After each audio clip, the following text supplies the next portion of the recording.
Chapter 747. The second of the three central halls was the Zhanghe Hall. When the crown prince was announced, the emperor needed to go to this hall to put on his imperial robe and crown before taking his seat. The emperor looked at Empress Zhaoji, who was not far away from him. He smiled gently at her without saying anything. Originally, the empress and the emperor had the same surname, which was not appropriate. However, when the emperor was still a prince who was not valued, he treated the woman who led the harem with respect and treated her as a confidant. He swore in private that when he ascended the throne, he would make her son the crown prince. Zhaoji favored her youngest son, Zhao Zhuan, and the emperor did not hesitate to violate the ancestral rule of choosing the eldest and not the youngest. It could be seen how important the Empress Zhaoji was in the emperor's heart. For the first time, no one questioned such a decision. It was obvious that the Zhao family's control of the country had reached an unprecedented level. The concubines who had given birth to princes also looked normal, and did not dare to show the slightest emotion. Among the 6 princes, only the youngest, the 6th prince, Zhao Chun, was 12 years old and could stay in the capital until he turned 20. The other 4 princes, who had no hope of becoming the crown prince, were crowned as kings today. 3 days later, they would have to leave the capital and go to the vassal state. Before leaving the vassal state, they had to bid farewell to the new crown prince and kowtow 3 times. The 6 princes in Wuxia Hall were divided into 2 groups. The first prince, the 4th prince, and the 6th prince gathered on one side. Zhao Wu was about to be conferred the title of Liao King, and was given the title of Zhenbei General. He had the sole military power among the princes. The second prince, Zhao Wen, was conferred the title of Tang King. His mother was Nie Yuanjin, the pure concubine of Jiangnan. She was not a woman from a wealthy family. She scrupulously abided by etiquette in the harem, and stood aloof from worldly affairs. She had an extremely strict and gentle temperament. The prince, Zhao Wen, was also rather gentle, respectful, and thrifty. His eloquence was magnificent, and he was praised as having a deity in his pen and inkstone. He often discussed the Tao with Prime Minister Zhao Damping, living up to the word literary. The third prince Zhao Xiong was conferred the title of King of Han, and would soon rule at the border of Jizhou. The virtuous concubine Peng Yuanqing, one of the leaders of the Northern Crown Prince group, was the daughter of the Prung family of Liaodong. Zhao Xiong was also the prince who made the royal family worry the most. It was rumored that he had made things difficult for the prince Zhao Kai many times. The 5th prince Zhao Hong was conferred the title of King of Yu. His mother was not a concubine, Xue Xiaoyu. Among the concubines, Yan Dongwu's hand was held by the 4th prince, Zhao Zhuan. Her hand was as cold as frost, and her beautiful face was somewhat restrained. Zhao Zhuan, who had a gentle smile, had sweaty palms. When he chatted with his brother Zhao Wu in a low voice, he kept turning his head and smiling at her. She didn't know why, but when she went to the capital to marry the royal family for the first time, she felt at ease about marrying the 4th prince who was not favored by the world. The couple's days were like glue. But when she realized that everything was not as straightforward and casual as she imagined, Yan Dongwu felt more and more like walking on thin ice. Especially when she went out of the palace to visit relatives half a year ago. She saw her father's old face that could not hide the excitement no matter how hard he tried.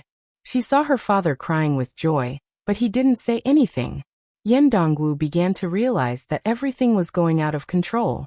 After returning to the palace, she became more and more silent and cautious with her words and actions.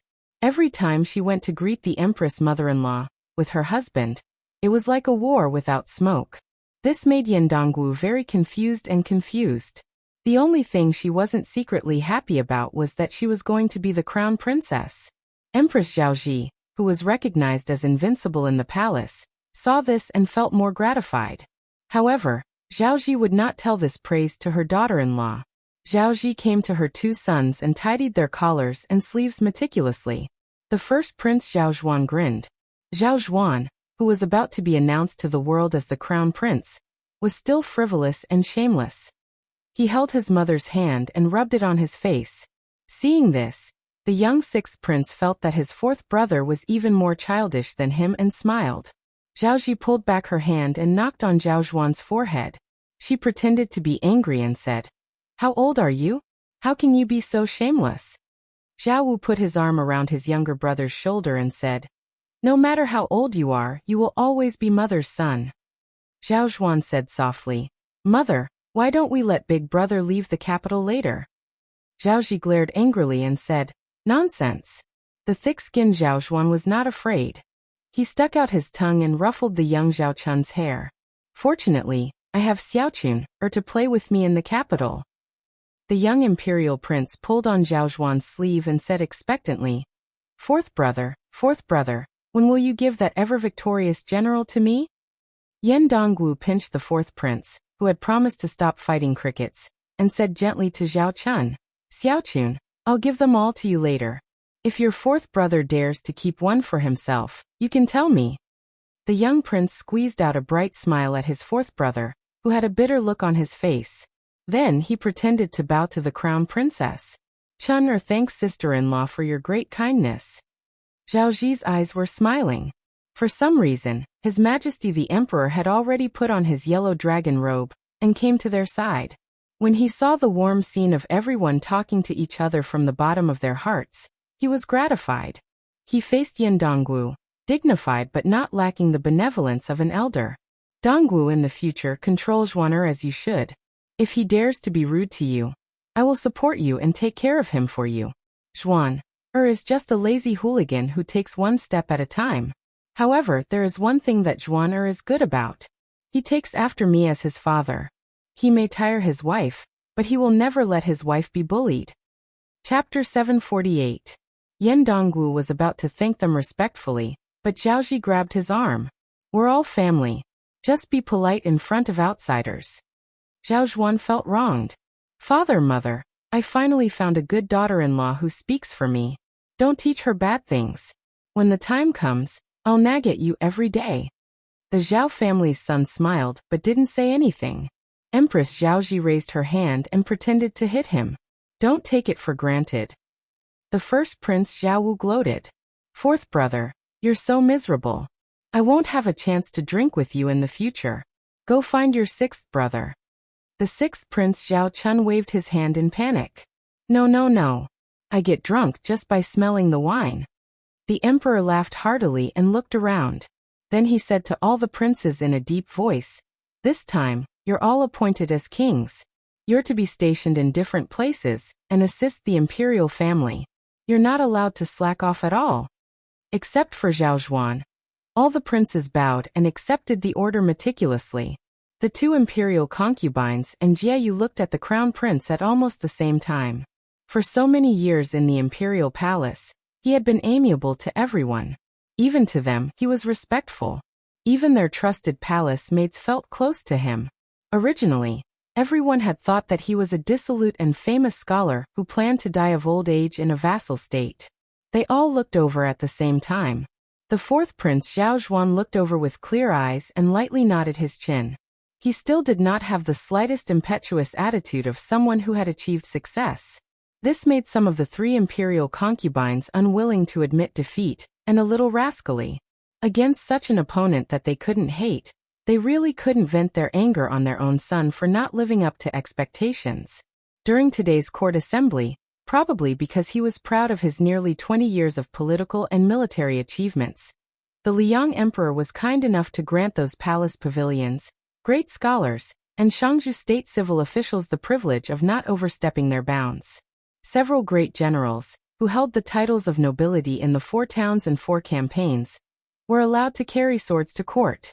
Among the military officers, Gu Jiantang was given the Nanhua saber, which was rarely seen in public. Chen Jibao was the most outstanding. He was given a stick of plum wine.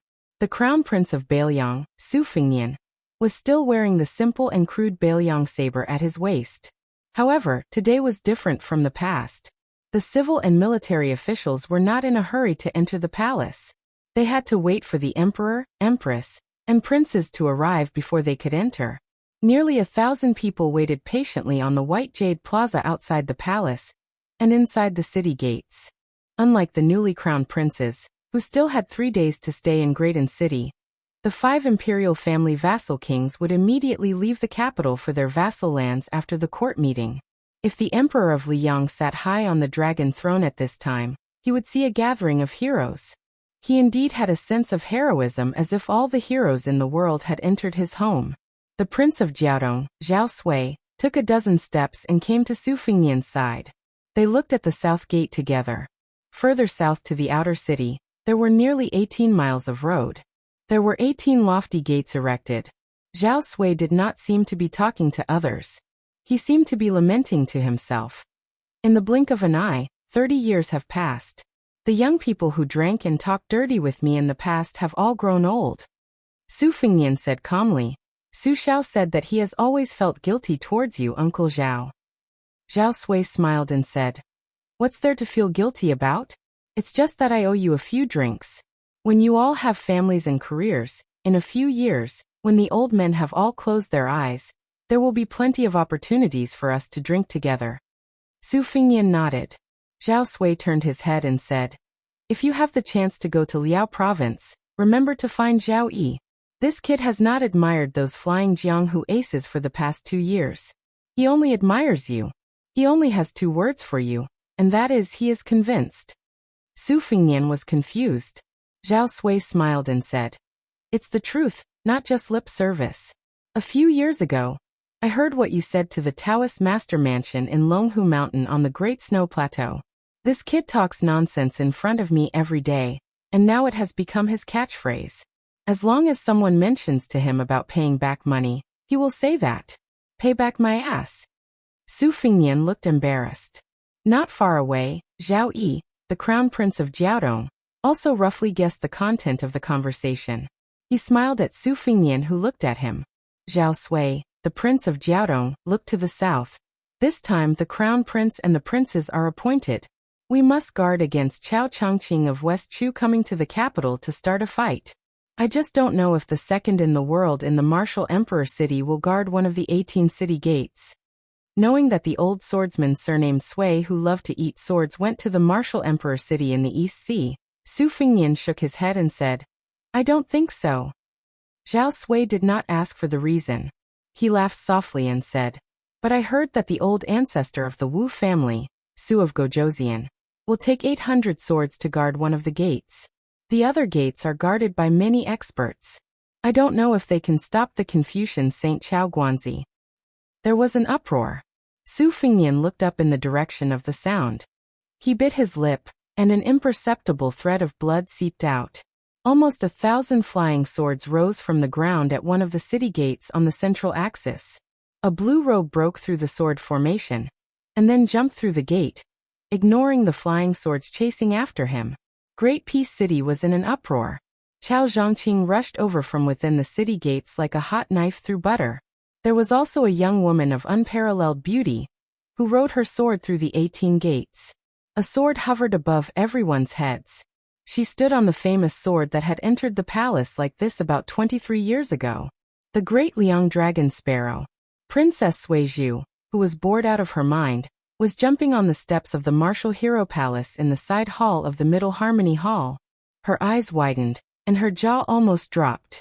Wasn't that extremely beautiful woman the same shabby maidservant on Mount Wudong who treated that shabby vegetable garden as a treasure? Did she know the sword immortal's ability to ride a sword 30,000 li? Chao Chongqing flew to the city gates, and jumped onto the city tower. He stood beside the woman on the sword and said loudly, "Chao Chongqing of West Chu is here to visit Great Peace City with Princess Jiang Yan." Chapter 749. As the old saying goes, don't do things more than 3 times.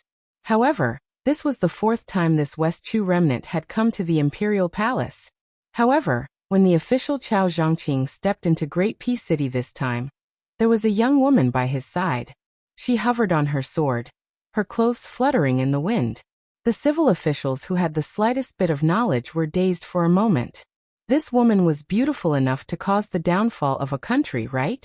After more than 1,000 people came back to their senses, the civil and military officials instantly changed from east to west, to north and south.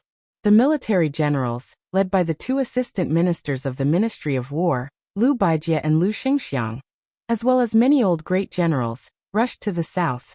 The civil officials retreated to the north. There were also 200 people who walked very fast or very slow. The ones who walked very fast were the next generation of West Chu people. They were very flexible and only wanted to draw a clear line between them, afraid that they would be implicated. The older generation was the complete opposite. They almost all cried at the same time.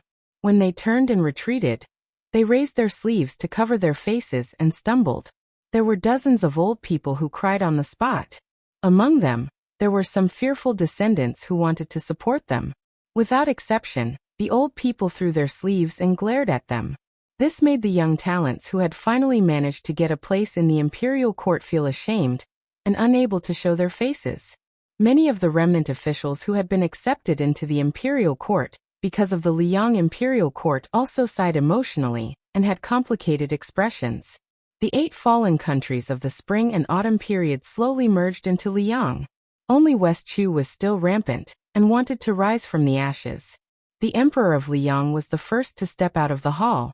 Unexpectedly, the son of the Zhao family, who had been disrespected time and time again, was not angry.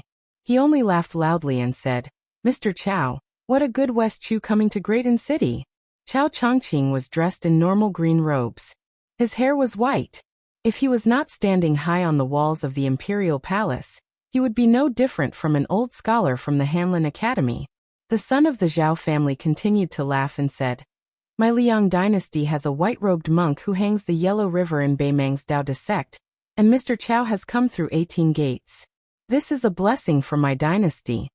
When these words came out, the originally uneasy civil and military officials in the square all felt reassured and smiled. A talented emperor of a generation should be able to swallow the world with his aura. Chao Chongqing said calmly, "I'm waiting for you to return the favor." Curses were immediately heard at Chao Qingyi's feet, cursing him for not knowing what was good for him. Most of the curses came from the mouths of the civil officials. Most of the generals were so angry that their hair stood on end. They only regretted that they did not have any weapons in their hands. Plus, they were afraid of Chao Qingyi's reputation as the Confucian saint, so they did not dare to act rashly. They were afraid that they would fail in their mission and be ridiculed instead. With a crash, someone turned their head first, and then they all turned to look at the stalwart man in the red python robe. Dragging his spear, he walked up the steps. The tip of his plum wine spear was pointed to the ground. He came to the side of the emperor and spun the body of the spear, stabbing the handle into the ground. One man could guard the pass. The plum wine turned from green to purple. With the war saint Chen Jibao protecting the emperor, the son of the Zhao family was even more heroic. He squinted his eyes and looked at the great general Gu Jiantang at the bottom of the steps. Until now, no one had been able to shake the throne of the #1 martial art master in the Liang army. When Chen Jibao entered the capital, everyone was looking forward to a showdown between the two. Unexpectedly, not only were the 2 old and new ministers of the Ministry of War not like fire and water, there was even a rumor that Gu Jiantang had personally brought wine to the Chen mansion for a drink. Gu Jiantang saw the prince looking at him and nodded lightly. Holding the handle of his saber, he strode forward. The generals retreated one after another. Gu Jiantang did not directly pull out his Nanhua saber. Everyone knew that Gu Jiantang had a pair of sabers. This Nanhua saber came from the collection of the Eastern Yu Imperial Palace. It was not wrong to call it a talisman saber. It had been blessed with layers of talismans by successive generations of Taoist state teachers. Since ancient times, Eastern Yu had been the birthplace of famous swords, but the Nanhua saber still took away the title of the champion of weapons. Together with the Wudong talisman sword Shunshu in Wang Xiaoping's hands, they were known as the twin talismans. Directly south of the palace wall was Chao Chongqing, who walked barehanded, and the fallen princess Jiangxi, who rode on her sword. To the east was the Wu family's sword tomb, the Su of Gojoseon, who had failed to stop them. Behind them was a large beehive created by the sword tomb's unique sword controlling technique. 800 of the Wu family's hidden swords gathered together. To the west was Prime Minister Qingxi Zhao Damping, who came from Mount Longhu. This great celestial master, who was dressed in feather clothes, stood side by side with a burly old man whose identity was unknown to the world. On the old man's back was a large sword that was almost twice the length of an ordinary ancient sword. At the foot of the wall, There were 2 rows of imperial guards holding colorful ceremonial halberds. Gu Jiantang returns the courtesy first. After Gu Jiantang finished speaking, he stretched out his arm, and a ceremonial halberd flew out from the hands of the imperial guards.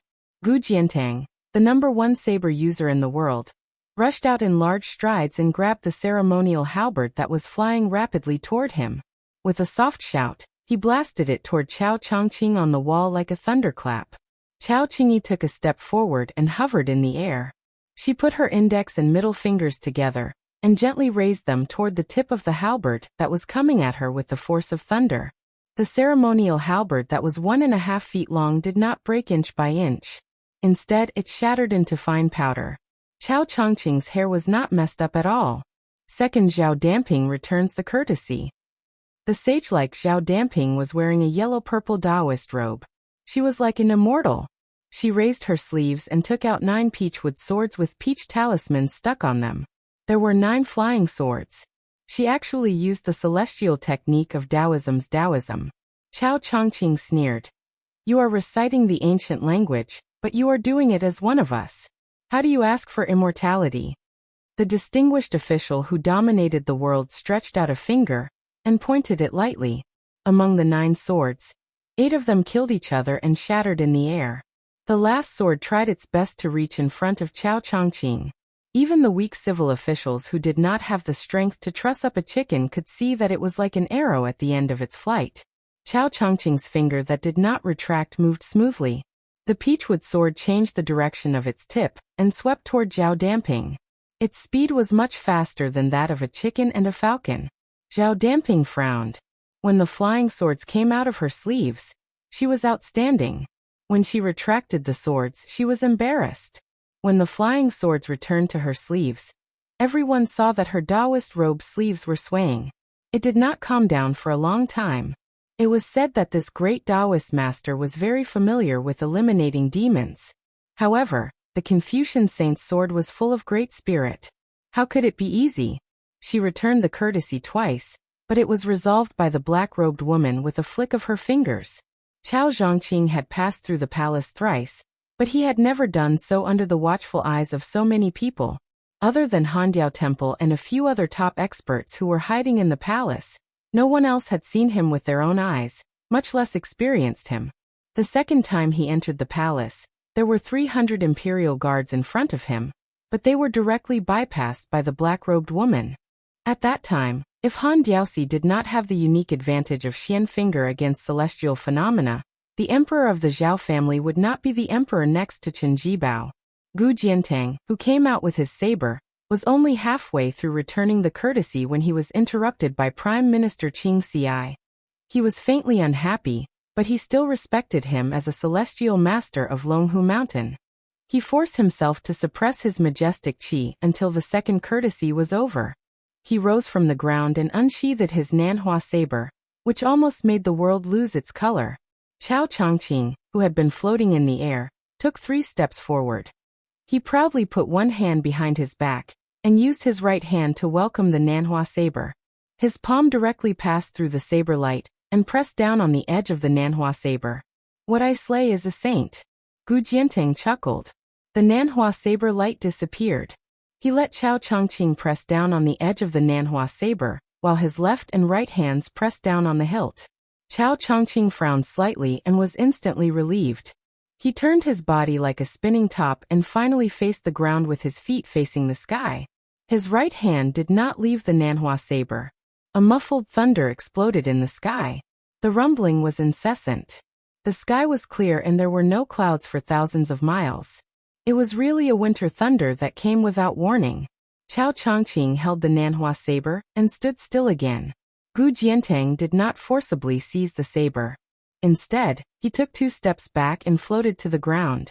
Chao Chongqing waved his sleeve. His sleeve was torn. 5 more thunders sounded in the sky one after another. Chao Chongqing smiled. "It turns out that you are so out of your mind.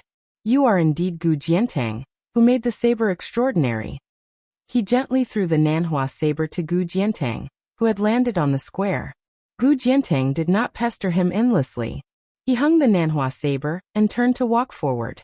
At this time, Everyone saw the path behind Chao Chongqing slanting to the ninth heaven. The clouds shook violently and ordinary people could see it clearly.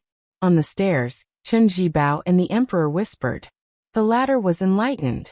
The earth immortals were the so-called superior celestial beings in the world. However, Chao Chongqing was a Confucian saint. He had not been here for a long time, but he had already reached the peak of the earth immortal realm. He was probably only 1.5 levels away from Ancestor Lu, who passed through the gate of heaven and returned hundreds of years ago. Chao Chongqing, who had used all his strength and only had a slightly tattered sleeve, looked calm. Many of the civil officials in the square suddenly remembered the words he had said to all of West Chu when this person had entered the saint realm at the western wall. Chao Chongqing is willing to die for the world to be turned upside down. I am willing to die for the world to be peaceful. Chao Chongqing was so close to being invincible. But immediately, everyone felt a sharp sword intent, which was piercing and cold. As far as the eyes of the woman on the sword could see, the civil officials and generals on the line subconsciously moved to the left and right to avoid it, until one person floated to the surface. Su Fingyan of Beiliang. That year, West Chu fell. That year, she had dimples on her cheeks. That year, his hair had not turned white. Chapter 750. Jiujiu restaurant was closed. Auntie Hong lived in a courtyard with 3 entrances not far away. The woman's body was Yin in nature, so she was afraid of the cold. She and a young woman sat cross-legged on the Kong bed. The woman chewed on melon seeds and muttered to herself. The young woman quietly listened to Auntie Hong's nagging without the slightest impatience. Usually, after the women in the fields finished their chores and farm work, those who had a little skill liked to pick up a delicate pair of scissors to spend their free time. They couldn't just focus on having children with their men as soon as the sky turned dark. Besides, they couldn't afford to raise too many children. Although Auntie Hong was an old widow, she could still be considered pretty. However, no one dared to knock on the widow's door and cause trouble. In her free time, she only liked to cut paper. She was clever and skillful.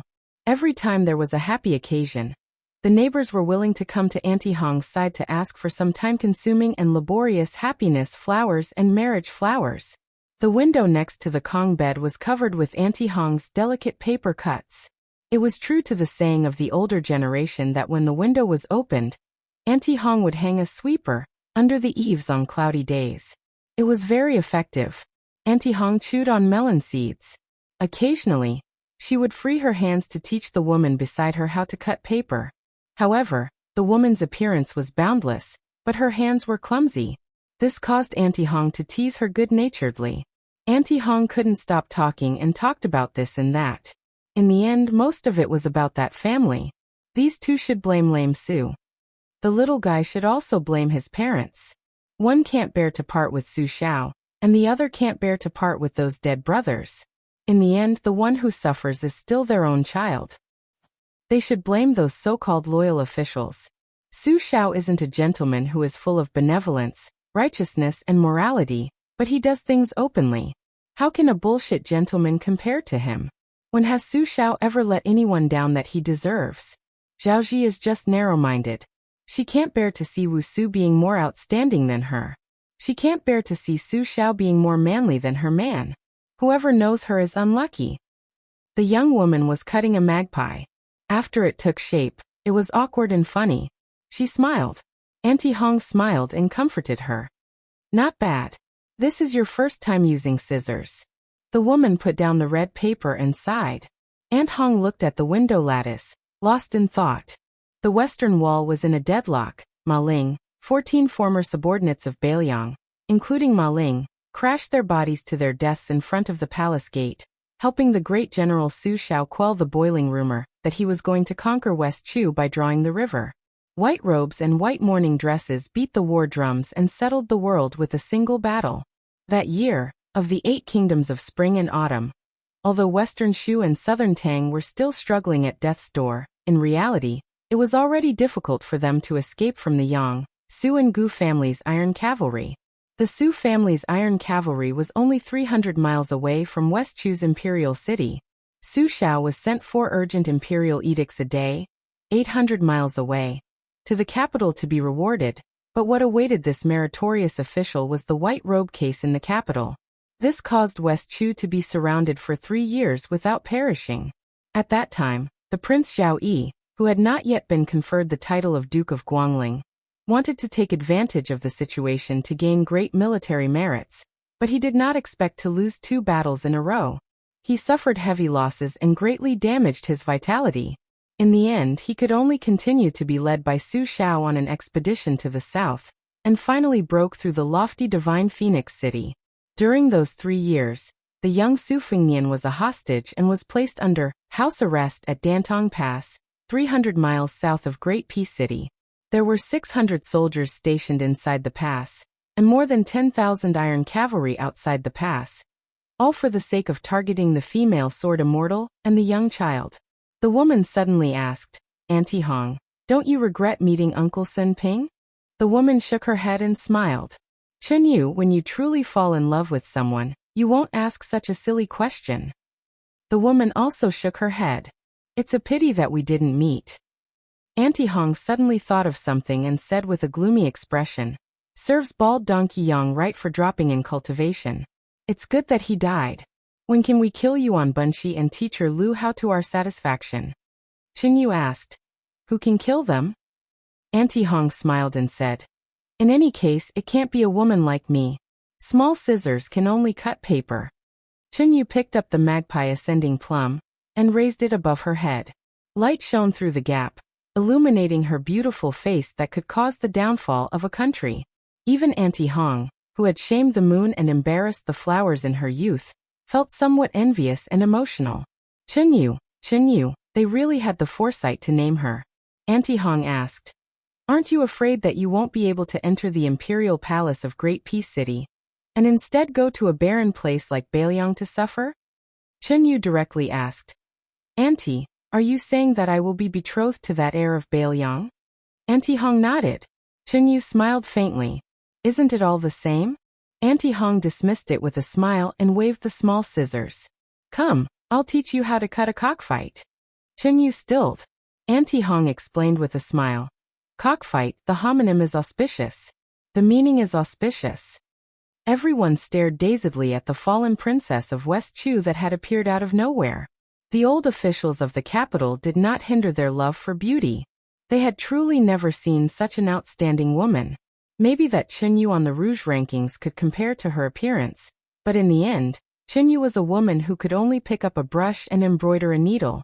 She definitely would not come on a sword. The woman whose original name was Jiang Si, but who had been changed by a bastard to Jiang Yanai, lightly uttered 5 words. The law of the heavens was vast. The scabbard did not move. The great Liang dragon sparrow had already left its scabbard to take the head. The 2 sword energies of Big Yellow and Big Purple wrapped around the slender ancient sword. It headed towards an eye-catching white python robe on the square. The moment before the flying sword left its scabbard, Yuan Tingshan, who had been allowed to enter the Dragon Gate and participate in the court meeting, smiled nastily. He looked at his future father-in-law, Gu Jiantang, and extended a hand. "Great General, lend me a blade." Gu Jiantang's expression was calm. He did not show any hesitation, nor did he make any unnecessary movements. The Nanhua saber at his waist came out of its scabbard like a dragon out of water. Yuan Tingshan, who had come from a humble background but suddenly enjoyed wealth, did not have any mentality of cherishing his fortune. He wanted to amaze everyone in Great Peace City. He had almost gone crazy these days. If he did not act now, when would he? You nobles enjoy wealth and have a clear conscience. I, your father, have to risk my life every time. Wealth comes from danger. Whoever stops me will die. The moment Yuan Tingshan, whose realm had skyrocketed, grasped the Nanhua saber, his hair was disheveled. It was as if he was possessed by a celestial being, as if he was possessed by a fiery demon. With the saber in his hand, he instantly knew that the great general had not only borrowed the Nanhua saber, but also contained a vast amount of vital energy. With such good intentions, how could Yuan Tingshan disappoint his father-in-law, the #1 saber user in the world? Yuan Tingshan gripped the saber with both hands. His eyes were red. With a furious roar, he chopped at the flying sword that had fallen to the ground. On the city gate tower, Chao Qingyi, who was fighting against Gu Jiantang and Zhao Damping, turned a blind eye. She calmly said, "West Chu returns the Bailiang salute." Chapter 751. This was a true thunderclap rising from the ground. Yuan Tingshan, whose notoriety had spread far and wide, swung his saber down. It was so ingenious that it struck the tip of the great Liang dragon sparrow sword. However, the flying sword still flew straight ahead without trembling at all. The Nanhua saber, one of the twin talismans, slid past the flying sword. The square at the foot of Yuan Ting Mountain cracked so much that rocks flew everywhere. The noise was ear-piercing. Fortunately, behind this mad dog were high-ranking military officers who were trained in martial arts. Facing the sudden disaster, other than Lu Xingxiang and Lu Baijie, who casually waved their sleeves to disperse the flying rocks, most of the others were in a very difficult situation. Su Fengnian took a step forward with his left foot, and a step back with his right foot. He raised both hands. One hand cut the river, the other shook Kunlun. One sword broke the two forces. The tip of the sword went straight to Su Fengnian's chest. Su Fengnian said, "Sword come." Black armor, childhood sweetheart, morning dew, spring water, peach blossoms, moth eyebrows, vermilion bird, yellow tongue, yellow mayfly, golden thread, tai, ding ding dong dong 12 times. It resounded in the imperial city. The tip of the sword didn't change its direction, only 10 feet away from Su Fengnian's heart. Wind rolled and clouds surged between heaven and earth. Then, a streak of dazzling red fell to the ground, like a bolt of lightning from the heavenly court descending to the mortal world. It tried to stand between the flying sword and Su Fengnian. This pinnacle celestial phenomenon, otherworldly being, stepped on the tip of the flying sword. It had 6 arms. It showed compassion and looked at Su Fengnian with joy. Since the immortal Qi Xuanjin killed the demon on the lotus platform 60 years ago, this was probably the first time people saw the demon come to the world. The otherworldly item stood on tiptoe. The flying sword flipped in front of it and swept into the air. Jiang Anai was expressionless. He stretched out a finger and waved it gently. Chao Chongqing continued indifferently. West Chu's second returned to Liyang. Although the flying sword failed to assassinate the crown prince of Bailiang, it still had a lot of energy left. It flew over the heads of the otherworldly item in the red robe, and the man in the white robe, and flew toward the emperor of Liyang, who was standing on the stairs. The sword Qi was like the Milky Way and the stars in the sky. The Zhao clan's son clenched his fists and didn't retreat a single step. Chen Jibao reached out to hold the plum wine. He pressed down. The plum wine instantly disappeared. 100,000 soldiers were lying in ambush in Qidi. 10 steps away from the son of the Zhao family, the plum wine broke out of the ground and collided with the tip of the flying sword. He hovered in midair for a moment. There was clearly no sound, but the civil and military officials who did not know martial arts immediately covered their ears and squatted on the ground. Some of the weaker civil officials even showed signs of bleeding from their 7 orifices. Lu Xingxiang, Sword Immortal Tang Shi, Lu Baijie, and the others leaped high into the air, separating the plum wine from the thousands of people and the chaotic, formless qi that was leaking out like a flood. The plum wine finally bounced back into Chen Jibao's hand. Standing on the scabbard, Jiang Anai coldly snorted. The flying sword flashed and disappeared back into the scabbard. Almost at the same time, Su Fengnian, whose blood was getting thicker and thicker at the corner of his mouth, grabbed the otherworldly item's arm and fiercely threw it to one side of the palace wall. The red robe with big sleeves, like a big red bat in the daytime, pounced on the tall and sturdy old man next to Zhao Damping, one of the 2 masters guarding the palace. In terms of realm, he was even higher than Xianji Handiaosi, Master Lu Hao. After throwing the otherworldly item, Su Fengnian stepped forward nearly 10 zhang in one step, floating toward Yuan Tingshan. In Gangnam-do, he once wanted to kill Su Jihu. Su Fengnian raised his arm, his 5 fingers like hooks, and said in a low voice, "Sword, come again." Xianlei, Taiya, Peach Blossom, Jinlu, Huang Tong. 5 flying swords with the sharpest sword Qi smashed down at the same time. The immortal caresses the big top. Yuan Tingshan's face changed dramatically.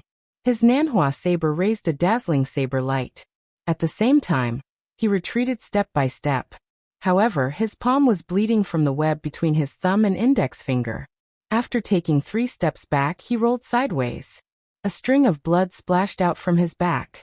A flying sword hovered in a tricky position, cutting the official robe that he had always dreamed of. It was not easy for him to roll away from the danger. However, 5 more flying swords poured on his head like cold water. Yuan Tingshan's face was ferocious. He had a bright future, but he had just taken a few steps forward. How could he wait to die here? Gritting his teeth, he pulled out his Nanhua saber and hit away 3 flying swords. He tilted his head, dodging one flying sword that brushed past his cheek. Then, he used the momentum of the Nanhua saber to hit the last flying sword on his chest before it pierced through his heart. Yuan Tingshan, who was not standing firmly, staggered. Eventually, he managed to stand firm. He touched the blood on his face. Instead of being angry, he laughed and said, "Come again if you have the guts." The civil and military officials in the square were speechless. What a crazy dog that was not afraid of death. Then almost everyone was dumbfounded. They saw Su Fengnian slowly walking forward. However, Yuan Tingshan, who was inexplicably hostile to the Crown Prince of Bailiang, was like a grass carp that had unfortunately fallen on the shore. He was jumping around and struggling for his life. The distance was less than 5 feet. Yuan Tingshan's blood kept splashing everywhere. The world only knew that the peach blossom sword god Dong Tai had 12 flying swords in his small box. No one knew that there was another person in the world who could control so many flying swords. Finally, the distance was 3 feet. Yuan Tingshan, who had been waiting for this moment, dodged the 3 fatal flying swords. He let 2 of the flying swords penetrate his body and chopped down with his saber. The officials in the square, who did not dare to breathe, were all sweating. They were hoping that this crazy dog could kill the Crown Prince of Bailiang with one strike. However, the next scene made most people feel incredulous. Only Lu Xingxiang and Lu Baijie shook their heads. They felt that it was a pity, but they were also amazed. Yuan Tingshan withdrew his saber against the flow of qi. Lu Xingxiang felt that it was a pity that at the moment of life and death, Yuan Tingshan did not hesitate. However, in the end, he still cherished his life and did not do that shady business of exchanging a life for a life. Lu Baijie was amazed at Su Fengnian's audacity. This person could have won relatively easily, but he did not. He still dared to bet that Yuan Tingshan was more afraid of death than him. This kind of fight had left a huge shadow in Yuan Tingshan's heart. It was likely that he would not be able to erase it for the rest of his life. Su Fengnian slapped Yuan Tingshan's chest with his palm. He took a few steps forward and grabbed one of Yuan Tingshan's feet in the air. He turned around and suddenly smashed it on the ground. A big hole. Yuan Tingshan was clearly at his last breath. Gu Jiantang, who had been watching the fight with narrowed eyes, finally took a step forward. If Yuan Tingshan wanted to die in the capital, he had to go through Gu Jiantang. A gentle breeze rose. The white-haired young man stood quietly in the square. His python robe swayed in the wind. Just like his life experience, which was in a precarious situation. The eldest son of the Su family, who no one was optimistic about, finally tore off his tattered clothes. He had a kind of indescribable peerless elegance. Su Fengnian looked at Yuan Tingshan in the hole and grinned. You are not worthy of my saber. Today you are lucky to have a good father-in-law. Next time, I will personally peel off your skin. Chapter 752. Gu Jiantang glanced at Yuan Tingshan, who was lying motionless in the pit, his hand still tightly gripping the Nanhua saber. Gu Jiantang didn't think that the Crown Prince of Bailiang was so daring as to kill an official under the emperor's nose. Teaching Yuan Tingshan, who had an old grudge, a lesson was just a little too much. The people of the capital wouldn't really care about Su Fengnian. After all, his preposterous behavior had already caused calluses in the ears of the Great Peace City. Furthermore, he had blocked 10,000 imperial students on the imperial road, and even spat at them. This could be considered as foreshadowing today's fight, but it wasn't too strange. After all, hiding one's strength for more than 20 years, the heavens rewarded the diligent. In the end, there were great benefits. If it was a crown prince who had always had an excellent reputation, he would have been dragged away and stripped of his hereditary bestowment. There were actually only 2 things that really interested Gu Jiantang. First, why did Dong Tai's 12 flying swords end up in Su Fengnian's hands? Second, the origin of the red-robed otherworldly item that had pounced on Liu Haoshi. Ordinary otherworldly items simply couldn't enter the imperial city that was filled with purple and yellow dragon aura. Ever since the devil sect that occupied half of Jianghu completely vanished after the battle at the devil-slaying platform, the world publicly acknowledged that there was no longer a heavenly demon. Gu Jiantang was in a daze for a moment. Even though he had been the Minister of War for 18 years, he still suddenly became furious. That Su family's child actually went back on his word and played hard to get with him. With just a thought, a flying sword with a perfect sword embryo pierced straight towards Yuan Tingshan's head. This made Gu Jiantang extremely shocked and angry.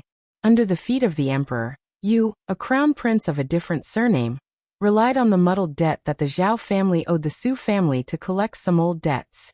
You picked the best time to pull chestnuts out of the fire. Gu Jiantang turned a blind eye and let you do whatever you wanted. However, you didn't know the severity of the matter and dared to insult me, Gu Jiantang, in front of all the important officials of Liang. Did you really think that I was a drowning dog that everyone could beat? Gu Jiantang used his sleeve to control his qi and wave away the flying sword Peach Blossom. Just as he was about to raise his hand to control the Nanhua saber to teach this crazy little Bailiang barbarian a lesson, he inadvertently caught a glimpse of a smile that flashed across the corners of Su Fengnian's mouth. Gu Jiantang, who had experienced the ups and downs of the officialdom to the point that even the 8 winds could not move him, withdrew his intense killing intent in the blink of an eye. He calmly said, Yuan Tingshan used his saber to block the sword, which was a great disrespect to the Bailiang. It was indeed impolite of him to teach you a lesson.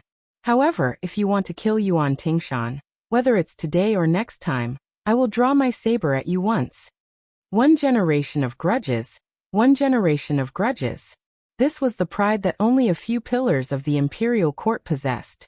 If Gu Jiantang made a move against the younger Su Fengnian today, he was destined to be criticized by the world. Gu Jiantang was the #1 saber user in the world. If he won, there would be no glory, but he couldn't seriously injure him. If he got in the way, it would only increase the Bailiang's heir apparent's arrogance. Gu Jiantang had never been stingy with gifts to the direct subordinates of the Ministry of War. However, Gu Jiantang, who was in front of him, was usually too lazy to even look at the eldest son of the butcher's heir apparent. Su Fengnian shook the sleeves of his python robe, and the 12 flying swords returned to their original positions. Then he gently inserted his hands into his sleeves. This action was filled with the aura of a commoner. It was exactly the same as Su Zhao's. As the saying goes, if the upper beam is not straight, the lower beam will be crooked. Su Fengnian chuckled and said, Minister Gu's thunder of mind, which can kill the saints of the 3 religions, has really opened my eyes. I'll have to experience it in the future. Minister Gu was a playful way of addressing Meng Qi's sore spot. Gu Jiantang did not pretend to be magnanimous and laugh it off. Lame Su could place a Bailiang saber on his shoulder in front of the generals of both sides and slap him wantonly. It was extremely humiliating. Gu Jiantang could endure it again and again. However, in front of Su Fengnian, Gu Jiantang did not have that kind of calmness.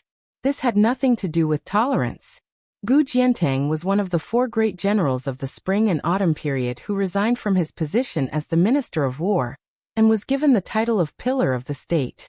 This was the first time in his life that Gu Jiantang stared so seriously at the eldest son of the Su family. I'll wait for you to come to Liao to worship your ancestors. As long as you dare to compete with me for the title of #1 saber user, within the territory of Liao, no one will dare to scheme against you except for me. Su Fengnian still had his hands in his sleeves in a lazy and roguish manner.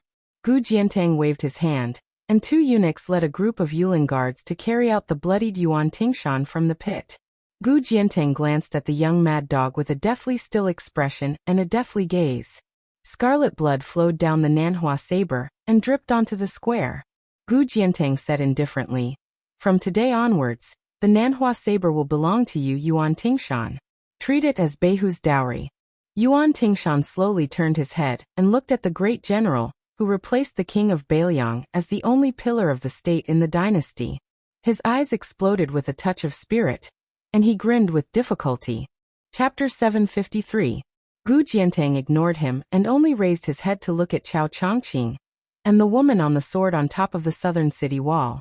The central government of the imperial court had long predicted that West Chu would come to the capital to observe the ceremony. Su of Gojoseon of the Wu family of the Sword Mound had also come out of seclusion because of this. The central government had 18 gates, led by the great grandmaster of the Way of the Sword, Su of Gojoseon. Other than that, there were no less than 6 or 7 top-notch masters who had long resided in the deep pool that was the capital. Some time ago, Gu Jiantang had recommended himself to guard one of the gates of the imperial court to stop Chao Qingyi, but the emperor had not allowed it. It could be said that Chao Chongqing's appearance was not a surprise to Gu Jiantang and the small group of people. As long as West Chu still wanted to reclaim their country, today was undoubtedly the best opportunity for them to show themselves. This was the same fallacious logic as Su Fengnian wanting to vent his anger in the capital, so he had no choice but to make an unreasonable move at this time. However, as a general who had been in charge of the Ministry of War for nearly 20 years, Gu Jiantang did not think highly of West Chu's chances of reclaiming their country. It was even very likely that this would become the perfect opening for Zhang Jiulu to vent his undercurrents. The purple-bearded, blue-eyed man who had been in charge of Liang and reorganized the governance of the country had faced an enormous resistance that the outside world could not imagine.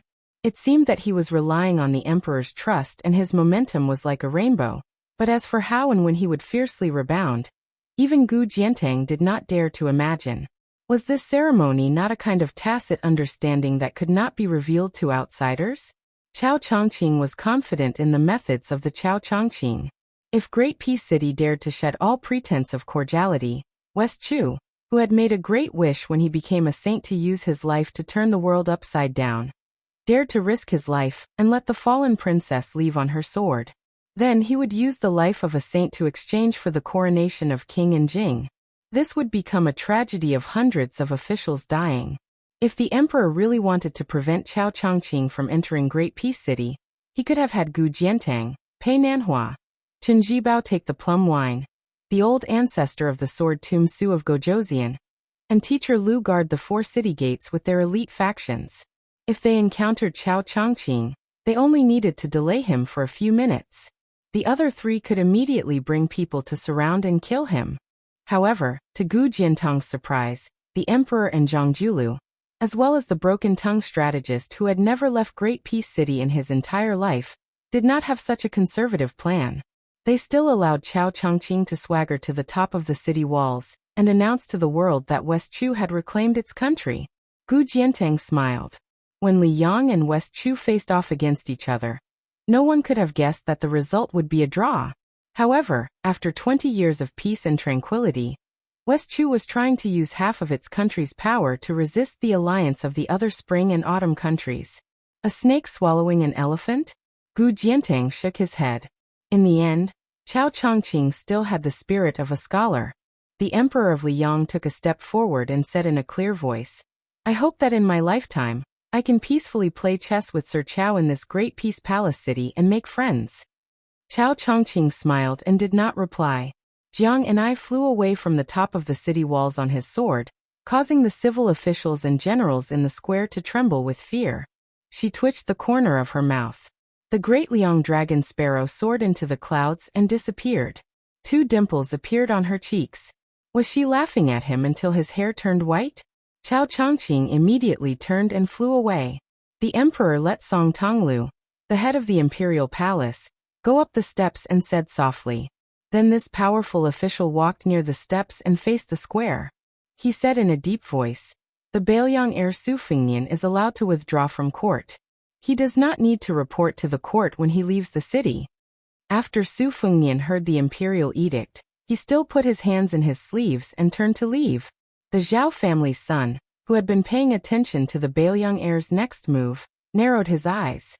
However, he quickly relaxed and his expression returned to normal. Almost at the same time that Su Fengnian turned around, he walked towards the main hall and crossed the threshold. The Zhao and Su families parted ways. Most of the officials swallowed their saliva when Su Fengnian turned around, especially the Imperial College's Right Chancellor Jean Lanting, who was supposed to be high-spirited. His face was dispirited as if he had lost his parents. After Su Fengnian walked out of the city gates, he stopped. The item Danning was connected to his mind. It was not inferior to the flying sword that he no longer needed to use his qi to control. After it threw the old hidden dragon into the city walls, in less than half an hour, it had silently gone back and forth between life and death countless times. The item's arms drooped dispiritedly. Its bright red robe was also somewhat tattered. After all, it was a item. In the peak duel between celestial state experts in Great Peace City, it did not occupy the right time. This was a fatal disadvantage. For it to be able to do this, it was already shocking enough. It was rumored that Lu Haosher, who had been in celestial state for longer than a normal person's lifetime, stood quietly at the foot of the wall. There was not the slightest trace of anger on his face.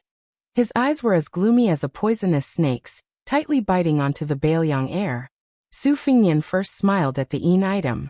Then he walked towards Lu Haosher. When he was dozens of feet away, he stopped and said, "Don't die of old age too quickly." The old man's laughter was hoarse, like an old donkey grinding mud with a millstone. He stretched out a palm and made a flipping motion. This old man couldn't kill the big one in the past. Killing the small one is just so. Su Fengnian stretched out a finger and wiped the corner of his mouth. The old bastard is hiding in the deep pool. I can't do anything to him for now. However, the 10 great clans of the spring and autumn period, the Nanyang Lu family that respects you as their ancestor, and the many talents that have the potential to serve the imperial court, I will send people to eliminate the weeds by the roots. Will you save them or not? I purposely didn't do these dirty things before, because I wanted to talk to you in person after entering the capital. The old man was indifferent and emotionless. He sneered. The clay Buddha crossing the river can't even save himself. How dare you talk nonsense in front of this old man? Su Fengnian smiled and said, "Great rivers and mountains. Let's ride a donkey and wait and see." The white-haired young man put his hands in his sleeves and slowly walked on the imperial road. The item in the red robe looked at the lonely figure with joy and pity. It looked at Lu Haosher, who was trying hard to suppress his killing intent. After Su Fengnian walked for a while, he pulled out his hands. Without turning his head, he suddenly asked, "From now on, you will be called Suing, okay?" The item stretched out an arm and gently pulled on one of his sleeves. The man and the item seemed to depend on each other. They didn't say anything as they walked hand in hand on the central axis of Great Peace City. Chapter 754. Su Fengnian walked alone to the carriage that deviated from the central axis. The coachman was naturally Blue Bird, who was dressed in green and embroidered shoes. Xianyuan Qingfeng, who carried the imperial jade seal, was dressed in purple and sat sideways behind Blue Bird. His legs dangled outside the carriage. Seeing Su Fengnian leave court so early, although Xianyuan Qingfeng was puzzled, he didn't ask. They sat in the carriage together. After Su Fengnian sat down, he smiled and said, "West Chu returned a sword strike to me. We'll leave the capital later, and let Mr. Chow wait for a few more days. At the same time, we'll scare that Han Diaoxi who's waiting for us somewhere. This Confucian sage won't be in the capital to retrieve the imperial jade seal. You should seize the time to absorb fate." Xianyuan Qingfeng frowned and said, "Only 40 to 50%. Su Fengnian smiled and said, "One must be content with what one has. Getting 50 to 60% is good enough. Going too far is as bad as falling short. Fate is unpredictable.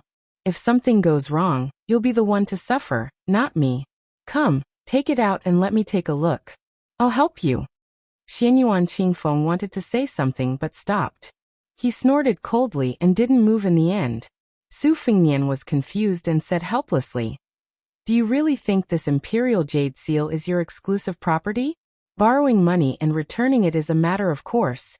In the past, you were rude and unreasonable to me, but that was because I was easy to talk to and didn't lower myself to your level. I've been hiding it for the past few years. Chen Jibao is even more ruthless than me. He's already become a saint. During the Battle of Iron Gate, Chen Jibao was at the peak of martial arts and still couldn't defeat Chao Qingyi. If you offend this West Chu and delay his great cause of restoring the country, you're destined to suffer. Besides, when it comes to the fate of the imperial jade seal, you're thousands of miles away from your father. You're just a layman, far inferior to me. I'll help you take a look and fill in the gaps. Are you still not satisfied? Xianyuan Qingfeng hesitated again and again, staring at Su Fengnian. Finally, she slowly extended two slender fingers, tilted her face, and pinched a red string that held the imperial jade seal from her neck. She gently lifted it. Looking at the scenery on her chest, she should have pulled out the imperial jade seal from between her two peaks. Su Fengnian didn't know whether to laugh or cry. He thought to himself, no wonder you're so shy. In the end, you're a woman who can't be thick-skinned when it comes to matters like this. Su Fengnian immediately pretended to be serious and old-fashioned, so that she wouldn't fly into a rage out of humiliation. He calmly took the red string that still had traces of warmth and lowered his head to stare at the imperial jade seal of West Chu. Xianyuan Qingfeng turned her head away and covered her chest. It was impossible to see whether she was angry or shy. Under the string, the imperial jade seal appeared to be sparkling and translucent. Yellow and purple qi rapidly circulated within it, like a river during the summer flood season, or a chick leaving its nest. Its heart was still directed toward Xianyuan Qingfeng. The fate leaked out from the imperial jade seal, drifting together and seeping into Xianyuan Qingfeng's 7 apertures and 3 dantian. Su Fengnian didn't know whether to laugh or cry. He raised his head to look at the woman who was still angry at him and angrily scolded. How is this 40 or 50%? You've clearly stolen 60 or 70%. I've wronged you when I said that you only knew how to squander money. Just like Su Fengnian said, Xianyuan Qingfeng was a genuine layman. After obtaining the imperial jade seal, she only immersed herself in absorbing the fate contained within the imperial jade seal. After hearing the truth, she was also a bit excited. Is it really 60 or 70%? Su Fengnian nodded. Try pouring out all of your qi. In the blink of an eye, the sea of qi in the carriage shook. The 2 horses abruptly stopped in their tracks, looking like they would not be shaken even by thunder. Su Fengnian's hair fluttered unsteadily as he clicked his tongue. Narrowing his eyes, he sighed emotionally. Using the words of the Taoist qi cultivators, it's like steaming the Cloud Dream Marsh, shaking the Jade Emperor Tower, and shaking the Kunlun Mountains. It's not far off from the great yellow court of the Wudong sect leader. Xianyuan Qingfeng closed her eyes and spread out her arms. In the region of Great Peace City near the palace, invisible qi rapidly converged with the carriage as the center. She had an intoxicated expression on her face. The imperial jade seal in Su Fengnian's hand shook more and more violently. He said in a low voice, "Stop, stop." Xianyuan Qingfeng quickly came back to her senses and withdrew her qi. She seemed to have sensed that her actions were too docile. She glared fiercely at Su Fengnian, who had given the order. Su Fengnian did not care about the arrogance and unruliness that he had brought out of her mother's womb. He also did not think about how to put in effort to suppress and train her. If all women had their edges removed, like Lu Qingyan of Qingzhou, all of them would be as smooth and sophisticated as pebbles. How boring would it be whether it was the Jianghu or the residence? He handed her the red string and the imperial jade seal. Take advantage of these few days to absorb a little bit more. It's not good for others to become fat in one mouthful when their hearts are not enough. Especially women. They don't look good if they are too fat. Xianyuan Qingfeng stared quietly at this fellow and said ungratefully, "It's not funny at all." Su Fengnian put his hands in his sleeves and smiled. It's really cold.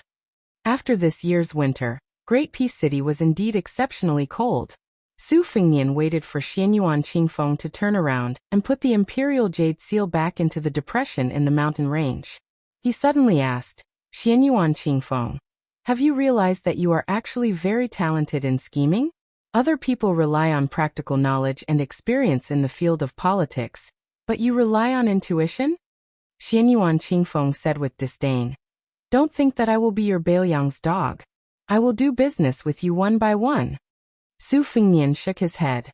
"Don't be nervous. I am not so desperate that I am not picky.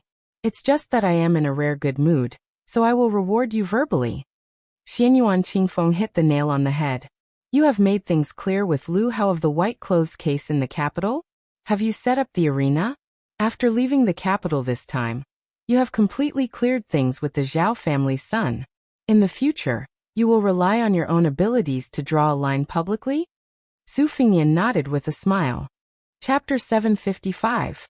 There were many things in the imperial court that were deeply arranged behind layers of curtains.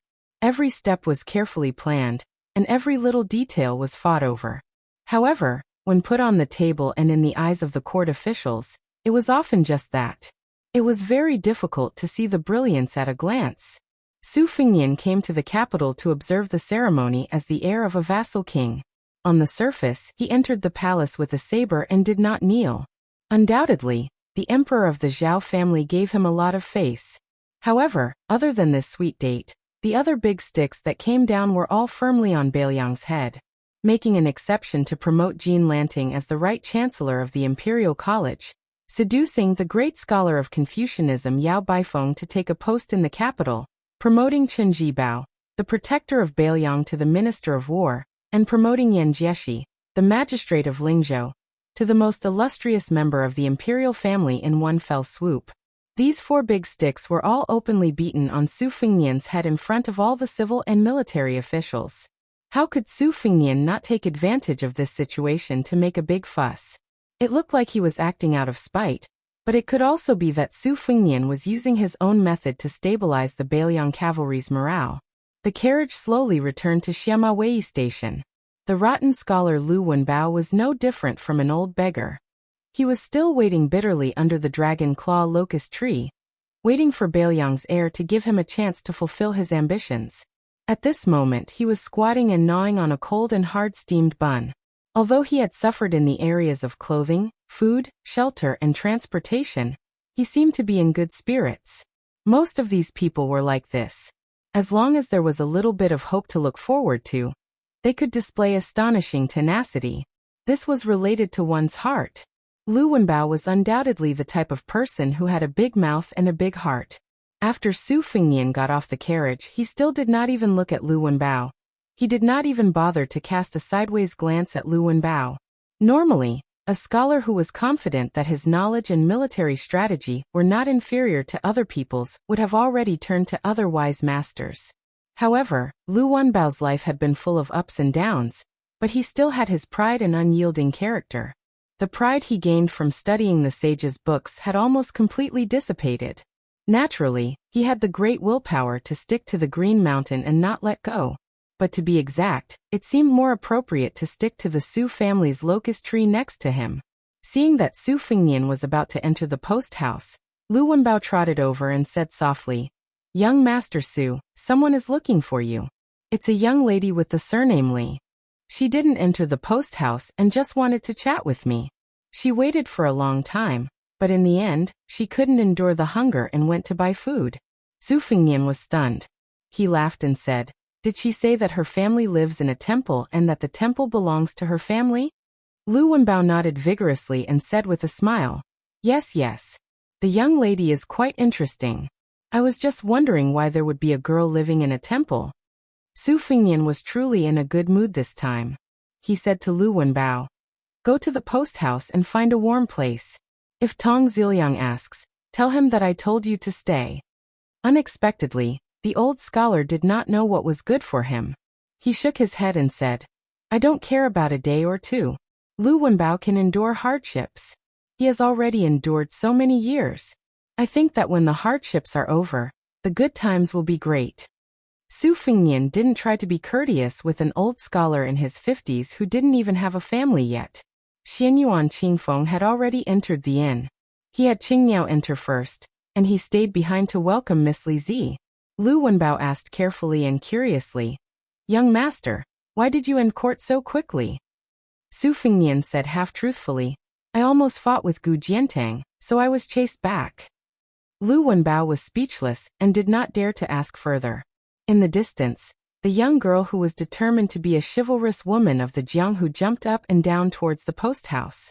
If it was not easy for her to find out that Su Fingyan lived in Xiamawi, she would feel that she had gone through many hardships and traversed mountains to come here. This friendship that only Jianghu women could have. There was nothing else to say. She had brought a few banknotes with her on this trip, but she had told her clumsily to give gifts to people she met.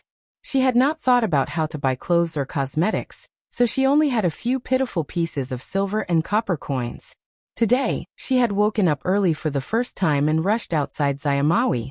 She had forgotten to fill her stomach early in the morning and shivered from the cold. In the end, she could not endure the stomachache and bought a tray of white steamed buns. Because of these 8 or 9 steamed buns, her impression of Great Peace City was terrible to the extreme. It was too expensive. If she had traveled the Jianghu in the capital with Su Fengnian, she would have most likely starved to death long ago. She bit hard on an expensive steamed bun that she had bought a few at the foot of the mountain, and jumped up and down towards the post house. She saw a familiar figure in the distance, but that person was dressed in white, with white hair, white clothes, and white shoes. Why did he look like a snowman? She was not sure. Could it be Su Fengnian? It was said that only those who were traveling would be timid when they were close to home. But Zayamawi was not her hometown. But because of him, she stopped jumping and slowly moved towards the dragon claw pagoda tree. When she got closer, she saw the face that she had been thinking about day and night. The little girl was stunned, still biting on the steamed bun. She looked dazedly at the familiar yet unfamiliar man. She did not care about her chivalrous demeanor and etiquette as she turned and ran, the steamed bun in her hand falling to the ground. Lu Wenbao had an expression of disbelief. Had this little girl been scared silly by His Royal Highness beside him? Su Fengnian could not help but laugh. He walked over and picked up the steamed buns that were not too dirty and held them in his arms. The little girl ran out for a while before running back.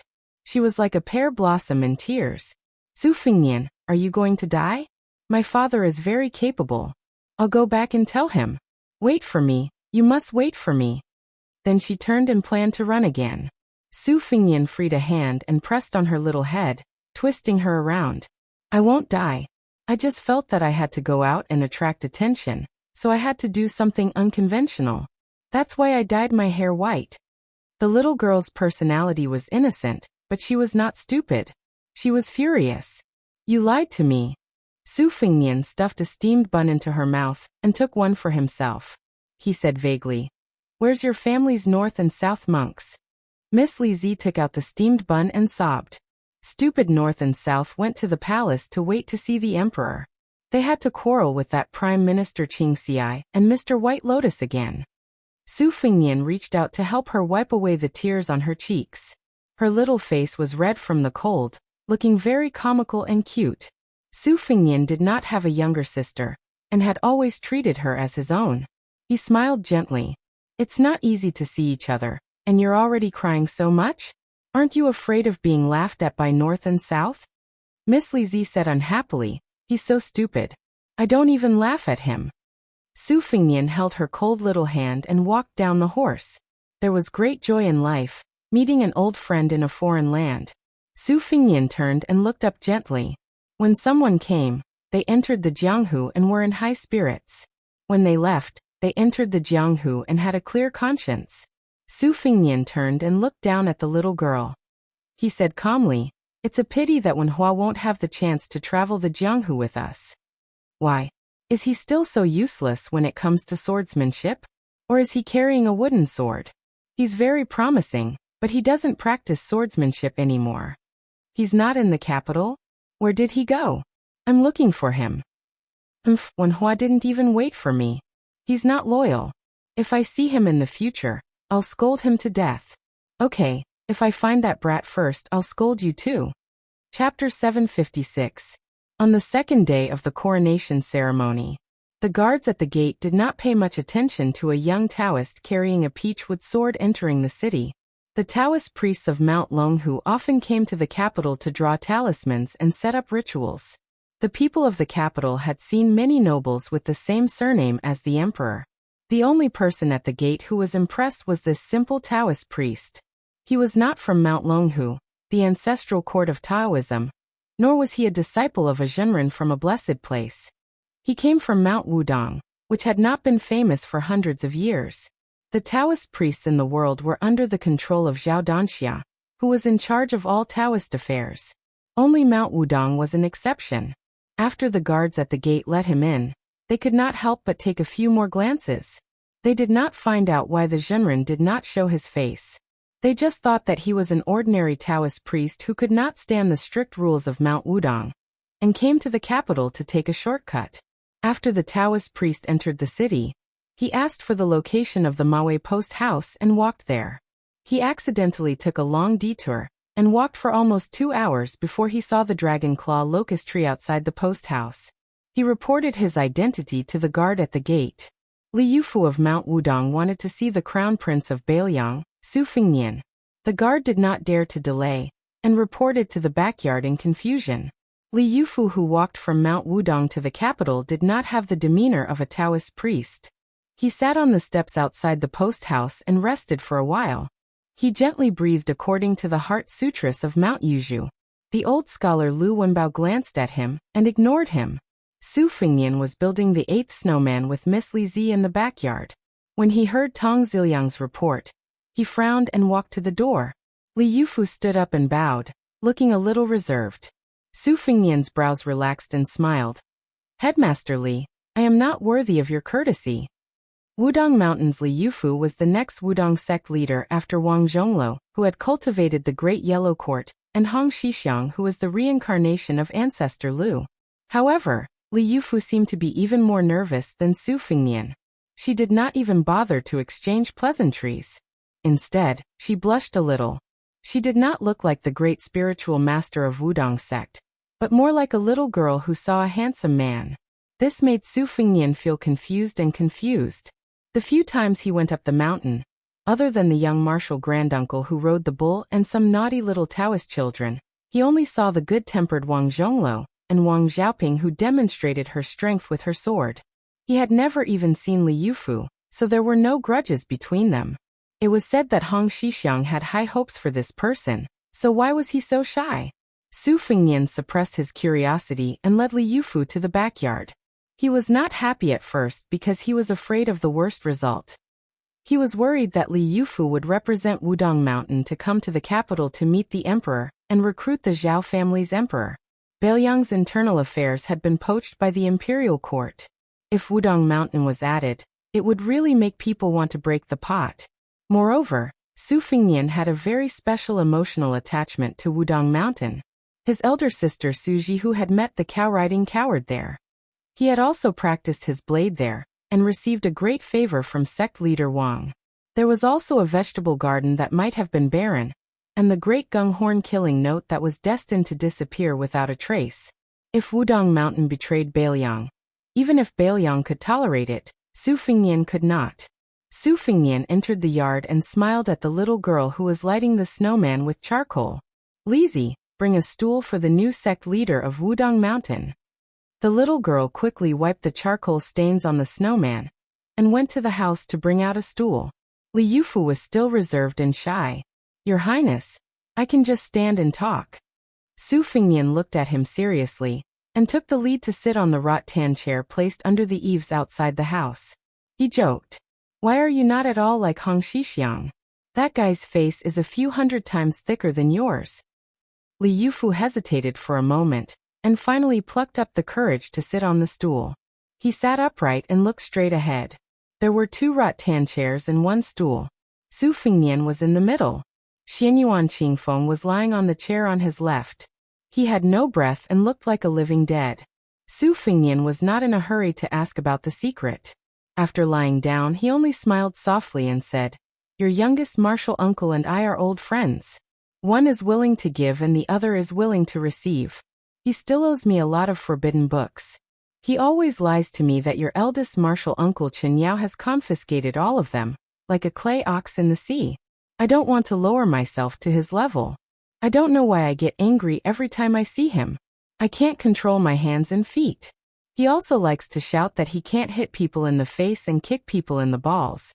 I don't know where he heard this Jiang Hu saying." Li Yufu secretly wiped the sweat off his forehead. In the middle of winter, the young Taoist priest was surrounded by mist. It was a mysterious scene like an overseas fairy mountain. Even Lizi, who was experienced and knowledgeable, was stunned. She could not help but take a few more glances. Su Fingnian shook the rattan chair and closed his eyes. The old headmaster is really a good person. I've seen some old Taoist priests in my life, but the only one who really looks like an immortal is Headmaster Wang. The warm atmosphere was dispelled by Xianyuan Qingfeng's cold snort. Li Yufu, who was already on tenterhooks, was so scared that he swallowed a mouthful of saliva. Cultivation was like entering a gold mine. How much gold one could pick up depended on one's talent, root structure, and lucky chance. Li Yufu's talent was chosen by his master, Yu Xingrui. That was why he was brought from the East Sea to Mount Wudong by Yu Xingrui, who was known as the top internal force cultivator on Jade Pillar Peak.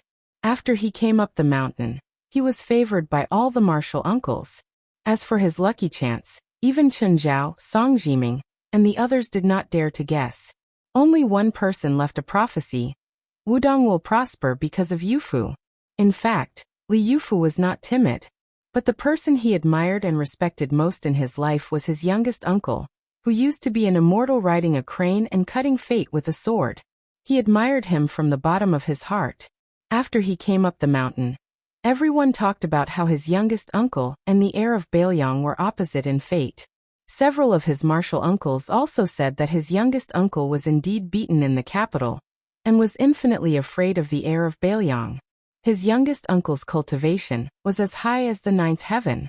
How could Li Yufu, who had been chasing after his youngest uncle for all his life, not be afraid of him? Su Fengnian turned his head and glared at Xianyuan Qingfeng, who was annoyed because he was disturbed from absorbing fate. Li Yufu did not dare to turn his head to look at the woman in purple. He only dared to lament in his heart that the women at the foot of the mountain were all tigers. His youngest uncle was right. Su Fengnian asked with a smile. I heard that Bei Meng's sword Qi went to Mount Wudong and asked for Ancestor Lu's flying sword technique. He asked your Mount Wudong to answer the sword on behalf of Ancestor Lu. He fought his way to the top of Big Lotus Peak, but was forced back to the foot of the mountain by you. Li Yufu said in a low voice. I lost my head in anger and acted on impulse. In fact, my swordsmanship is not as good as that sword Qi's.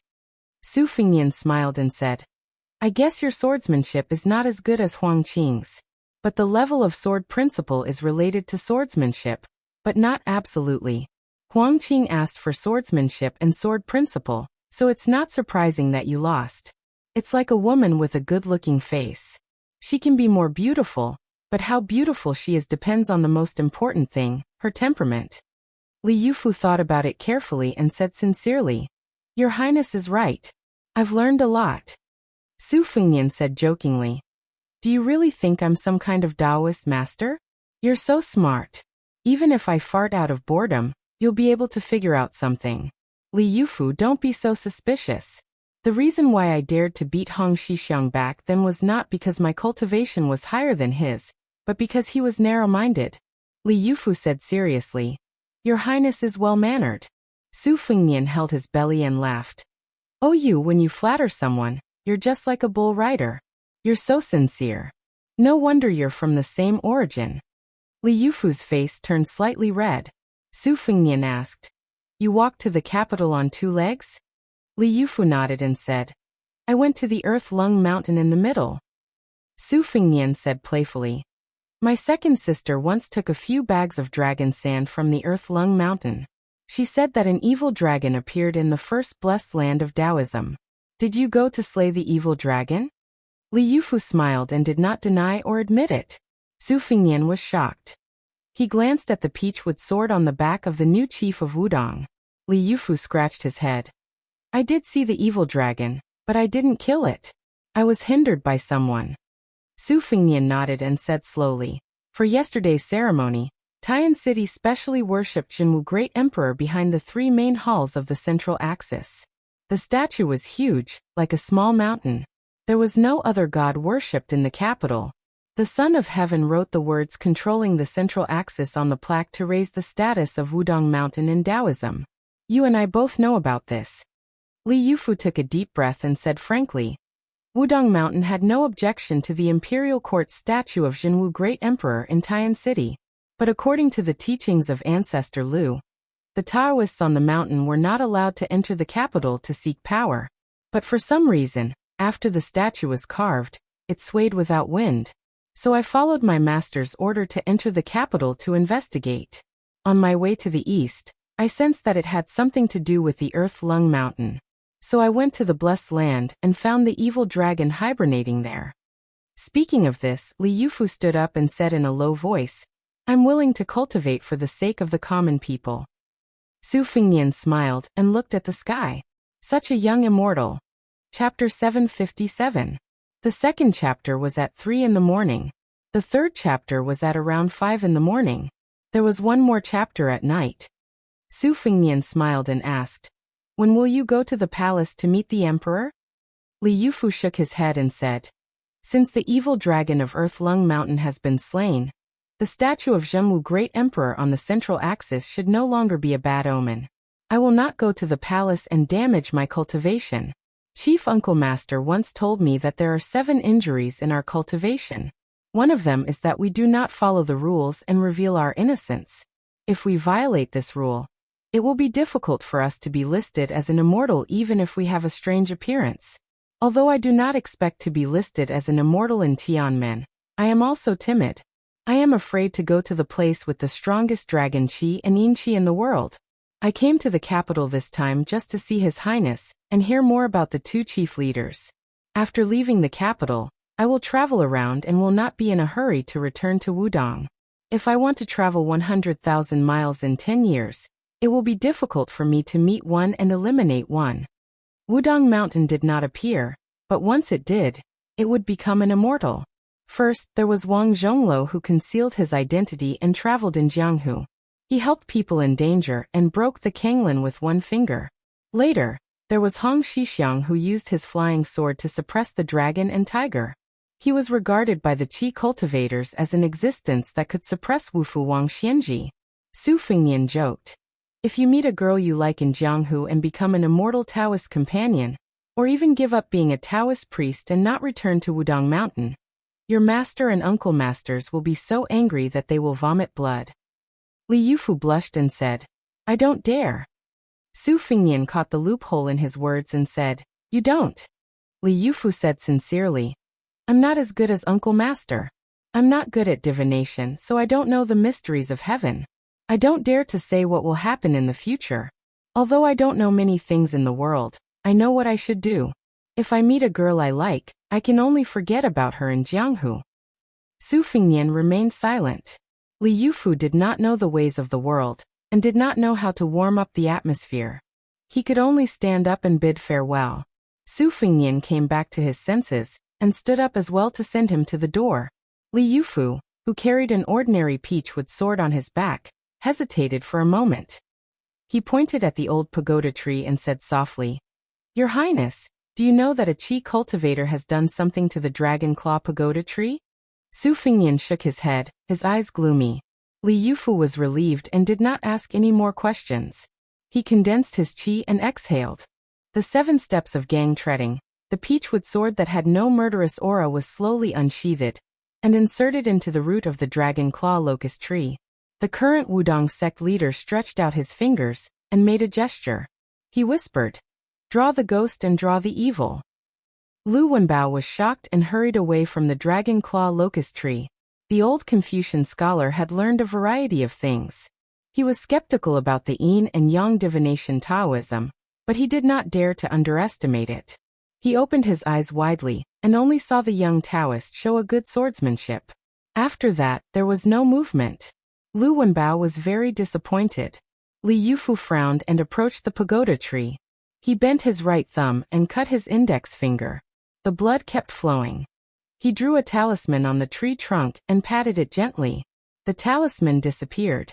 Li Yufu's expression did not relax but became more dignified. After thinking for a while, he crossed his palms. The left thumb was curled in the palm, and the other 9 fingers were exposed. Su Fengnian was a layman when it came to Taoism talismans. Xianyuan Qingfeng, who was behind him, said calmly, "This Taoist is using the Tai lion spell. It is said that Lord Tai's mount is a 9-headed lion, so there is this spell. Previously he was using the exorcism skill, while the lion spell is the skill of inviting the god.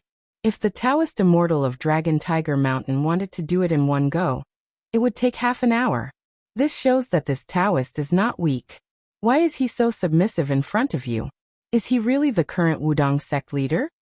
Su Fengnian ignored him. Li Yufu, who was very good-tempered, seemed to have found the clue after probing and realized the truth. He was angry for the first time. He is obviously orthodox, but he uses the unorthodox way. Li Yufu waved his sleeves, and the peachwood sword under his feet rose from the ground. He flew toward the imperial palace. His hands made an obscure spell that even Xianyuan Qingfeng did not recognize. He looked solemn and said in a low voice, Li Yufu, the 36th sect leader of Wudong, welcomes Jinwu. After the three main halls of the imperial palace, there was Jinwu. The majestic statue was 3 stories high. Jinwu the great emperor guarded the north and ruled the black tortoise. He was wearing golden armor and holding a sword, stepping on turtles and snakes. Since Li Yufu rushed to Earthlung Mountain to fight the evil dragon, the statue of Jinwu no longer shook. Prime Minister Qingxi Zhao Damping, who had been guarding here, was also free. He did not have to wait here all day and worry about the statue collapsing. At this time, Zhao Damping was following His Majesty to the statue of Jinwu the Great Emperor. Besides this great celestial master, there was also Bai Yu, an outsider of the celestial master residence, who was given to Mr. White Lotus by the emperor. There was also Zhao Ningxian, a young Taoist with the surname Ning, who often got lost in Dragon Tiger Mountain. He blocked the sword of the peach blossom sword god Dong Tai when he climbed the mountain. It was also Zhao Ningxian who wrote the Laozi's beard scripture, which slandered Buddhism, and created a trend for the imperial court to destroy Buddhism. The group of people did not look mighty, but their momentum was unparalleled. The emperor of the Zhao family, the 3 great celestial masters of Dragon Tiger Mountain, Sun Tonglu, who was already the head eunuch of the ceremony directorate and the internal officials directorate, and several people who were in their 30s. The new crown prince, Zhao Zhuan, was also among them. He was asking Mr. White Lotus for advice on cultivation. There was a debate between Buddhism and Taoism just now. The emperor of the Zhao family did not take sides. He just listened quietly and did not say a word. Although it was a debate, the monk with the strange Buddhist name, Yichan, was more like chatting with Bai Yu. If Zhao Zhuan did not make the final decision, Zhao Zhuan, who had been listening for nearly 4 hours, would have been sleepy. He turned his head several times to yawn. Empress Zhaoji, who was present at that time, saw it and gave him a few fierce glances. Zhao Damping and Zhao Ningxian looked at a certain place in the south of the city almost at the same time. Chapter 758. Mr. White Lotus, who had read too much, squinted his eyes and realized the emergency situation. He glanced at Zhao Ningxian, who he thought highly of. Zhao Ningxian secretly stretched out his hand and quickly pinched his fingers. Zhao Damping did not even try to hide her anger. In the eyes of outsiders, the Taoist master of Longhu Mountain was bursting with righteousness. Like a heavenly immortal in a thunderous rage, Crown Prince Zhao Zhuan, who had been indifferent to the matter, finally came to his senses and looked around. If the common people saw such a frivolous crown prince, they would be worried about whether the world would be peaceful in the future. The statue of Jinwu, which had been motionless for a long time, began to shake again. This time, it shook more and more violently than before. Many of the hidden talisman arrays on the ground around the statue were pulled out and destroyed. Sun Tonglu had no time to be rude. He stood in front of the emperor to protect him, fearing that the statue would collapse. Zhao Damping flicked the tail of her white sword that was wrapped around her arm. She leaped forward and stepped on the eye of the array. She tried to stabilize the secret array that she had carefully set up. Unfortunately, she was not strong enough this time. The statue of Jinwu the Great lost its roots and slowly slid toward the south. Zhao Damping's face was pale. She looked up and saw a peachwood sword flying toward her. The tip of the sword turned toward the south, as if it wanted to follow Jinwu the Great to the south. The emperor of Zhao family looked normal and said softly, "Master Lu Hao, destroy that sword." The celestial state master who contributed the most in the case of white clothes quietly appeared behind the emperor. Zhao Damping tried her best to suppress the fluctuating formation map. She turned her head and said worriedly, "Your Majesty, don't act rashly on the peach sword that has already entered the formation. Otherwise, the statue may collapse." The emperor was expressionless and just stared at the minister who was good at writing beautiful poems. Sweat oozed from Zhao Damping's forehead. Crown Prince Zhaoji chuckled, which was particularly harsh. Zhao Ningxian, who always gave people the impression that he did not care about anything, slowly walked out and blocked the path of the statue. He looked up at the highest god worshipped by the imperial court and asked a ridiculous and childish question. Who are you going to see? The statue of Zhenwu the great emperor continued to slide to the south. Zhao Donping's footsteps were forcibly dragged to the south. The emperor asked softly, Mr. White Lotus, can you tell me who Zhenwu is? Isn't he the second son of the Su family, who was born with the strength of dragons and elephants? Bai Yu, who was dressed in plain white hemp clothes and shoes, shook his head and said apologetically, Old Celestial Master Zhao Shituan has always believed so. But Bai Yu doesn't look like it. He thinks it's more like an evil dragon. As for who it is, Bai Yu doesn't have the ability to predict the future, so I really can't guess. Oh, the emperor said. He was not angry and continued to ask, then who could create such a phenomenon? Bai Yu smiled and said, Bai Yu knows about this. Looking at the style of the peachwood sword, its ancestor Lu's sword that has been passed down from generation to generation by the Wudong Taoists. When I was young, I admired ancestor Lu's sword immortal style and personally carved one. However, due to my limited talent, I was unable to practice the sword. If I'm not mistaken, this Qi refinement warrior of Wudong should be Li Yufu, the new leader of Zhanlong at Earthlung Mountain. The emperor's face darkened. It's fine if this Taoist doesn't meet me in the capital. After all, Wudong has an ancestral rule of not entering the palace since ancient times. But Hong Shixiang broke into the city because of his strength, and this person was rude and disrespectful. Does he really think that my great peace city is a brothel? Does he think that he can come and go as he pleases just because he has some family background? Bai Yu laughed it off and did not elaborate. Even though he was half-blind, he was still one of the most discerning people in the world. Senior Zhao Damping of the Celestial Master Residence worked together with a large group of Qi cultivators from the Imperial Astronomer. They used the Dragon Claw locust tree from Mawei as bait and the statue of Zhenwu as a catalyst. They tried to suppress the Crown Prince of the Northern Liang during his temporary stay in the hostel. They also tried to exhaust his fate, as if they were using a millstone to crush him to death. Bai Yu did not dislike this kind of emperor's hegemony, but he did not admire it either. He wanted to stay out of it. The art of war advocated the balance between the strange and the proper. This was the first strange, which was relatively hidden and obscure. The remaining one was obvious at a glance. Between the relationship between Wudong Mountain and Bailiang, if Wudong was tactful and took the opportunity to curry favor with the imperial court, then Bailiang, which was already revered as a Buddha, would completely lose the support of Taoism and become more isolated and helpless. The imperial court made an exception to promote the people who betrayed Bailiang in order to make the Su family a loner. As long as Su Xiao died, Su Fengnian, who had inherited the title of King of Bailiang, could only use 300,000 cavalry to fill the hole in the northwest gate. He could not do anything else. Bai Yu sighed. It was a pity that Wudong Mountain was still stubborn and did not want to do any superficial work. It was no wonder that they had declined to this extent and could not compete with the rising Longhu Mountain. First, it was the battle between two Zen temples and Longhu Mountain. Wudong Mountain fought Longhu Mountain. This was the battle for the ancestral court of Taoism. Even if they won this battle, they would lose the entire temple. Wudong Mountain would lose too much if they won. Bai Yu shouted to Zhao Ningxin, Ningxin, come back. Zhao Ningxin hesitated for a moment, and finally walked sideways to the south route of the statue of Zhenwu Great Emperor. While speaking, Bai Yu quietly waved his hand. Most of the others were paying attention to Zhao Ningxin's actions, but only Zhao Damping noticed Bai Yu's gesture. He gritted his teeth and removed the defense of the array. Outside the Mawei post house, Su Fengnian asked with a smile, Someone did something to the dragon-clawed locust tree. Do they have bad intentions against me? Li Yufu nodded with a dignified expression.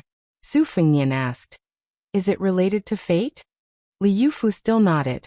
Su Fengnian, whose fortune was as white as a piece of paper, almost burst into laughter. He held back his laughter and said, All right, don't piss off those Zhao family people. Just focus on your 100,000 miles journey. You don't need to care about these dirty things. Take back the peachwood sword and leave the capital. Li Yufu blushed and said, The peachwood sword is in the array. It's hard to take it back. At the end of the long street outside the post house, a middle-aged swordsman in a green robe appeared. He carried a sword on his back. Walking slowly, his face was simple like an ancient necromancer. He bowed to the new chief of Wudong Mountain. Li Yufu hurriedly returned the bow and said respectfully, "Greetings, Uncle Wang." Wang Xiaoping, who had been cultivating his sword for 20 years. Wang Xiaoping was unhappy. Obviously, he was not happy that the young chief was involved in the battle of the dynasty. Li Yufu was simple, but he was not stupid. He was embarrassed at the moment. Su Fengnian did not expect Wang Xiaoping, the best swordsman of Wudong Mountain, to appear in the Maui post. Li Yufu explained. Uncle Wang left his last words. When your highness enters the capital, Brother Wang will enter the world. Wang Xiaoping took off the talisman sword Shenshu and threw it to Su Fengnian. He said in a hoarse voice, "Both brother and brother have said that they will see you in the capital." Su Fengnian took the famous sword. He did not have time to guess why Wang Xiaoping was willing to speak. He asked in surprise, "What can I do with the Shenshu?" Since Wang Xiaoping spoke, did it mean that his swordsmanship had reached the Desheng level? But the most famous mute, in Jianghu, was a man of few words and did not speak anymore. Li Yufu scratched his head and said, "Uncle Wang once said that I can see Jinwu, and Jinwu can see me." Su Fengnian was even more confused. Suddenly, the Shenshu in his hand trembled, like Jinwu the great emperor's urgent order. For some reason, Su Fengnian turned his head and looked to the north. He said softly, "Sword come." Li Yufu's peachwood sword flew to the south and returned to the scabbard. Su Fengnian said in his heart, "Sword go." The Shenshu flew to the north and returned to the hand of the statue of Jinwu the great emperor. Wang Xiaoping, who was conceited as a genius in swordsmanship, bowed respectfully to the white-haired young man. Even Li Yufu, who was talented, had tears in his eyes at this time. Jinwu had not been seen on Wudong Mountain for 800 years. Jinwu finally saw me today. Chapter 759. The next chapter will probably be after 5 o'clock. Li Yufu had left the capital as fast as he could, away from the troublesome place. Wang Xiaoping, the sword maniac without Shenshu, stayed in the courier station. He would probably be cursed for being an accomplice to evil in the future. Wang Xiaoping entered a side room and closed the door, refusing to see anyone. Then the little monk, Bei Nan, hurriedly ran to the dismount way. He scratched his bald head when he saw His Royal Highness' miserable state. Su Fengnian didn't say much about his dangerous quarrel in the palace. They agreed to leave the capital together and go to the two Zen temples. Unexpectedly, the little monk shook his head and said, "Master asked me to go with His Highness to Bailiang and teach him the method of epiphany." Su Fengnian asked in surprise, "If you didn't go to the capital to meet the emperor, it would be fine. But if you go to Bailiang with me as soon as you leave the capital, wouldn't it be tantamount to declaring that the two Zen temples have completely fallen out with the imperial court? Aren't you afraid that the imperial court will close the main gate of the two Zen temples in anger?" Miss Li Zi didn't want to deal with these things. She was focused on making snowmen in the courtyard.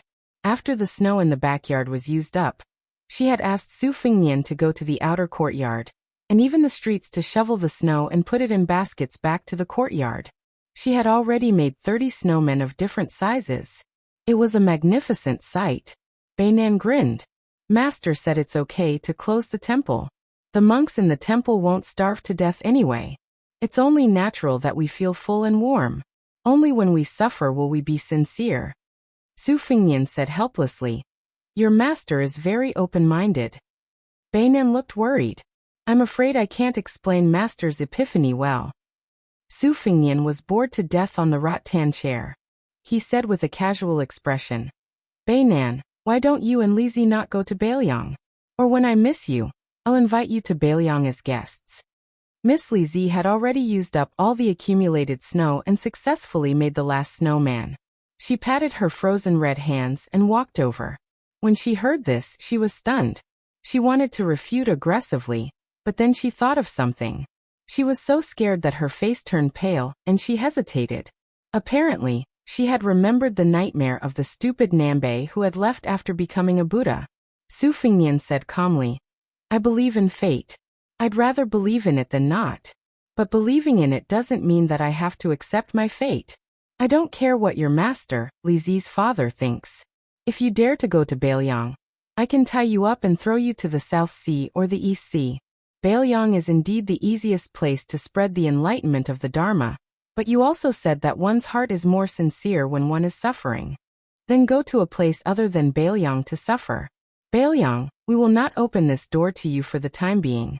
Apart from talking about the Dharma, the little monk Nanbei, who was stupid in everything else, was suddenly in a dilemma. Su Fengnian did not give them a chance to think. He continued to say mercilessly, "You should leave the capital immediately, so that you won't be implicated by me." Miss Li Zi's eyes were red and she bit her lips. Su Fengnian said with a straight face, "Don't you understand the order to leave?" Miss Li Zi said with a crying voice, "I haven't seen you for a while, and your hair has turned white. What if you die next time? I only have 2 friends, you and Wenhua. What do you want me to do if I can't find Wenhua?" Su Fengnian wanted to say something but stopped. The stupid Nanbei put his palms together and walked to east and west. Su Fengnian closed his eyes and said softly, "You can go through Shishu and enter Nanjiao. You can go all the way to the South Sea. The road is difficult, but it's relatively safe." Miss Li Zi had just grown up and turned from a girl to a woman. This time, she did not act coquettishly or pester him. She turned her head and wiped her tears. She sniffled and said softly, "Then I'm leaving." Su Fengnian kept his eyes closed and his heart of stone. She finally moved to the door of the backyard. She turned her head and said, "I'm really leaving." Su Fengnian was indifferent. Xianyuan Qingfeng quietly rolled his eyes. After a while, Xianyuan Qingfeng did not know whether to laugh or cry. A small head poked out of the door with tears in his eyes. Then, a bald head also sneakily poked out. Su Fengnian stood up abruptly, and his 2 heads went back into hiding. Su Fengnian stepped over the threshold. Seeing her back to him, he walked over and twisted her ear. He turned her around and lowered his head with a gentle smile. "In the past, it was always me who gave you gifts. This time when you go to the South Sea with Nanbei, remember to help me pick out a few gifts. When we meet in the future, I'll ask you for them. I'm tacky. I'll give you the most expensive gifts." Miss Li Zi lowered her head and said, "Oh." Su Fengnian turned to monk Nanbei and said with a smile, "Then I'll leave this sister to you. Take good care of her. Remember, 10,000 pounds of rouge and face powder can't compare to a living person." Monk Nanbei nodded. After seeing them off at the entrance of the Xiamawei post house, Su Fengnian only waved his hand and turned around, leaving behind a crying young girl and a young monk who was at a loss of what to do. Back in the yard, Su Fengnian squatted in front of a knee-high snowman. He was lost in thought. His second sister, Su Weisheng, had been strange since she was young. When she was young, she had once carved the words "banishment to 3,000 miles" on the back of Zhenwu the Great Emperor's statue on Mount Wudong. At that time, the Taoist priests on Mount Wudong treated her as a child and acted without restraint. Now that he thought about it, it could be said that the prophecy had come true. Xianyuan Qingfeng asked, "You're the reincarnation of Zhenwu the Great Emperor?" Su Fengnian said indifferently, "None of the people around me have good karma. My mother lost the land sword immortal, my eldest sister's life was full of misfortune, my second sister almost died of plum wine, my master Li Yishan died of illness, and my younger brother might enter the finger mystery realm for me. Aren't you afraid?" Xianyuan Qingfeng laughed from the bottom of his heart like a madman. The word miserable doesn't even begin to describe it. I'm so happy that I'm about to die. Su Fengnian exhaled heavily. He didn't care about the crazy woman's gloating. He stood up and said, "Let's go home." The world's #1 talisman sword, Shintu, returned to Zhenwu the Great Emperor. Zhao Dongping's expression was uncertain. She silently calculated the heavenly secrets, but she couldn't even find a clue. Mr. White Lotus sucked in a breath of cold air and said in a questioning tone, "Sword maniac Wang Xiaoping." Sun Tonglu and the other workers subconsciously lowered their heads and looked at their feet. They didn't dare to take another look at this scene, which they didn't know if it was a bad omen or an auspicious sign. Zhao Ningxian, whose face resembled an ancestor of Mount Longhu, stood there in a daze, muttering and shaking his head. After Mount Longhu suppressed Wudang, purple and gold lotuses bloomed in the dragon pond.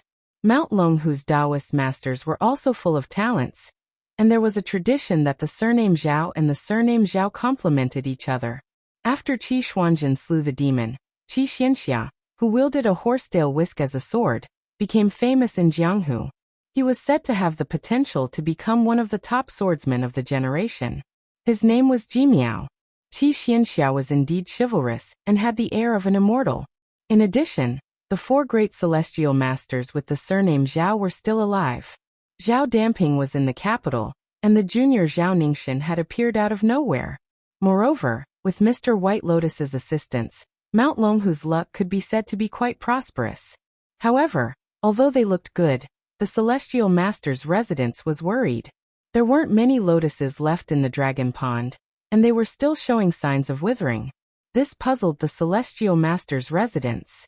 His Majesty calmly said to Zhao Damping, "Celestial Master Zhao, go to the imperial astronomer." Zhao Damping accepted the order and hurriedly left. Chapter 760. Even though Zhao Zhuan had become the crown prince, he still had the same carefree attitude as when he was a refined prince. The emperor turned his head and smiled. "Zhuaner, take Mr. White Lotus and attentive spirit to walk around. If there's anything wrong, write a report to me later. Remember, don't ask anyone to write it for you." Zhao Zhuan nodded bitterly. As the crown prince and the two Taoist priests strolled around the palace aimlessly, Zhao Zhuan suddenly smiled and asked, "Mr. White Lotus, what if the eldest son of the Su family is the Jinwu great emperor? Wouldn't that be troublesome?" Bai Yu chuckled and said, "Be an immortal in heaven and a human on earth. If that's the case, it's fine." 800 years ago, the emperor of Great Qin reincarnated as the Jinwu great emperor, but he still couldn't unify Beimang. He could only pass away with regret like a mortal. Zhao Zhuan asked a very sharp question. "Master, the world envies immortals for their immortality. In the past dynasties, there have been emperors begging for alchemists to refine pills or visit immortals, but none of them are immortal. There hasn't even been an emperor who lived past 100 years. Since Mount Longhu is the ancestral court of Taoism, has there ever been a senior Taoist master who truly achieved immortality? I don't really believe in the Taoist scriptures about ascension. Do you believe it, Mr. White Lotus?" According to the laws of the Liyang sect, the crown prince could call himself Gu. Mr. White Lotus laughed and said, "Bai Yu was brought to Mount Longhu by my master when he was young. He once asked him if there were immortals in the world. I'll only repeat what my master said. He said that Taoists seek the great Tao when they cultivate, just like those herbalists who go up the mountain to gather herbs. Some people are lazy, but sometimes they're destined. They go into the mountain to gather rare herbs and return with a full load. There's Hong Shixiang in Wudang, and Mount Longhu where Bai Yu is from. But most people are rewarded by the heavenly Tao. Sometimes it doesn't, but they still gain something in the end. The four Taoist masters are like that.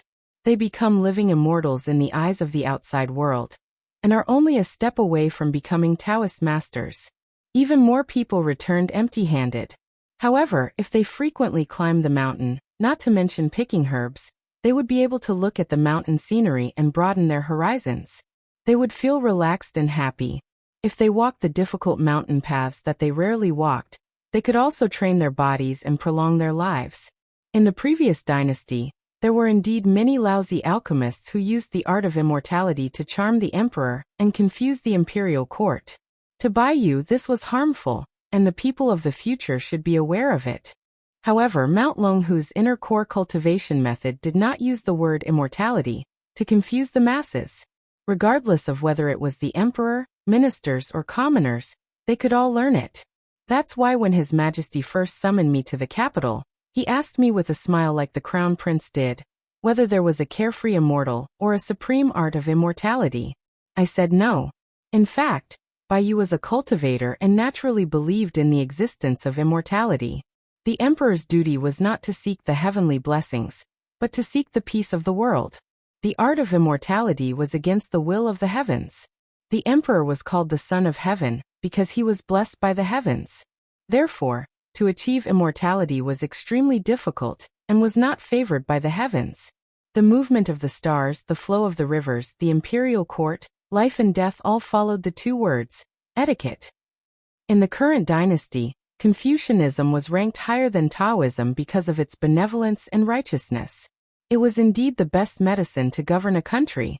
However, there was no medicine in the world that could cure all diseases. Taoism's calmness was another medicine. The Buddhism of the Central Plains was also another medicine. His Majesty did not destroy the true Buddhas, but the fake Buddhas. Was it not for the sake of allowing the Crown Prince to pardon the Buddhists when he ascends the throne? Good medicine is bitter, but His Majesty's heart is also bitter. The Crown Prince hides his strength and bides his time. His Majesty understands the essence of Huang Lao, but you must be considerate. Crown Prince Zhao Zhuan had been absent-minded when he was listening to the debate between Buddhism and Taoism. Now that Bai Yu was speaking, he was completely focused, not missing a single word. He looked around and saw that there was no one around. He said softly, "Father sees Prime Minister Qing Zhao damping as a performer, but I do not dare to treat Mr. White Lotus like that. I hope that Mr. White Lotus can enter the court and become an official. You do not seek immortality, but the good fortune of the people." His Majesty. Naturally, it was when he Zhao Zhuan ascended the throne. Bai Yu smiled faintly, not saying anything. Zhao Zhuan also smiled knowingly. Zhao Ningxin was still daydreaming, turning a deaf ear to the conversation between the Crown Prince and Mr. White Lotus. Zhao Zhuan led the two Taoists to the imperial astronomer and left. Mr. White Lotus looked at the extraordinarily tall building of the imperial astronomer and asked softly, "Have you calculated it?" Zhao Ningxin nodded and said, "It is Su Fengnian without a doubt." Bai Yu was neither surprised nor happy. Instead, he looked a little sad and muttered to himself, "No wonder the first Taoist master of Mount Longhu appeared in the spirit dragon pool and left a prophecy of a horse trampling on dragons and tigers. However, even the kings of the human world do not meet the king. Liyang is the gathering of the three talents of heaven, earth and man. No wonder Su Fengnian is so miserable. Among the people you care about, has any one of them ever achieved a perfect ending?" Bai Yu sighed and patted the shoulder of the young Taoist beside him. "Solitary hidden Zhao Huangqiao can even raise an evil dragon in the Earth Lung Mountain. I don't believe that you and I can't do it."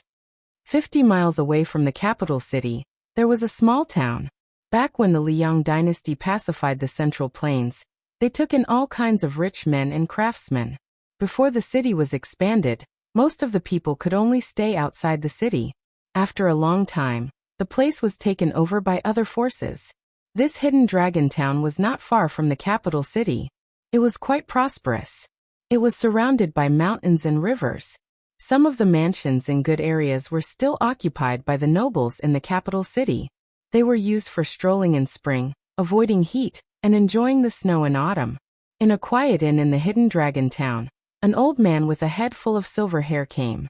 He was not extravagant, but his aura was extraordinary. The shopkeeper and waiters were all intimidated by him. Usually, when the old man in gray sat alone to eat and drink, no one dared to approach him. Then another pair of guests came and sat at the same table as the old man in gray. The woman was as beautiful as a fairy. She carried a slender and beautiful red sandalwood sword box on her back. She was like a beauty who walked out of a painting. Unfortunately, she had a fierce aura that kept people away. The middle-aged Confucian scholar, who looked like a servant, had white hair. He sat opposite the old man in the conference. The old man in gray said calmly, "Chao Chongqing, you have crossed the threshold of celestial phenomenon and become a Confucian saint. Are you here to show off? Or are you here to stop me from killing Su Fengnian?" The Confucian saint smiled calmly. "Coincidentally, I was waiting for Su Fengnian to return something. I just wanted to catch up with you on the way. I won't interfere with the grudges between the two of you." Han Diaoxi, whose head was full of snow, glanced at the princess of West Chu Jiangxi. He retracted his gaze. "Although I, Han Diaoxi, am a eunuch, I know that His Majesty will not mistreat the people of the world. Although you, Chao Chongqing, are not selfish, you are harming the world for the sake of the country. Restore the country? Even if you are a land immortal, can you really restore it?" Chao Chongqing shook his head and said, "You don't know anything about human affairs." Han Diaoxi sneered. He stood up and said ferociously, "Tell Su Fengnian that we will have a life-and-death battle between us within 500 miles and 1,000 miles." Chao Chongqing did not say anything. Han Diaoxi threw a bag of silver on the table and walked out of the inn. Chao Chongqing looked at the princess. She said calmly, "He can only be killed by me." Chao Chongqing felt a headache. Han Diaoxi may not be able to kill Su Fengnian. The young woman, who was riding a sword like a fairy, said calmly, "I mean what I say." Chao Chongqing, who was a Confucian saint who could even block Gu Jiantang's thunder of mind, could do nothing about it. Chapter 761. 3 chapters 11,000 words have been uploaded. These are not included in today's update. So there is one more chapter tonight. Before the 6 vassal kings and the new kings left the capital, 2 carriages left Great Peace City quietly. The coachmen were Blue Bird and the young death warrior Wu. Lu Wenbao had finally succeeded. The old Confucian who had endured the cold for several days was finally able to sit in the carriage. Facing him was that sword maniac Wang Xiaoping. Lu Wenbao had originally wanted to ask this Jianghu master, who was known as the #1 swordsman on Wudong Mountain, for advice on how to maintain one's health. But when he saw Wang Xiaoping's lifeless appearance, he gave up on the idea. He didn't want to annoy this Zhenren and be mistaken by the crown prince of Bailiang that he was trying to climb up the ranks. The appetite of officialdom was too big. Not being content was a big taboo. Lu Wenbao had been poor for most of his life. He had never eaten pork, but he had seen pigs run. After waiting for so long and seeing the moon, not only did he not become arrogant, he only dared to cherish his fortune and fate.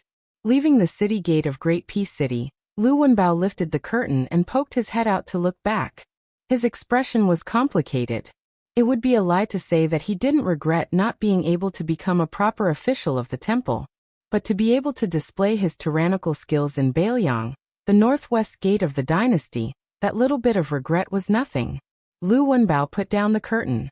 His old face bloomed with a bright smile. He fiercely rubbed his face until it was burning and painful. Leaning against the wall of the carriage, he said to himself, "Before the flowers bloom in Bailiang, can I, Lu Wenbao, have my own carriage? That's all we can hope for." The size of the official's hat, whether he's in the mainstream or not, we don't even need to think about it. It's fine as long as he's an official. In the front carriage, Su Fengnian and Xianyuan Qingfeng were sitting cross-legged facing each other. Between them was a rowanwood chessboard that Tong Ziliang had bought for them. The pieces were brand new. Nowadays, those who revered the past and devalued the present had no face to take it out for guests if they didn't have a chessboard that had been used by national chess masters. Therefore, even though this chessboard was both beautiful and made good, it wasn't expensive. Xianyuan Qingfeng was only an amateur to chess. Fortunately, Su Fengnian also placed his pieces randomly and managed to match his opponent. Otherwise, given Xianyuan Qingfeng's stubbornness and competitiveness, he wouldn't be in the mood to play chess with Su Fengnian. Xianyuan Qingfeng's chess skills were mediocre, but he excelled in his intelligence and persistence. Every time he placed a piece, he would be calculative and calculate over and over again. Now that he had reached a bottleneck, he wasn't in a hurry to place a piece. He held a round black piece between his fingers and looked at the chessboard. If Mount Hui crosses the bottom line of the imperial court one day and is surrounded by the purge army, will you abandon me? Su Fengnian leaned against the wall of the carriage and placed one hand on the cold box of chess pieces. You won't believe me even if I say I won't. Xianyuan Qingfeng's thoughts were like antelope horns. You're really good to that, Miss Li. This is the first time I've seen you treat an outsider like this. Su Fengnian teased. Jealous? Chapter 762. Xianyuan Qingfeng raised his head and glanced at him coldly. She was such a mean woman that no one liked her. Su Fengnian quietly waited for her to make her move. He said slowly, "Don't you find it strange that Su Xiao could make it this far? My master once said that when Su Xiao joined the army early on in the Tu Liao, he had no choice but to do so. He fought the hardest and earned the least amount of military merit. Most of the merit was given to the generals above him. My master once said that when Su Xiao was a miscellaneous lieutenant, he had less than 1,000 men under his command. He fought the hardest and earned the least amount of military merit. Most of the merit was given to the generals above him. My master once said that when Su Xiao was a miscellaneous lieutenant, he had less than 1,000 men under his command. He fought the hardest and earned the least amount of military merit. Most of the merit was given to the generals above him while they watched the show. My master once said that when Su Xiao was a miscellaneous lieutenant, he had less than 1,000 men under his command. He fought the hardest and earned the least amount of military merit. Most of the merit was given to the generals above him. My master once said that when Su Xiao was a miscellaneous lieutenant, he had less than 1,000 men under his command. He fought the hardest and earned the least amount of military merit. Most of the merit was given to the generals above him while they watched the show. My master once said that when Su Xiao was a miscellaneous lieutenant, he had less than 1,000 men under his command. He fought the hardest and earned the least amount of military merit. Most of the merit was given to the generals above him while they watched the show. My master once said that when Su Xiao was a miscellaneous lieutenant, he had less than 1,000 men under his command. He fought the hardest and earned the least amount of military merit. Most of the merit was given to the generals above him while they watched the show. My master once said that when Su Xiao was a miscellaneous lieutenant, he had less than 1,000 men under his command. He fought the hardest and earned the least amount of military merit. Most of the merit was given to the generals above him while they watched the show. My master once said that when Su Xiao was a miscellaneous lieutenant, he had less than 1,000 men under his command. He fought the hardest and earned the least amount of military merit. Most of the merit was given to the generals above him while they watched the show. My master once said that when Su Xiao was a miscellaneous lieutenant, he had less than 1,000 men under his command. He fought the hardest and earned the least amount of military merit. Most of the merit was given to the generals above him while they watched the show. My master once said that when Su Xiao was a miscellaneous lieutenant, he only had less than 1,000 men under his command. And after Su Xiao got older, he liked to talk to me about his past. He talked about how he was handsome and elegant when he was young, how many girls liked him, how he pulled a big bow and killed a fierce tiger. I didn't really believe these things, but he said that he was used to washing his face with snow, that he could taste fish from grass and tree bark, and that when he woke up he always felt like he could see the souls of the dead. I believed him. In the past, I always used the phrase, "A real man doesn't talk about his past glory," to rebuke him. For some reason, now I really want to hear him talk about his past. Xianyuan Qingfeng thought about how to place a chess piece, but his arm remained suspended in the air. Su Fengnian said self-deprecatingly, "Now everyone in Beiliang knows that I once went to Beimang alone and accomplished several great things. Actually, there were many times I was scared to death over there. When I met Tuoba Chunsun, who was accompanied by 2 great demons, I almost thought I was dead. When I met Luoyang, who was practically the ruler of the entire world, I also thought I almost died in the Great Qin dynasty's imperial mausoleum. In the Ruran Mountains, I faced the 5th raccoon of Mount Bubang, which was slightly better.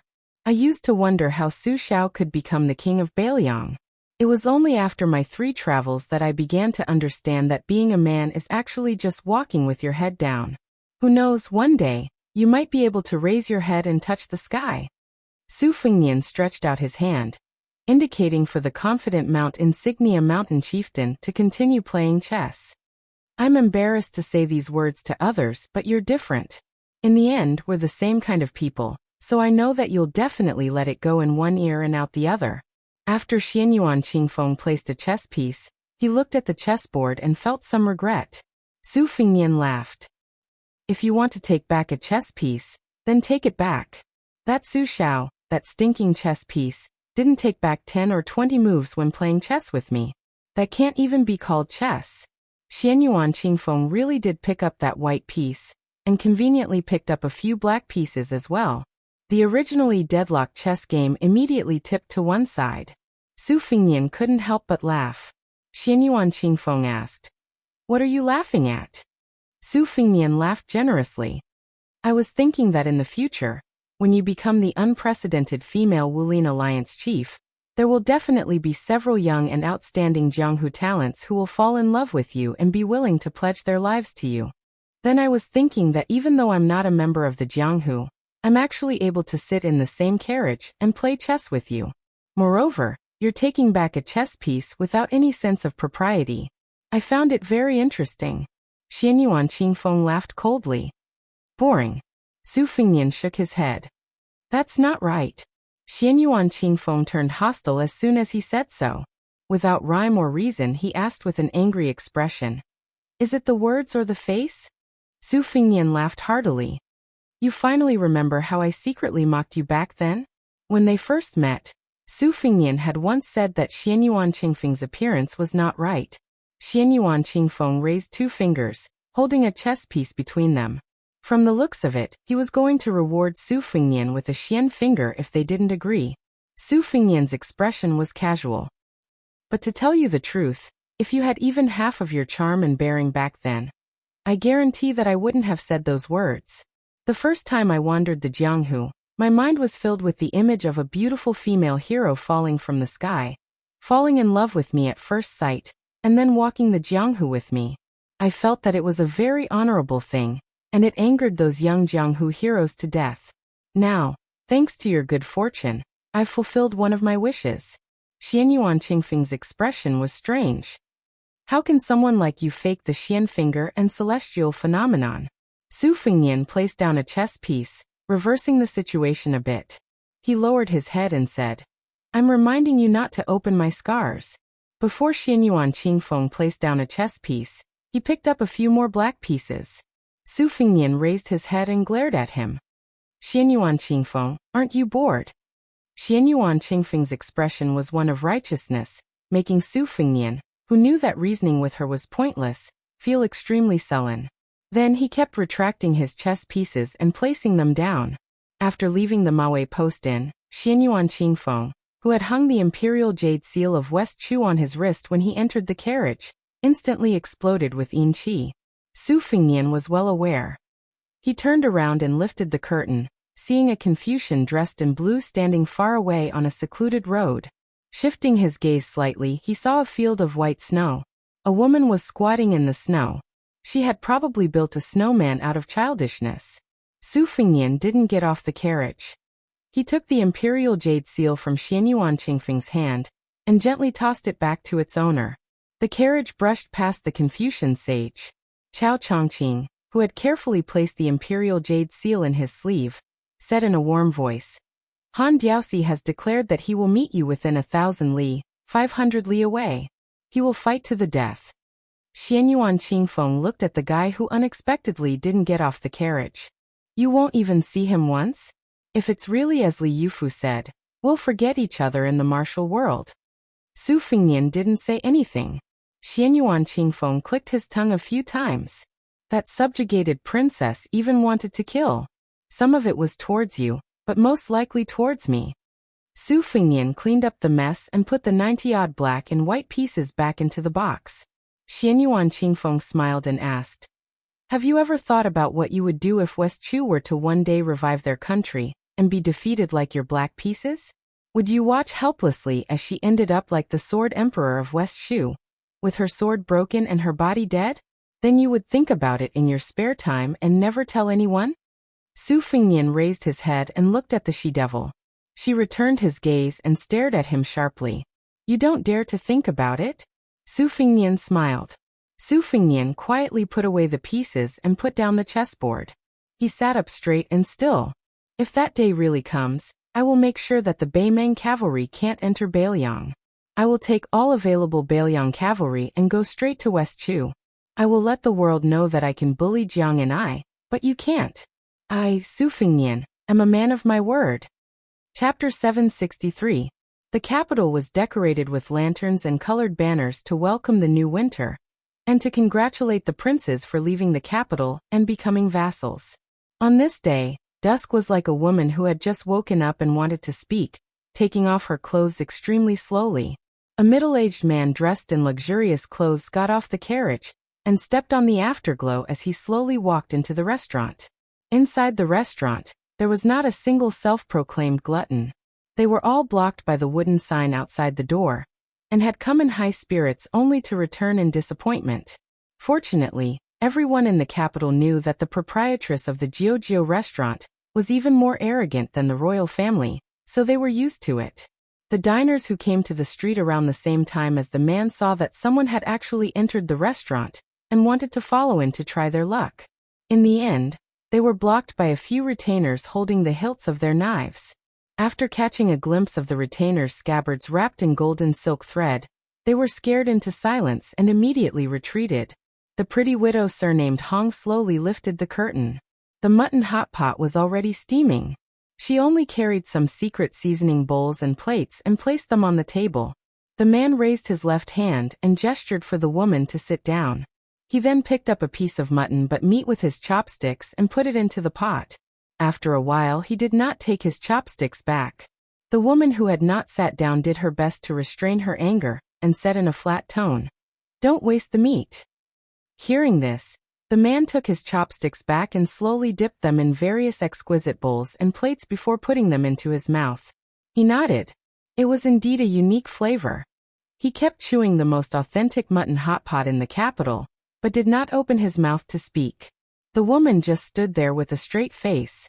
After finishing the mutton but meat in the porcelain plate, which looked very tempting just by looking at the texture, the man put down his chopsticks and finally raised his head to say, "Hong Cho, have you ever thought that in today's world, every place within the reach of the Liang Imperial Court's decree, all the people within the jurisdiction have benefited from Sun Ping without exception?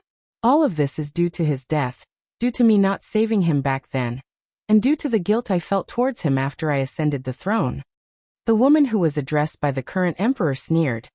Hong Cho is only a woman with long hair and short knowledge. She doesn't care about the big picture. She only knows that without a man, she can only resent those bastards who killed him. The reason why I didn't pour a few kilograms of arsenic into the pot today is because I know it won't kill you. The emperor retracted his gaze. There was a fragrance in the mist that was not greasy. After a day of hard work, he only felt comfortable after eating a dozen chopsticks. He did not care about the woman's angry words and resentment. He said softly, "Zhao Sui, the prince of Jiaodong, said a few words to him, and I made him lose all his military power." The woman laughed out loud. "You are the son of heaven. Is there anything you don't dare to do?" The emperor smiled and said, "You think too highly of me. There are many things in the world that cannot be done. I do not dare to touch Su Xiao. Su Xiao's son is right in front of my eyes. I still have to endure." She sneered and said, "The person who sits on the dragon throne has the nerve to fight a battle of wits with a child." The emperor waved his hand to wave away the hot air that hit him in the face. He tilted his head and said, "When I was a child, I still had to be on tenterhooks and live with my tail between my legs. The scholars of Great Peace City all complain that it is not easy to live in the capital. I always find it funny because only the imperial palace is not easy in the world. The officials think about whether or not they can live well. In the imperial palace, they think about whether or not they can live. Before I ascended the throne, I told myself that I wouldn't let all my children live like their father. But after I became the emperor, I realized that there was a limit to human power. The Son of Heaven, in the end, is still an ordinary person. Every family has its own difficulties. I am the head of the family Su Xiao is, and you Hong Cho are also half a head. You must have many grievances running this restaurant. For example, you carefully and conscientiously buy the best lamb, the best soup base, and the best seasoning. You think that the price is fair and you get what you pay for. But after the customers eat too much, they will feel that your family's lamb hot pot is just that. They may even curse you behind your back that your wife is black-hearted. Or maybe there is a problem with the relay route to Great Peace City that causes you to run out of goods. When you have to close, they will curse you even more for being unkind. Why is it that other restaurants open every day while your Jiu restaurant thinks that you are the boss? It is hard to guarantee that they will not leave behind some unpleasant words. Putting yourself in other people's shoes is the heart of Buddha. This is the principle. But isn't it a valuable principle because it is easy to say but hard to do? Also, these principles are the most prickly in the world. Many people are not willing to listen to them because if you say it, others cannot do it. It is especially painful. After I became the emperor, I received more direct memorials that Zhuge had accumulated over the years than during the Great Snow of Lidong. Only then did I understand the feeling.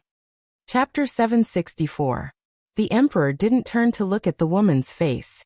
He continued, Zhaoji doesn't have a woman to talk to, and I know you don't like what she did back then. I don't have any other intentions this time. I just want to tell you on her behalf that what she did was wrong, but if she did it again, she would still make the same choice.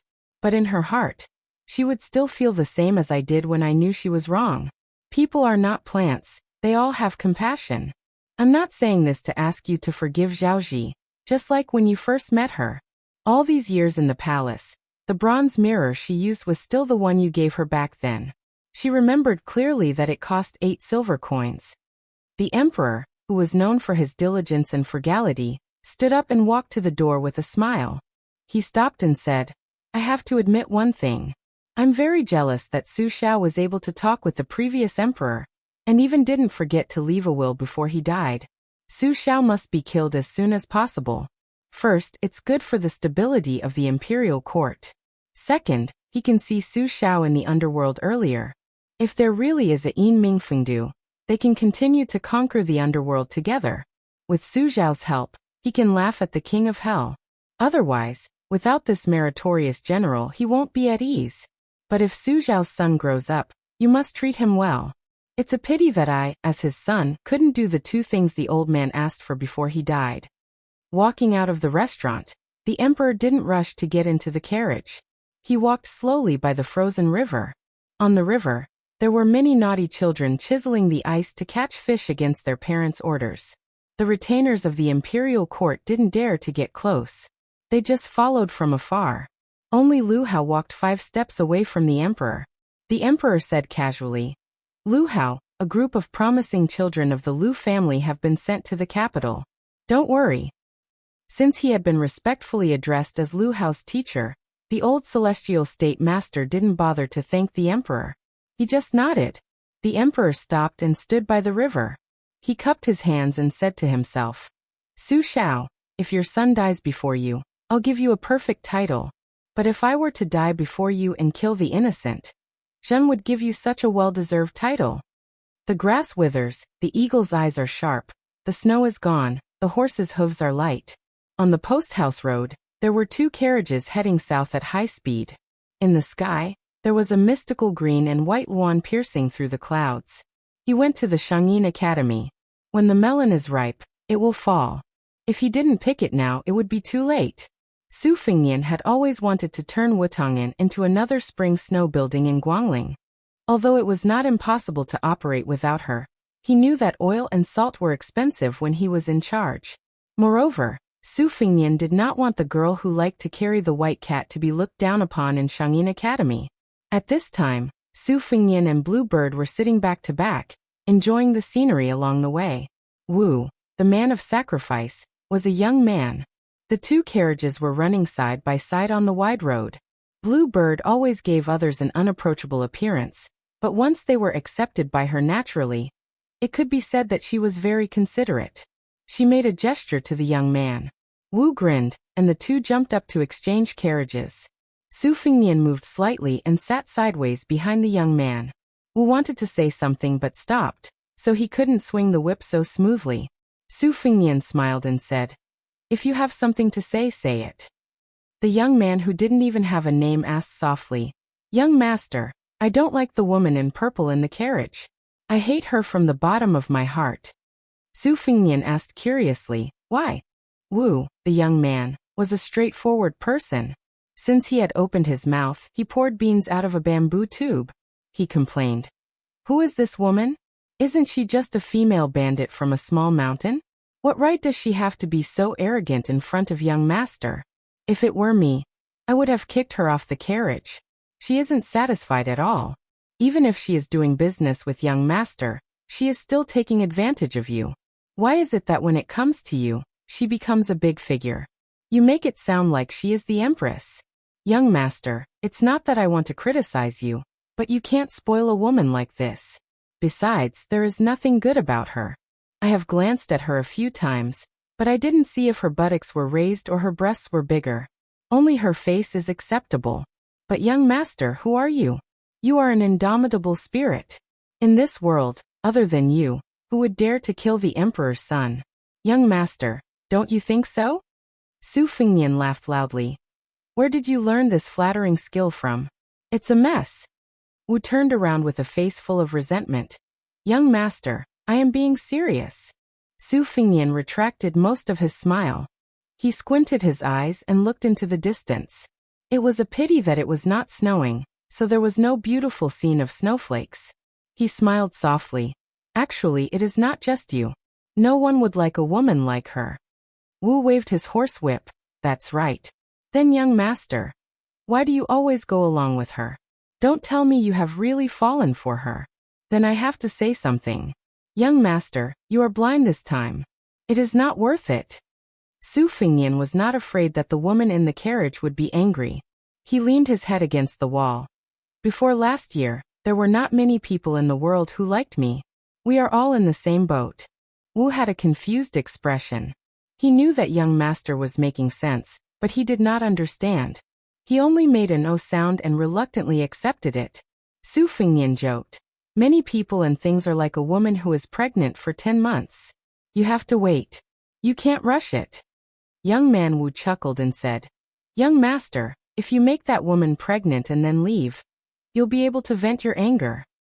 Su Fengnian used his Baoyang scabbard to smack the youth's head. You don't know the difference between life and death. She is a female devil at the finger profound realm.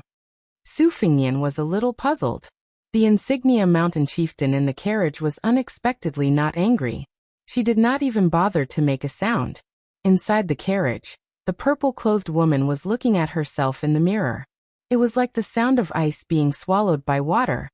Chapter 765. It was snowing lightly.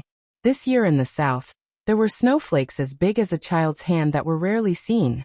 Under the heavy snow, it was difficult to travel on the courier road. There was still a day's journey to Shangyin Academy. The two carriages traveled at a fast pace. The heavy snow blocked the road. When they arrived at a manor near a lake, they took a detour a few li to find a lodging. Looking at the heavy snow, it seemed like it wouldn't stop for 2 or 3 days. If they didn't stay for one night, they would have to continue their journey.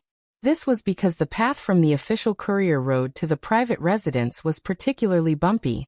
In fact, with the cultivation of the Zhu Pao otherworldly item, and Wang Xiaoping of Wudong, they could easily melt the several feet of snow on the road. However, that would be too shocking. Su Fengnian also didn't want to act so ostentatiously. 5 or 6 li of snow actually took nearly 2 hours to travel. There was a plaque with golden words hanging at the entrance of the manor.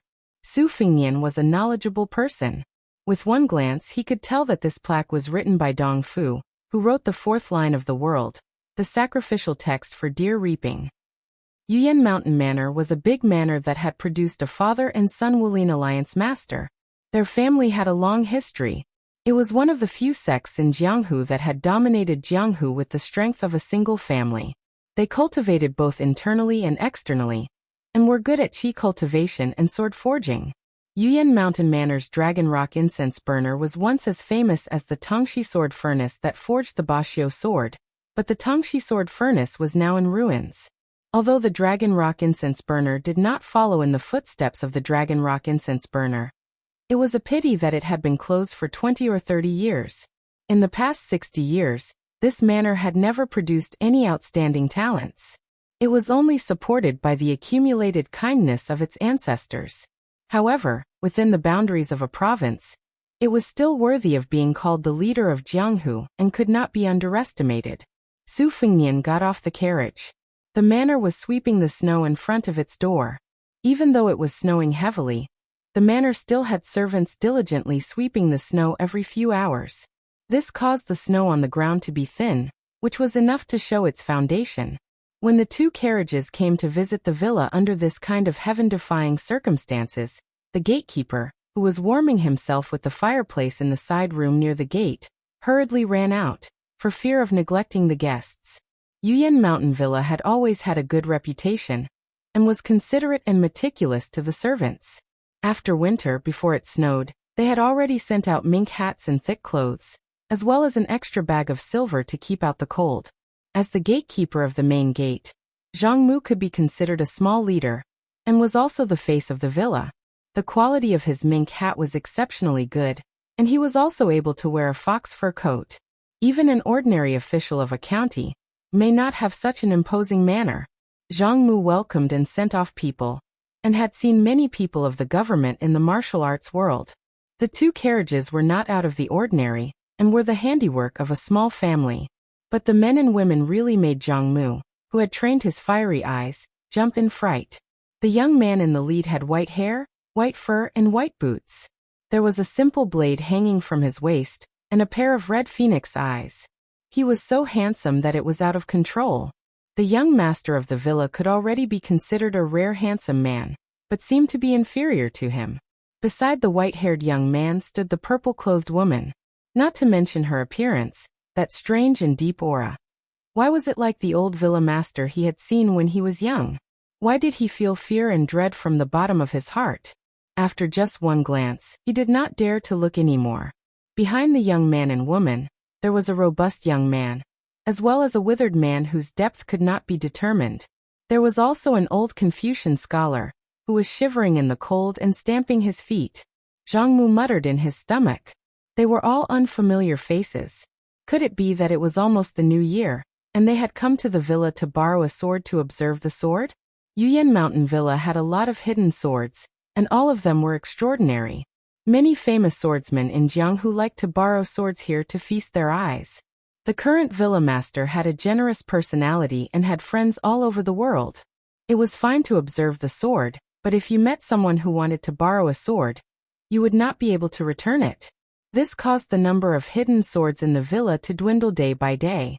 The old villa master had passed down more than 90 famous swords, but now there was less than half left. This was because the virtuous madam did not hesitate to quarrel with the villa master several times, and with great difficulty, she sealed a few of the sharpest peerless swords into the old sword furnace. Otherwise, they would have been ruined by the people of Jianghu. Su Fengnian lightly clasped his fists and said with a little guilt, "It just so happens that the snow is blocking the road, so I am unable to continue south. I am Su Fengnian, and have long heard of the great name of Yuyan Mountain Villa. I have shamelessly come to stay here for a day or 2. I hope you can forgive me." Zhang Mu heard the accent of Great Peace City, and did not sound like someone who had deliberately come to ask for a famous sword. He felt relieved. The villa master liked to welcome guests from all over the world. Zhang Mu had been influenced by him, and the servants had also been influenced by him. As long as it was not those so-called swordsmen who liked to fish for compliments and take advantage of others, Zhang Mu was not disgusted. In addition, these people in front of him had an extraordinary aura, and their words and mannerisms did not have the arrogance and conceit of an aristocratic family. Zhang Mu was also a little closer to them. He was hesitating whether to ask them to wait for a moment so that his subordinates could go and report, but he felt that it was inappropriate for these guests who had come from afar to wait outside in the snow. If they were really the children of aristocratic families, then it would attract unnecessary trouble to Yuyan Mountain Villa. But if he took the initiative to lead them in, and if something happened, then he, as a little gatekeeper, could not afford to be offended. Just as Zhang Mu was in a dilemma, the young master surnamed Su had already smiled and said, "I will trouble Mr. to inform the villa master that I will wait here quietly. If there is any inconvenience, then it is fine." Su Qi was able to see Dong Fu's semi-cursive, so he came in high spirits. Even if he did not enter, he would still leave in high spirits. Zhang Mu did not dare to speculate about the personality of this young master, but he paid attention to the details and was very sensible. Zhang Mu felt comfortable in his heart, and respectfully clasped his fists in return. Taking advantage of the situation, he said with a smile, "If I may be so bold as to ask young Master Su to wait for a moment, Zhang Mu will personally go and inform the villa master." Su Fengnian stretched out a hand, indicating that the gatekeeper did not need to pay attention to them. Then he quietly stood in the wind and snow, looking up from afar to admire the golden words, "Yuyan Mountain Villa" on the plaque. It was smooth and full, and deeply understood the realm of neutrality and peace. About the time it took for an incense stick to burn, Zhang Mu trotted out. His pace was quick, light, and not impatient. It was obvious that he was a martial artist who had come to visit, and was not comparable to those people in Jianghu who randomly made up a few sets of skills and called themselves heroes. Behind him was an old man who looked like a housekeeper. After seeing Su Fengnian and the others, he clasped his fists and said in a clear voice, "Young Master Su, please come in. This time, Yuyan Mountain Villa has been disrespectful. I am Zhang Han, and I will lead the way for young master. The house has already set up a stove and warmed up a few pots of yellow wine." Su Fengnian smiled and returned the greeting. "Su Fengnian has disturbed you in advance. Let me first thank you for your kindness in lodging at Yuyan Mountain Villa." The housekeeper hurriedly led the way and waved his hand with a smile. "Young Master Su, there is no need to be so polite. It is just that we have not received you well. I hope young master can speak freely. Although Yuyan Mountain Villa is not an aristocratic family, as long as an important guest comes to visit, we have never been stingy with our hospitality." Chapter 766. Su Fengnian smiled and nodded. The group of people followed Zhang Han over the threshold of the side door. It was reasonable that the main door was not open. A mansion's ceremonial door was not open to just anyone. Just like Baoyang Palace, the number of times the ceremonial door was opened could be counted on one hand. Those who received this honor were all top figures in the Liang dynasty, whether in the light or in the dark. Su Fengnian and the others, who were strangers to Yuyan Mountain Villa, were able to invite the chief steward to personally come out to greet them. This kind of treatment was not shabby. After Su Fengnian passed through the door, he gave a knowing smile. There was a secret unknown to others. Old Huang's sword box contained 6 swords. One of them came from the Dragon Rock incense burner in Yuyan Mountain Villa, and was named Agarwood. After passing through seemingly endless corridors and buildings, they finally arrived at a courtyard by the lake. The words Qi Shui were carved on the stone of the courtyard. It was really suitable for the scenery. Even Xianyuan Qingfeng, who was born in a superior family, could not find anything wrong with it. Before entering the courtyard, he also looked back at the snowy dragon-jumping lake. Yuyan Mountain Villa was near a mountain and a river. Crouching Tiger Mountain extended into the water, like a sleeping tiger resting. Looking into the distance, there was a pavilion built on top of the mountain to admire the lake. In addition to the 2 young maids who took care of the courtyard all year round, Zhang Han also specially brought a few maids who did not work in Qi Shui's courtyard. They were all good-looking. Perhaps they knew that they had brought family members. There were 5 or 6 maids inside and outside the courtyard. They all had a demure and dignified temperament, not the kind who could be seen at a glance. Zhang Han entered the courtyard, but did not enter the room. With a smile, he said to Su Fengnian, "Young Master Su, the Manor Lord unfortunately has something to do and cannot come to see you immediately. Young Master Su, please forgive him." Su Fengnian shook his head and said, "I should have gone to see the Manor Lord personally. If the Manor Lord came personally, I would feel really guilty. Old Mr. Zhang, you only need to tell me when the Manor Lord is free, and I will go personally to thank him. I did not expect the snow to block the road and delay the scheduled schedule. I had no choice but to stay in a hurry. The gift is too light. I am really ashamed." Zhang Han was in a good mood. He laughed and said, "You are a guest. Young Master Su is too polite, too polite." Honestly speaking, Zhang Han was truly infuriated by those dogs-hit pugilistic experts. They might seem carefree, but as soon as they met the Manor Lord, they would address him as their brother and boast shamelessly. They were so shrewd that even he, the head butler of the manor, felt ashamed of his inferiority. They would stay in the manor for anywhere from a few days to a few months, eating and drinking for free. Their table manners were terrible, and the slightest negligence would cause them to run over to the Manor Lord and speak sarcastically. There was once a famous swordsman in his 50s who actually dared to humiliate the maidservants of the manor. As for those swordsmen and rangers who came because of the Manor Lord's reputation, they were all here for the sword hidden in the manor. They were all scheming against the Manor Lord, and Zhang Han was ultimately just a servant. Even if he hardened his heart to play the role of the villain, he wouldn't be able to achieve anything. Thus, the Manor Lord was a good person who couldn't bring himself to do such a thing.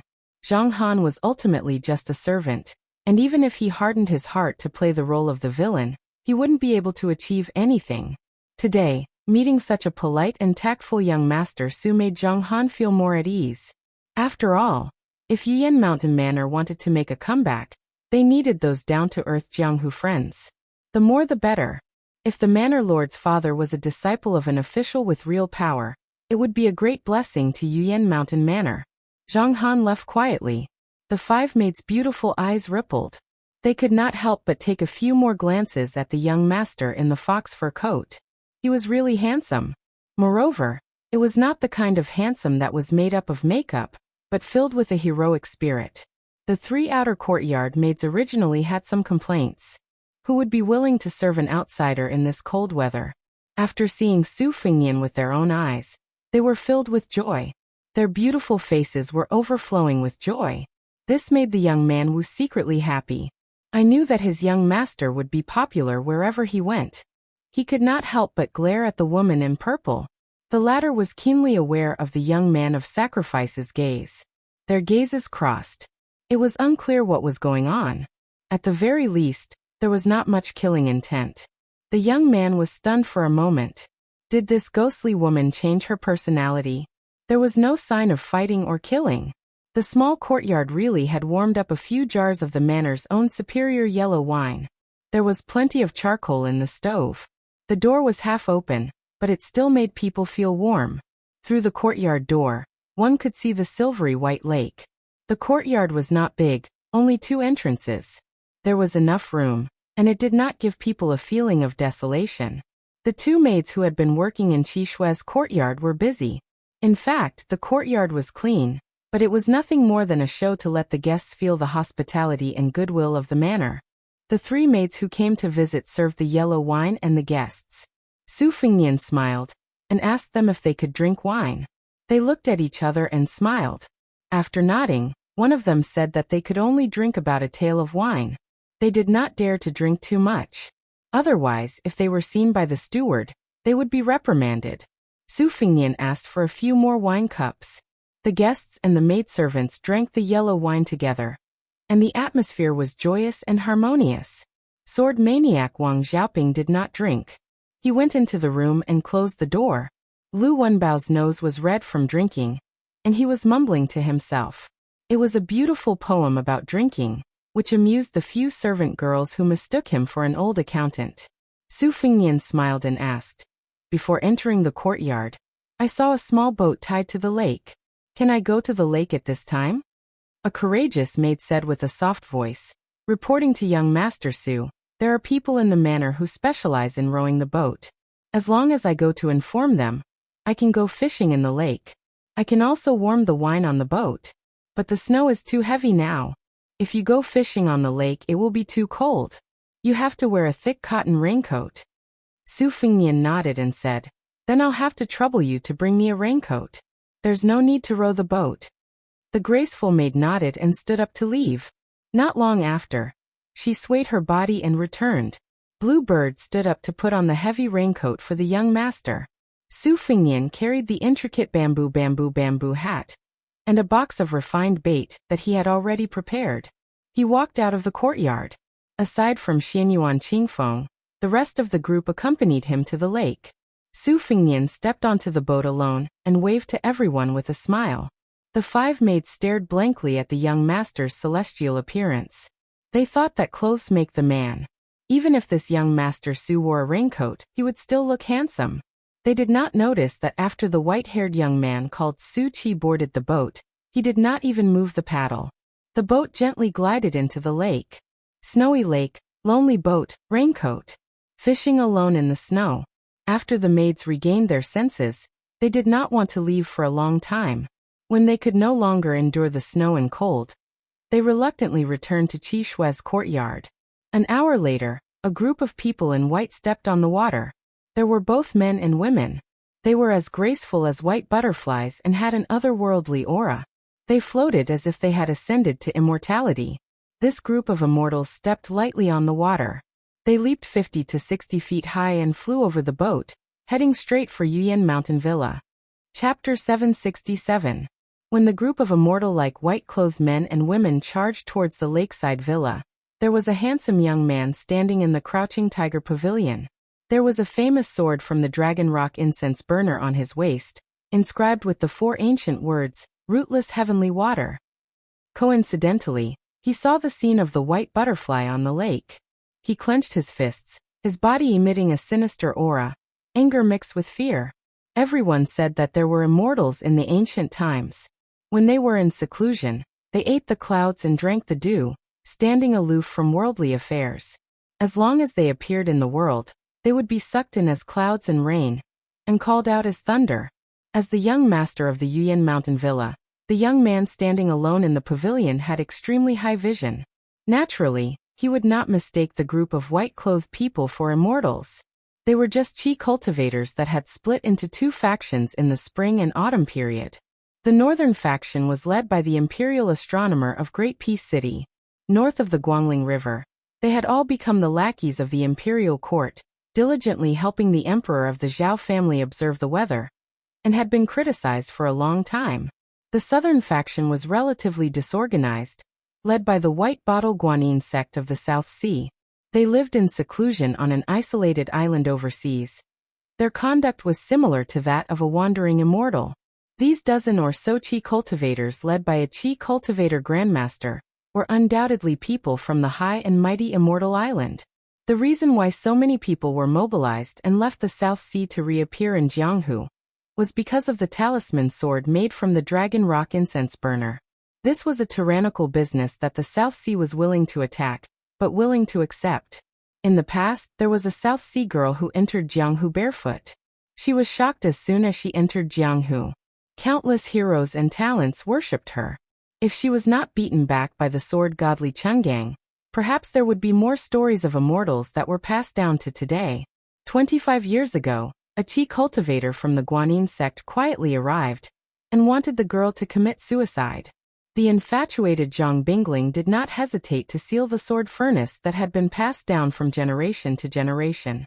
He promised to only make 81 talisman swords for the Guanyin sect in exchange for his wife's life. If the sword was not made in the future, he could die together with his wife.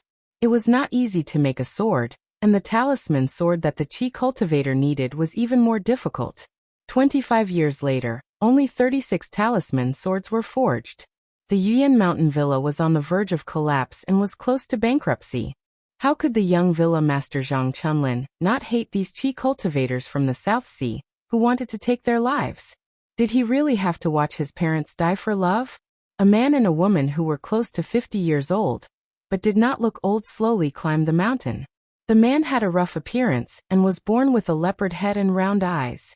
He had a valiant and boorish appearance, but his expression was tranquil. He held hands and entered the pavilion. Occasionally, he turned his head to look at his wife. The woman and her son Zhang Chunlin looked alike. She was dressed simply and elegantly. She was dignified and beautiful. In the face of imminent disaster, she was not afraid of death, but was full of silent guilt.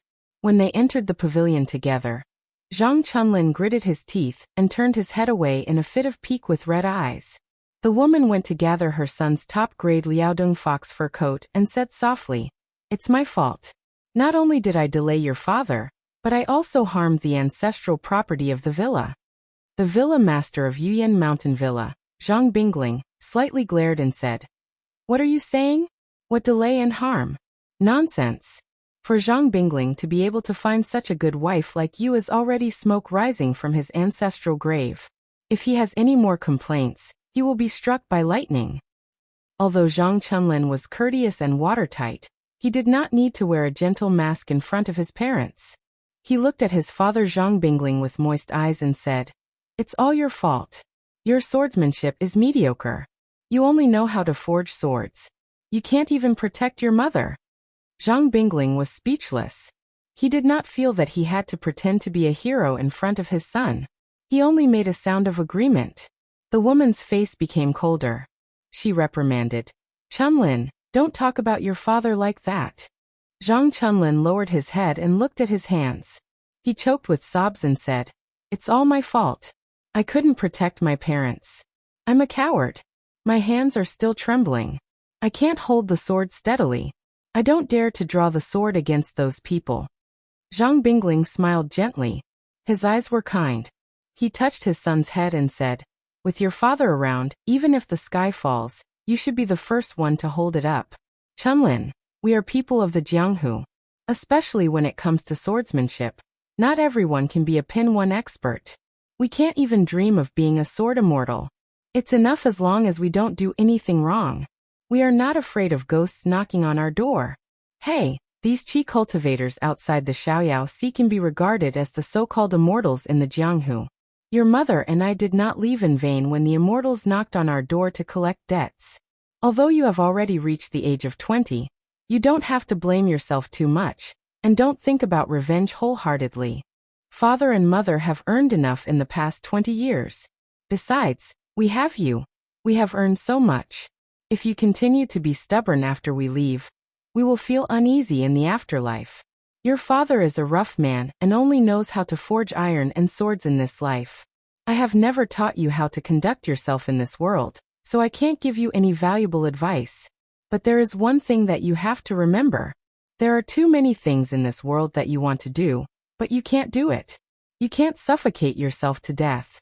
Zhang Chunlin, who was crying for the first time in his life, raised his head. His eyes were blurry with tears. Father, I really can't accept this. Zhang Bingling, who rarely put on airs in front of his son, said calmly, even if you can't accept this, you have to live on. The woman gently wiped away her son's tears with her sleeve. She turned to look at the man in a straw hat who was sitting alone on a small boat fishing on the lake. She did not want the father and son to be in deep sorrow. She changed the topic and asked with a frown, who is that stranger? Zhang Bingling grinned and said, the snow has blocked the road. A group of guests who came to the manor to stay. I heard from Zhang Han that they are not vulgar. Given his eyesight, he could not even see their skills clearly. They must not be simple. If it were in the past, I would definitely want to befriend them. I have such a stubborn temper. It's been hard on you all these years. Isn't there a saying that a clever wife can't cook without rice? It's referring to you, my dear wife. The woman forced a smile and shook her head gently. She then held his and her son's hands. Chapter 768. Zhang Bingling exhaled. Let's go down the mountain. If we accidentally let the guest have a conflict with the Guanyin sect, we will feel guilty. Chunlin, you don't have to show up. Dad and Mom will welcome the guest for the last time. You will be in charge in the future. Zhang Chunlin held the ancient sword tightly with one hand and said with a determined look, I will go down the mountain with you. When Zhang Bingling was in a dilemma, she caught a glimpse of the movement on the lake from the corner of her eyes. She was surprised and then widened her eyes in shock. The white-clothed qi cultivators were skimming on the lake. The wind and snow naturally drifted a few feet away from them. The leading immortal was less than 300 feet away from the Yuyan mountain villa. Before a young female qi cultivator jumped over the small boat, she looked down at the indifferent man. He was sitting cross-legged, wearing a thick straw raincoat and a bamboo hat.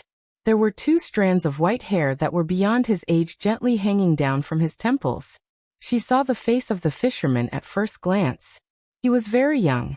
Looking at him from the perspective of the secular world, his appearance was exceptionally outstanding. So after she jumped over the small boat without shoes and socks, she still looked back. She wondered if this guy was scared out of his wits or was intoxicated by fishing on the lake and really did not see anything. Su Fengnian, who was sitting alone on the cold river, had been holding his breath and concentrating. He turned a blind eye to these white-clothed qi cultivators who were floating on the lake. Even if he was stepped by them, he did not have the slightest movement. He even deliberately hid the otherworldly item that was about to stir up his appetite. On one hand, Su Fengnian was only staying in the Yuyan mountain villa halfway. He did not want to be nosy. If these immortals and fairies in the eyes of the secular world were the distinguished guests that the villa needed to welcome, Su Fengnian did not think that it was the right way to be a guest to let the greedy Suing kill. On the other hand, Su Fengnian was only hostile to the imperial astronomer in the capital. The qi cultivators in the south had no enmity with him. It was fate that brought them together, and they could enjoy the scenery together. However, when Su Fengnian sensed a hint of murderous intent that did not belong to his identity from the group of white-robed deities, he stopped hiding his strength. He took off his bamboo hat, and a small boat flew backwards like an arrow, drawing a beautiful ripple on the surface of the lake. In the blink of an eye, the small boat came to an abrupt stop 20 feet out of the lake, just in time to block the landing point of the leading qi disciple Grand Master. The white-robed old woman with a withered face frowned slightly. She suddenly stopped and fell on the lake with the snow beside her. The dozen or so relatively young immortals behind her stopped one after another. This group of chi refinement warriors stepped on the surface of the lake, motionless like white butterflies on the surface of a mirror. It was unknown who was the first to see this mysterious scene in the lakeside courtyard of the Yuyan Mountain Villa. After a few exclamations of surprise, it did not take long for people to walk out of the courtyard door one after another. They stopped to look from afar, and soon there were people moving. There were not only the servants of the mansion, but also the distant friends of the villa master. Su Fingyan calmly said, "You are the guests of Yuyan Mountain. I welcome you with open arms. If you are looking for trouble, then we can sit down and have a good chat. That's right, since you can stand on the lake and pretend to be immortals, your cultivation must not be bad. You won't feel cold sitting on your buttocks, right?" The old woman with a withered aura frowned even more. Most of the chi refinement warriors beside her also had a displeased expression. Only the barefoot white-robed woman at the end let out a light laugh. A 30-year-old white-robed immortal quietly turned her head and helplessly glared at her. The latter quickly put on a straight face. Unfortunately, her pair of limpid eyes that did not diminish in the slightest revealed the secret. The 16 people all carried one or several rune swords of different lengths on their backs. Some were peachwood swords that were passed down from the hands of the immortals recorded in the ancient books, and some were ancient bronze swords that were thousands of years old. Even the new swords were calculated in 60 years. It was said that the chi refinement warriors' cultivation method was unique. They specialized in gathering heavenly lightning hundreds of feet above the heavenly paradise. Using a secret technique, they created a lightning bead. Once thrown, the power was enormous. It was really like lightning striking the ground, or the earliest ray of the morning sun that shone on the eastern sea, and was absorbed into the rune mirror. Under the light of the mirror, all evil and filthy things would be reduced to ashes. There was also a mysterious saying of collecting ownerless souls to go to Fengdu, and using the yang body to enter the netherworld to accumulate good karma. In short, the mysterious methods of the chi refinement warriors were endless. Normal people would only feel that it was unimaginable. They would also sincerely respect them, as if they were immortals who carried out justice on behalf of the heavens. In reality, the chi refinement warriors originated from the ancient alchemists. They were somewhat similar to the Taoist master who refined pills. It was just that the chi refinement warrior's path was narrower and further. A young male chi refinement warrior coldly said, "Get out of the way." Su Fingyan was a scoundrel who was unmoved by force or persuasion. He smiled and said, "Ask me first." Then he lightly patted the Baoyang saber on his waist. "Ask my saber again." Although the old lady was one of the few top chi refinement masters in the world, she was not blindly overbearing. She said indifferently, "Going to Yuyan Mountain Villa is just to collect the sword according to the agreement. Young people, it is a good thing that you are willing to draw your saber to help those who are in trouble.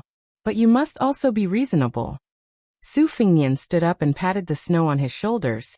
"I know a senior who once got a good sword from Yuyan Mountain Villa. You can take the sword, just take it. But if you want to bully others with your power, I still say the same thing. Ask me, ask my saber." The male chi refinement warrior who spoke coldly previously did not conceal his anger. When an ordinary man was angry, blood would splatter for 5 steps, and heads would fall to the ground. When the emperor was angry, millions of corpses would fall and blood would flow for thousands of miles. In the eyes of the ordinary people, how could the anger of an immortal be lighter than the anger of the emperor? Everyone knew that immortals were good. They knew that immortals were high and mighty and were not inferior to emperors, generals and ministers. This chi refinement warrior did not hide his true feelings. His anger flared up and the fierce wind and snow around him fluttered nonstop. He was so angry that he laughed and said in a loud and clear voice, "How dare you? Do you want to sit on the ground and discuss Tao with me? Fine, then I will let you sit." The white-clothed immortal really sat down. It was like a mountain suddenly filling up the river and sea. Except for the old lady who was the leader, the rest of the chi refinement warriors stood a few feet above the lake.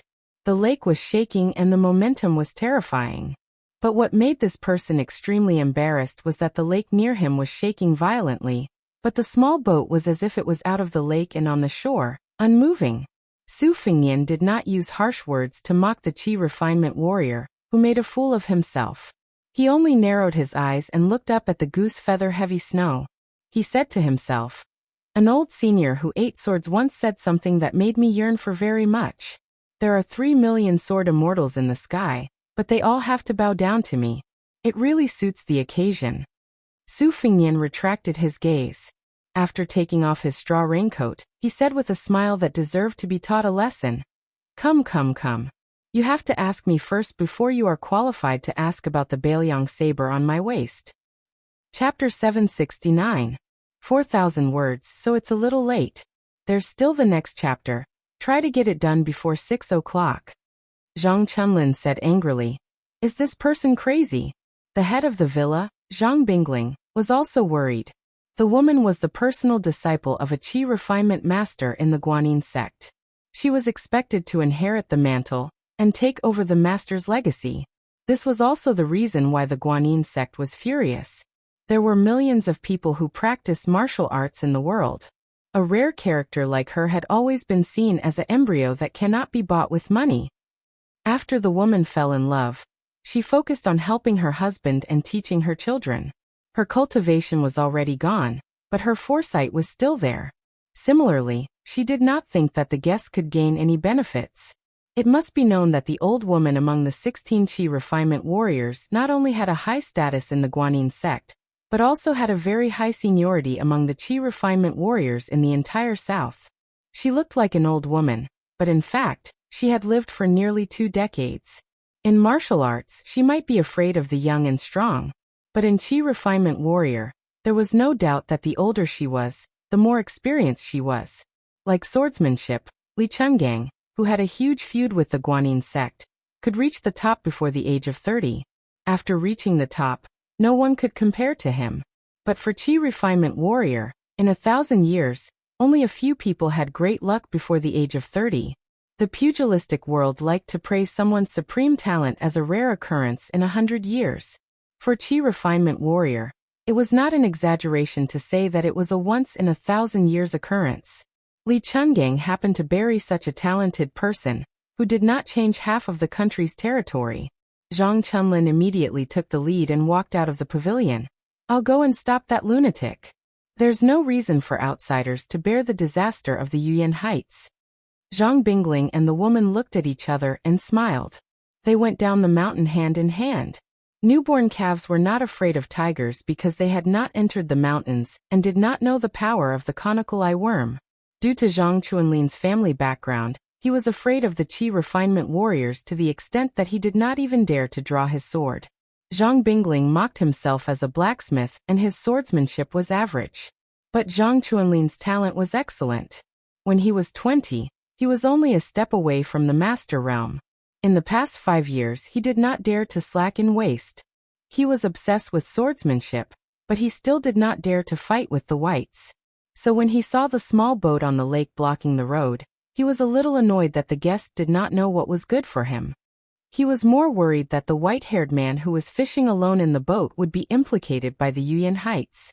After all, although Zhang Chunlin was the young master of the Yuyan Heights, he was still a simple person. Even if his talent was inherited from his mother, he was still Zhang Bingling's son, and had a precious heart. The terrifying thing about the Qi refinement warriors was not that their swordsmanship could kill people easily, but that these Qi refinement warriors were like the favored children of fate. After they entered the Qi refinement realm, they could rely on their own opportunities to obtain one, or even several great magical powers from the Xianfinger realm, or even the celestial realm. Ordinary martial artists in the Jianghu, not to mention the level 2 master realm, even the top masters of the Vajra realm could fight with them. Before they used their trump cards, they would not be at a disadvantage. On the lake, Su Fingnian was facing 16 Qi refinement warriors with different achievements. Hearing the 3 words Bailiang Blade, except for the old woman who was the leader, the rest of the white Qi refinement warriors did not care at all. The Guanyin sect was isolated in the sea. Even during the Spring and Autumn War, they did not care about anyone's feelings. Before the Central Plains was in turmoil and the divine lands sank, there were countless emperors and ministers in the sea who worshipped the Guanyin sect with the most prestigious secular identity. When they met immortal Ta'an, they all followed the etiquette of a disciple. They were ecstatic and sincerely asked for advice on how to maintain their health. The Qi refinement warriors of the northern sect were also called dragon-attaching sect, or dragon-supporting sect. They were similar to the ancestral court of Taoism, Dragon Tiger Mountain.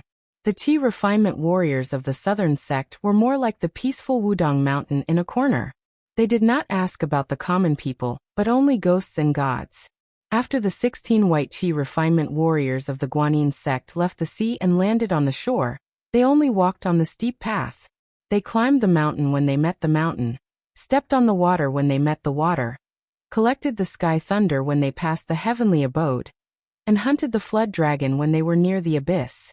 They did not meet the common people face to face. When the sun rose from the east, they breathed in and out the morning glow on the peak of the mountain. It was true to the old saying that immortals did not show their true colors. In their eyes, the life and death of the Yuyan mountain villa were nothing but the growth and death of the grass and trees. They did not disturb their hearts at all. This was not because the Qi refinement warriors regarded other people's lives as lowly as ants, but because the Qi refinement warriors treated themselves the same. A white-haired man with a Baoyang blade was not worth mentioning in the eyes of these Qi refinement warriors who were used to worshipping immortals. What really impressed them was the cultivation of the man who sat steadily on the bow of the boat. Heaven's net has a long arm. The Qi refinement warriors were the secret characters who found the loopholes in the heaven's secret. If the heaven's secret wanted them to leap over the dragon's gate, then they would support them. The Imperial Astronomer Dragon Affiliation sect came because of this. If the heaven's secret was missed, then it would be regarded as an extraterrestrial demon, an evil and filthy thing. They must break the soul and send it to the Moon Mirror Courtyard, so that it would never be reincarnated. The Guanyin sect did this even more. In the past, the great immortal Qi Xuanzhen on the Lotus platform was angered by the heaven's secret. He ignored the future heaven's calamity and killed the extraterrestrial demon, but did not send it to the immortal island courtyard. Instead, he took the initiative to give them a way out and treated them the same as the ordinary evil people.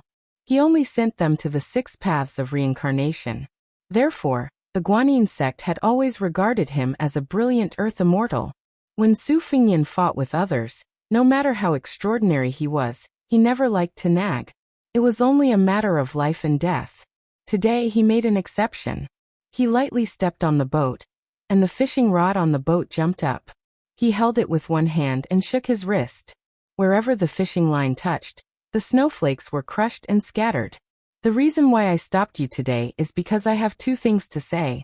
I know that your Guanyin sect has never interfered with worldly affairs, and can be considered a genuine overseas immortal master. I personally don't have the slightest bit of ill will towards you, but you've always felt that Qi Xuanzhen, the reincarnation of Ancestor Lu, slayed the demons back then, but then let them go and sent them to samsara. This is a heaven-defying act. But today I want to say something to Qi Xuanzhen, or rather Hong Xixiang, that as far as I know, he self-destructed twice, once on the devil-slaying platform of Mount Longhu, and once on Wudong's Little Lotus Peak. The male Qi cultivator who did not know whether to sit or stand up sneered, "How dare a vulgar person speak of the heavenly Tao?" The old woman who was thousands of miles away from the vulgar people gently raised her hand. Her face was expressionless as she signaled the younger generation to not speak. Chapter 770. Su Fengnian continued. Everyone says they are right. I don't expect to order you around. Whether you listen or not is your business. It has nothing to do with me. But for the second matter, neither of us will be able to escape. Most of the white-robed immortals were somewhat dissatisfied with this person's nonsense, but they were not too angry. They just felt that it was a little funny to listen to an ignorant child who was still wearing diapers boasting about the important matters of the country, and helping the people in front of the loyal officials of the imperial court. The barefoot woman was probably an unreasonable freak. She didn't fit in with the crowd at all. Her eyes were wide open, overflowing with spiritual energy, as if she had seen a ferocious beast divine object recorded in the ancient books of the sect. Su Fengnian ignored their expressions. holding his fishing rod and wearing his cold blade. He turned around to look at the pavilion at the top of the mountain, but it had already disappeared. Retracting his gaze, he smiled and said, "The first senior who taught me swordsmanship was a blacksmith. He once bragged to me that he had only been in Jianghu for a few years, but he had already met a very famous person. He even said that he felt like old friends at first sight, so he stole his family heirloom and gave it to him. Only later did I find out who he was, and who was the young man who gave him one of the famous swords in the sword case. The sword was called Agarwood. It was left in Martial Emperor City.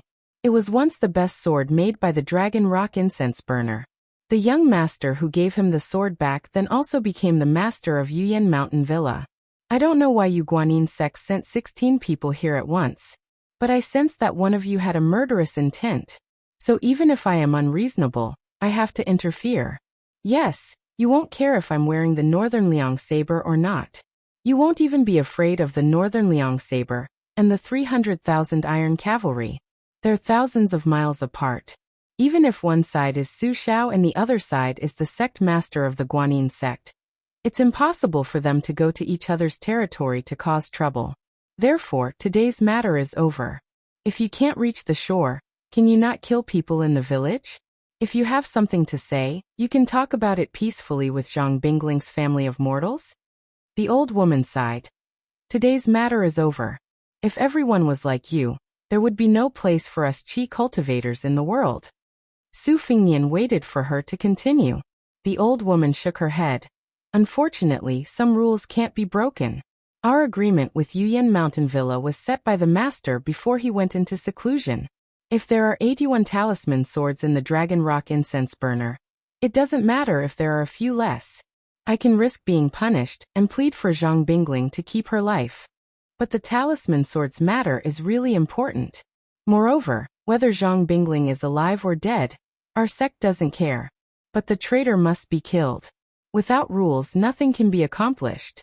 This is the reason why people think that we qi cultivators are heartless.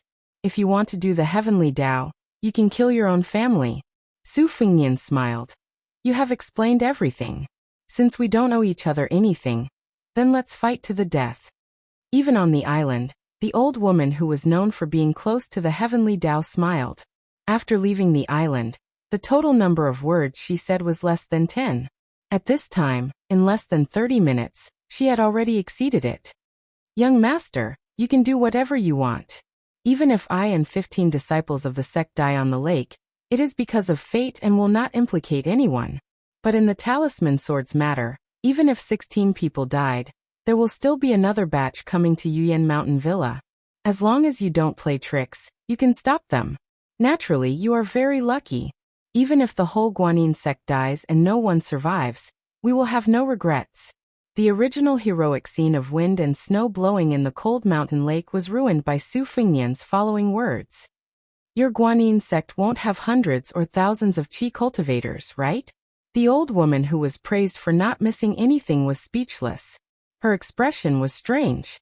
The barefoot woman bent over and held her stomach. Fortunately, she did not laugh out loud. It was very difficult for her to endure. The other 14 qi cultivators did not know whether to laugh or cry. This white-haired boy was really indescribably vulgar. Vulgar, unbearably vulgar.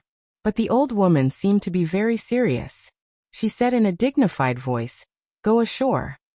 Immediately, 7 male immortals swept past. Su Fingnian was standing on a small boat. At the bottom of the boat was an otherworldly item in a red robe. After entering the celestial realm, the gloomy aura changed into a golden-purple aura. Previously, the qi cultivators sat on the lake. The lake swayed, but only the boat did not move. Su Fingnian, with his second-level inner force, naturally did not have the cultivation that only first-level inner force could do. Perhaps only the old woman knew the severity of the situation. She was facing a strange opponent who might be stronger than the Xianji. Su Fingnian waved the fishing rod with one hand, and his sleeves with the other. In addition to the 12 flying swords in his sleeves, the 2 swords formed a pair and stabbed at the 6 qi cultivators. There was even a silver-white fishing line behind the boat, splitting the shore and the lake. Perhaps the qi refinement warriors were not fond of fighting one-on-one. After being blocked by the shocking means of flying swords and river severing, they did not forcefully collide with the sword formation and water wall. A middle-aged female chi refinement warrior, whose status was probably second only to the old woman, whispered, "Form the Big Dipper." Su Fengnian kept shaking his wrist. With just a fishing rod he broke the river again and again. His chi was like the Milky Way. It was really the temperament of an immortal who could overturn rivers and seas. The extent of the shaking of a big lake was not comparable to that of the male chi cultivator, who sat on the lake. There was already Su Fengnian who did not show mercy. He solemnly said in a clear voice, "Invite the sword to Yuyan Mountain Villa. Invite the sword." Under the instructions of the Villa Lord of Crouching Tiger Mountain, almost everyone in Yuyan Mountain Villa had a sword. There was no shortage of servants and maids.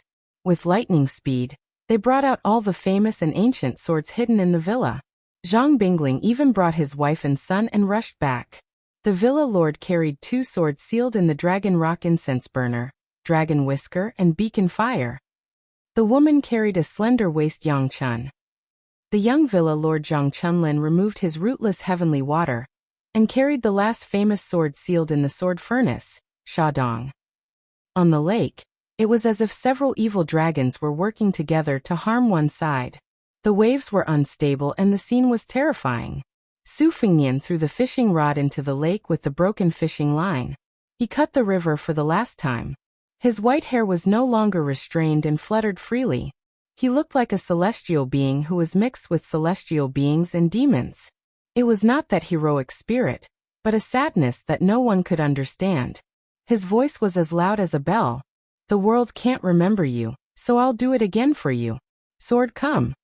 It was said that a man whose heart was not content was like a snake trying to swallow an elephant. This white-haired young man had the spirit of an evil python trying to swallow the heavens. The thousands of swords in Yuyan Mountain majestically flew from the mountain, the villa, the sword sheath. Without exception, they all flew towards the man on the little boat. He had not drawn his sword, so he said that he would ask me first, then ask my sword. Su Fengnian stepped out, his 2 hands shaking. One hand was like an immortal touching the top, the other hand was like an azure dragon. In one breath, the thousands of swords smashed onto the heads of the 16 chi cultivators. Chapter 771. The world had only heard that the sword god of the older generation, Li Chungang, had once caused Mount Longhu to lose all face in the great snow plains of Mount Hui. Such a magnificent scene was only hearsay, and could not truly understand its magnificence. With thousands of swords floating in the air, if one was under them, would one not feel the pressure of Mount Tai? Zhang Bingling and his wife looked at each other in dismay. On one hand, they were shocked by the stranger's ability to cut off the white robes, as well as using thousands of swords to suppress the immortal. On the other hand, they were confused as to why this person would act. Zhang Bingling was generous and generous. He seemed to be a prodigal son that did not manage his family well, but his own sword skills were mediocre, and he was unable to stabilize the position of the villa in Jianghu. He could only use this method to make friends. It was like casting a net to catch fish, relying on luck to act, hoping to catch a few carps that would become dragons in the future. After so many years had passed, he had long been disheartened. The people of Jianghu who lived in Jianghu were mostly as slippery as loaches. Their hot-bloodedness and loyalty had been worn away along with their sharp edges and corners. This time, when they were in danger, they only needed to come and watch. The other 80 or 90% would use excuses, and the better ones would send letters to decline. Most of the famous swordsmen who had borrowed the swords to escape did not remember how grateful they were at that time, saying that they would repay the kindness of a drop of water with a gushing spring. They simply did not send any messages, not even letting out a fart, continuing to be the famous swordsman of Jianghu. Fortunately, Zhang Bingling was open-minded. Since he did not even care about life and death, he let nature take its course. He did not care too much about this group of sanctimonious people. It was his son Zhang Chunlin who was so angry that he gave them the ironic title of Gentleman of the Sword and Justice. After Zhang Chunlin had personally witnessed the spectacle of thousands of flying swords in the air, he turned his head to Zhang Bingling, his voice trembling. "Father, is it the descendant of a good friend of our villa?" Zhang Bingling shook his head in self-mockery. It doesn't seem like it. 200 years ago, when Yiyan Mountain was at its peak, the two ancestors were the leaders of Jianghu. Perhaps they had such an extraordinary friend, but it is absolutely impossible now. You have seen the friendship that I have exchanged for half of the hidden swords of the villa. Even your uncle Chao Yu, who I have a life and death relationship with, has only stagnated at the second level of cultivation for many years. But the person on the lake is clearly not only at the Vajra level. If not, we wouldn't have been able to stop those Qi refinement warriors from charging into the formation. Zhang Chuanlin's stomach was full of wine and vinegar tea. Could it be little ancestor Lu Xianxia from Mount Longhu? But it didn't seem like it. There was no horsetail whisk or Taoist robe. It is widely rumored that the fallen princess of West Chu can ride her sword into the sky, but she is clearly a woman. Zhang Bingling said with a carefree smile. God knows. I don't care anymore. I can only resign myself to fate. In this fierce battle, with our skills, even if we wanted to add flowers to the brocade, we wouldn't be able to interfere. Perhaps we might even be more of a hindrance.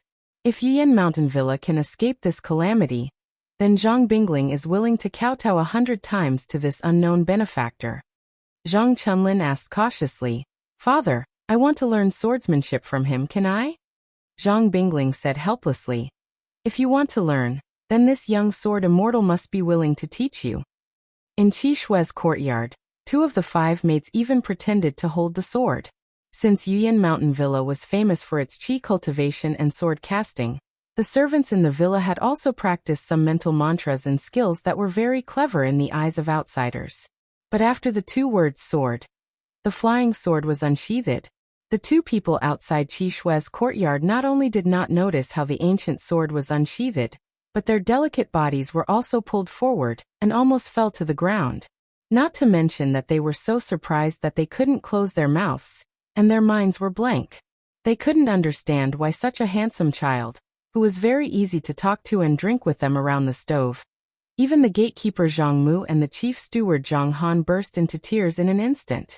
They secretly thought that it must be the Lord and Madam's good karma that made such an immortal appear in Yiyan Mountain Villa.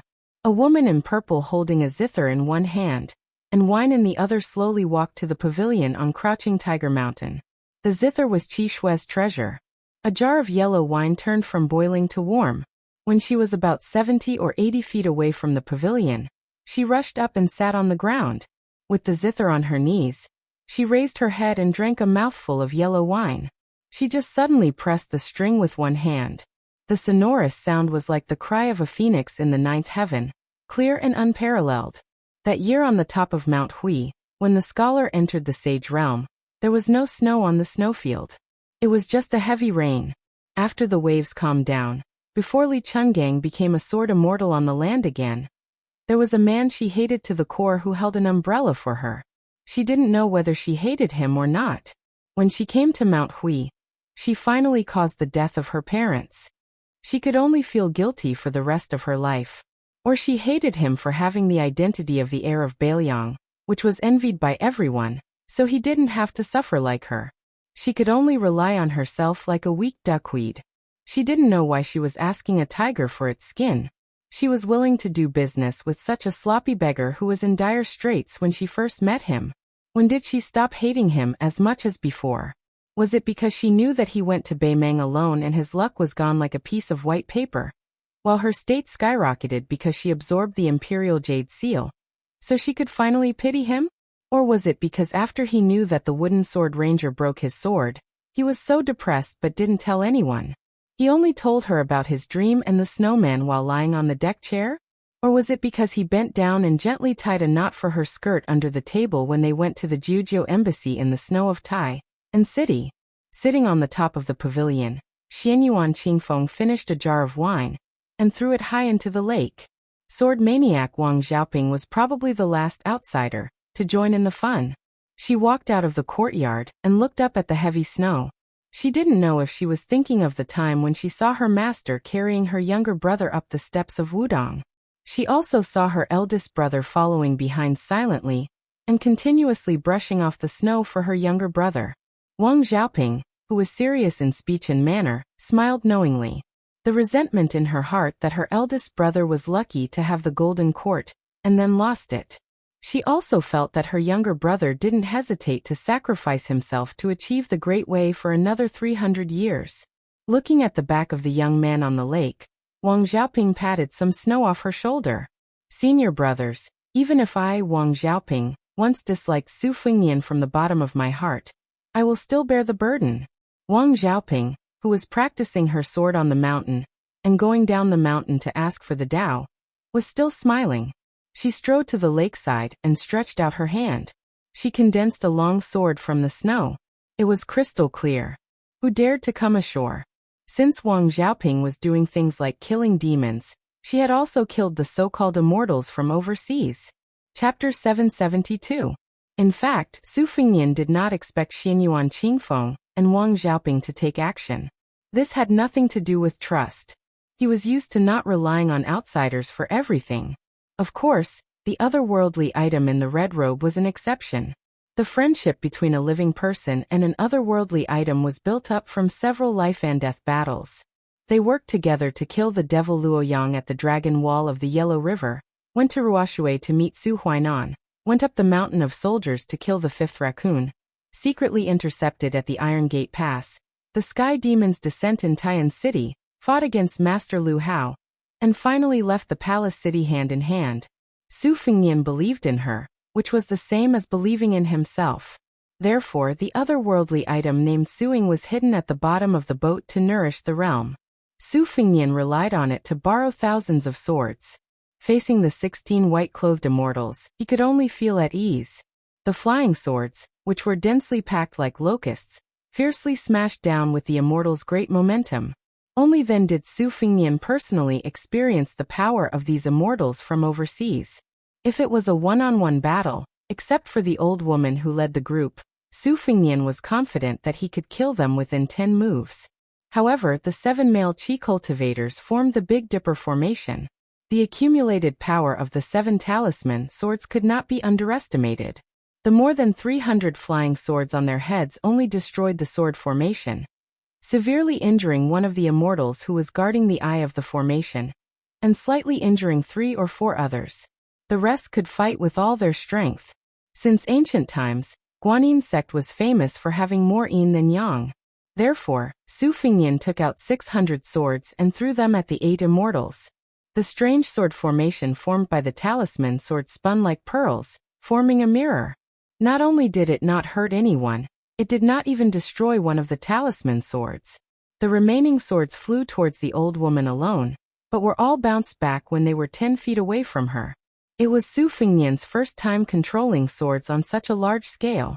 His technique was inevitably rusty and sluggish. However, after 3 journeys, Su Fengnian's mind had been polished to perfection. The flying swords were like the 12 complete sword embryos of Dong Tai. How could they be exhausted after a spurt of energy? After a wave of flying swords smashed the top of the head, he waved his hand in a semicircle, controlling the majestic flying swords with the small boat as the center. The second wave of flying swords turned to the side and attacked from the side. The lake was injured by the sword aura, tearing up countless splashes. The vast expanse of white goose feather snow was stirred up before it fell into the lake. The position where Su Fengnian stood gave people the feeling that between heaven and earth, he was using thousands of black swords to kill millions of white snow. The people on the lake followed the rotation of the flying swords. There were 2 groups of men and women dressed in white. Their footsteps were agile as they stepped on the lake surface, walking side by side. Together, they faced the evil and ferocious swords that were like the otherworldly items of Fengdu that were confusing the world of the living. At this moment, the old woman who was standing still at the same spot was the closest to Su Fengnian. The 8 female Qi refinement warriors' clothes fluttered in the wind like the flying fairies of Dunhuang. The wide mirror surface formed by the talisman swords changed from horizontal to vertical. The 8 talisman swords were incomparably agile and lively. Under the guidance of the Qi refinement warriors, they achieved a mysterious state that was extremely quiet on the surface. On the other hand, the male Qi refinement warriors were slightly more hurried. The talisman swords of different materials only swept out one by one, trying their best to deflect the 300 flying swords that were coming at them. The Qi refinement warrior who was sitting on the lake to embarrass himself previously actually had a good cultivation base. After the Qi refinement warrior in the eye of the formation was seriously injured, he immediately took charge of the Tianshu. When facing the enemy, he still had some arrogance born from his identity. At this moment he did not have the slightest bit of impetuousness. Vaguely, he had the demeanor of a Qi refinement warrior who had reached a higher level. This time, they targeted the Yuyan mountain villa to take the talisman swords. Taking the sword was one thing, and gaining experience was another. The Qi refinement warriors undoubtedly knew the essence of the stone from another mountain could be used to improve the jade. On this journey to the north, there was already a senior sister who took advantage of the situation to improve the state while watching the moon by the lake. From the vast Finger Xian realm, which was like a mountain of treasures, she comprehended one of the wonders. According to the unique saying of the Qi refinement warriors, it was like the dragon palace searching for treasures, retrieving the dragon's eye and returning it. If one could obtain the good fortune of heaven and earth and luckily comprehend the great wonder of the celestial state, it would be regarded as a success of obtaining pearls. The flying swords and the talisman sword formation either touched or collided with each other. The sound was like the mountain collapsing and the rocks cracking. It was far better than the sound of firecrackers hanging beside one's ear. The old woman was still indifferent. She flicked the sword away as it came. She did not look at the white-haired young man who seemed to be dominating the great momentum. She only gently looked at the two groups of proud disciples of the same sect, but different lineage. She did not reveal any strange expression. After driving the flying swords twice, the sword-driving technique improved at an amazing speed. Su Fingnian raised both hands. In the third wave, 300 flying swords still rushed to the male Qi refinement warrior. The remaining 700 flying swords simply ignored the old woman who had a profound cultivation and rushed to the female Qi refinement warrior. Moreover, the most exciting thing was that this time, the flying swords did not gather together like a dense pile of flying feathers. Instead, it seemed to be extremely messy.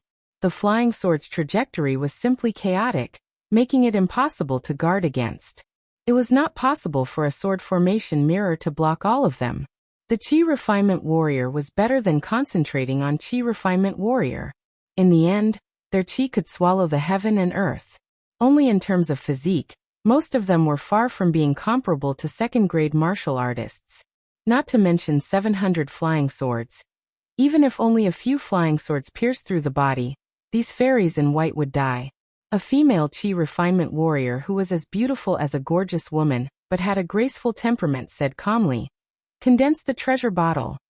8 swords condensed into a big bottle, as if the southern sea guanyin was holding a treasure bottle.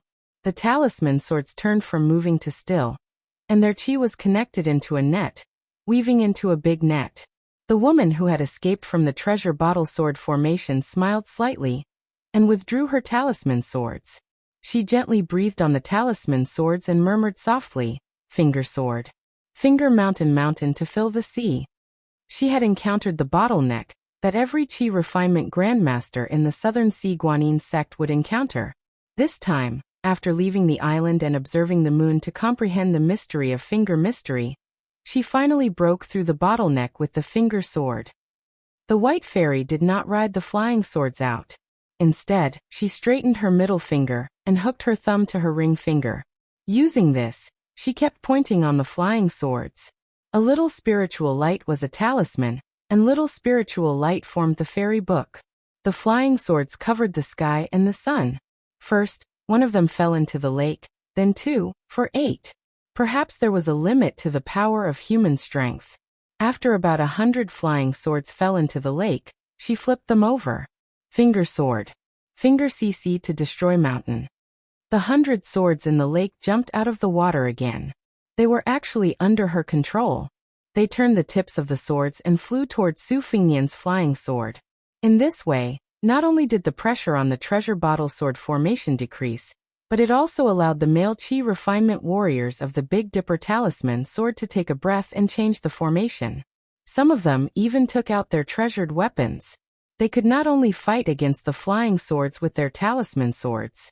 Su Fingnian, who stood alone at the bow of the boat and kept the wind and snow away from him, was not angry or afraid. He sneered and said, "Sword comes. Do you really think that only the sword in the sheath can be used as a killing sword? If I ride 100,000 swords, they will be as light as cotton and crush you to death." Su Fengnian's sleeves fluttered in the wind. The white snowflakes on the world lake condensed into a line, each forming a short sword and an inch sword. Heaven and earth seemed to be frozen and still. Everything stopped. There were only swords. Countless swords. Black and white. At this moment, the young man who was carrying a saber but riding a sword, in the eyes of the stunned people on the shore, only the celestial being did not appear. "I am almost invincible in the world." Chapter 773. During the battle in the alley of Beimang, the blind female Guqin player, Shui Songguan, had stopped the rain in the alley in an instant. During the battle at the city gate of Dunhuang, the world's greatest demon, Luo Yang, stepped on the ground, splashing countless raindrops into flying swords. She competed with the new god of swords, Dong Tai. In terms of level, Su Fengnian was not as good as the blind Guqin player who had skipped the Vajra entering Mystery Finger. In terms of internal energy, he was miles ahead of Li Chungang and Luo Yang outside Dunhuang. However, under his feet, there was a two-faced and six-armed celestial phenomenon expert in a red robe. Both of them were mentally connected. Suing continuously transferred internal energy to Su Fengnian. Like a flood rushing into the lake, Su Fengnian naturally had the illusion of being an independent sword deity.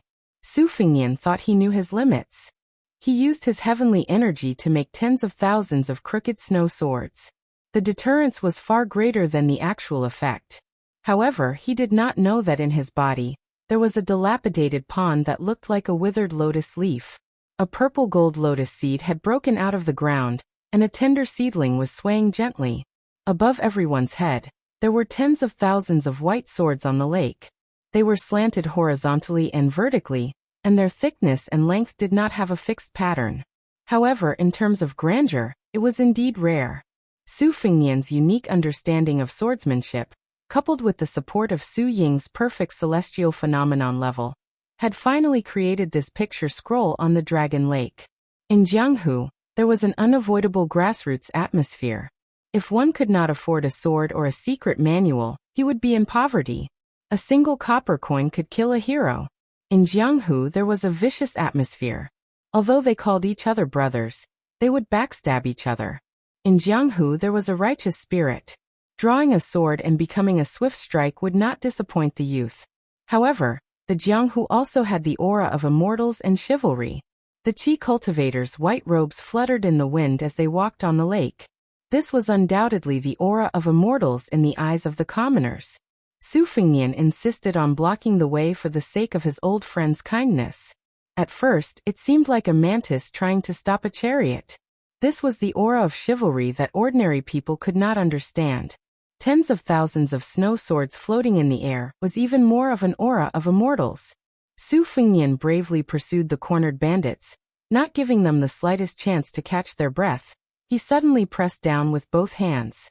The snow and tens of thousands of swords pressed down on the Guanyin sect Qi refinement warrior.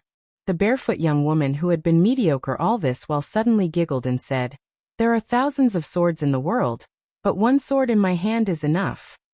She did not use the talisman sword that was more suitable for killing demons and exorcism. Instead, she used the same method as Wang Xiaoping. Between the lake and the snow sword, she bent down and rushed forward like a white feather arrow. She made a gesture of picking up a bucket with one hand. A water column in the lake was like a flood dragon coming out of the water. She held it, and it became a dark green longsword. It was obvious that he wanted to capture the ringleader before capturing the bandits. So what if there were 10,000 swords above his head?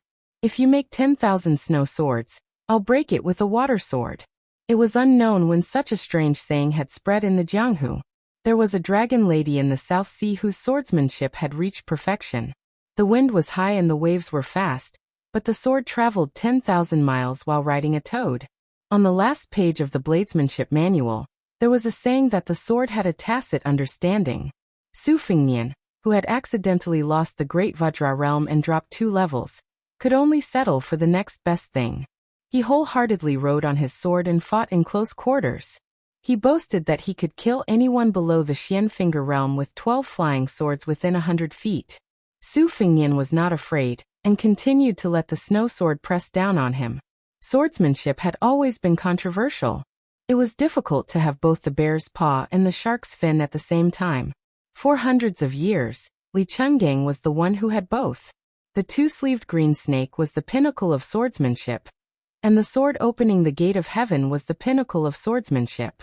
Before Dong Tai fought against the number one in Beimang, Tuoba, he gave people the impression that he was bent on stepping on the head of the Wu family's sword tomb.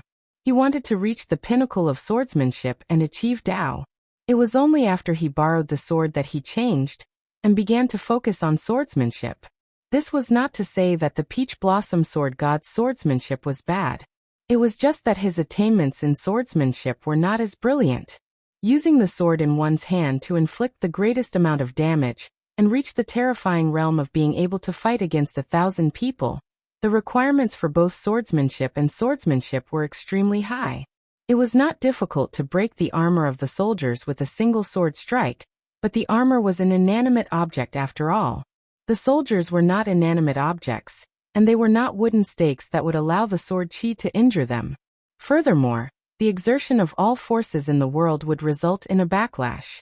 Back then, during the battle at the Guangling River, 30 to 40% of the injuries suffered by the old man in the sheepskin fur coat were caused by his own sword chi. Zhihua Boyd Finger, its power lies in its godly speed. When the sharp nail pierces into the metal and stone, the force is gathered at one point. Riding a sword too much would cause one to be distracted, and these two supreme essences of the martial Tao would definitely be damaged. This was also the reason why countless renowned swordsmen in the sword forest of the world disdained to ride their swords to kill their enemies. An inch shorter was an inch more dangerous. Riding a sword away from one's hand was already extremely unwise, and it was even more boring to pour down a rain of swords from the sky. How could casting a net that covered the sky to catch fish compare to the fierceness of hooking a fish? After Ancestor Lu, the only person who truly carried the weight of swordsmanship was Li Chungang. After Su Fengnian pulled down the snow sword in the sky that was relatively more powerful than gravity, he had been waiting for this moment of life and death. However, it was slightly different from what he imagined. Originally, he was afraid of the old woman, not the young girl who was stabbing directly at him. Su Fengnian was cautious by nature. To put it bluntly, he was timid and always thought of the worst. Facing the South Sea Qi cultivators, he had always been a little doubtful.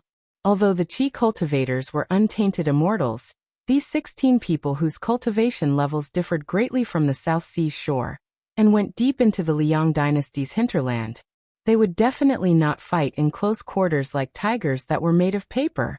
At first, he was worried that there was a real brilliant swordsman lurking at the bottom of the lake, waiting for an opportunity to strike. However, Su Ying's abundant qi was like the roots of water plants spreading to the bottom of the lake. There was no abnormality. Since she was not at the bottom of the lake, she was naturally among the 16 people. Su Fengnian had already known that the qi cultivators would have a backup plan. After seeing the beautiful woman's finger sword, he had already overestimated the Guanyin sect. However, when he saw the understatement of the sword, he realized that he had still underestimated it. That sword was made of water. It came from nowhere and turned into a pool of lake water and fell into the lake. However, the barefoot woman still flew straight towards him. This made Su Fengnian, who had already set up the thunder pool, realize that something was wrong. As expected, the 12 flying swords with the perfect sword embryo were like soldiers who had betrayed their masters the moment they pierced the qi cultivators into a sieve. Although they did not attack, they were as docile as butterflies around the woman. They spun lightly and happily without any sword qi or killing intent. This made Su Fengnian, who had never lost control of the flying swords, feel shocked and bitter. This lass was so scheming. That move of using water to make a sword was just a pretense. She herself was the real secret sword. Although it seemed like she was seeking her own death, she had something to rely on. Su Fengnian once heard from the old man wearing a sheepskin fur coat that in the world of swords, there were two kinds of people who were true geniuses. One was like Dong Tai, whose Taoist skills were not vulgar.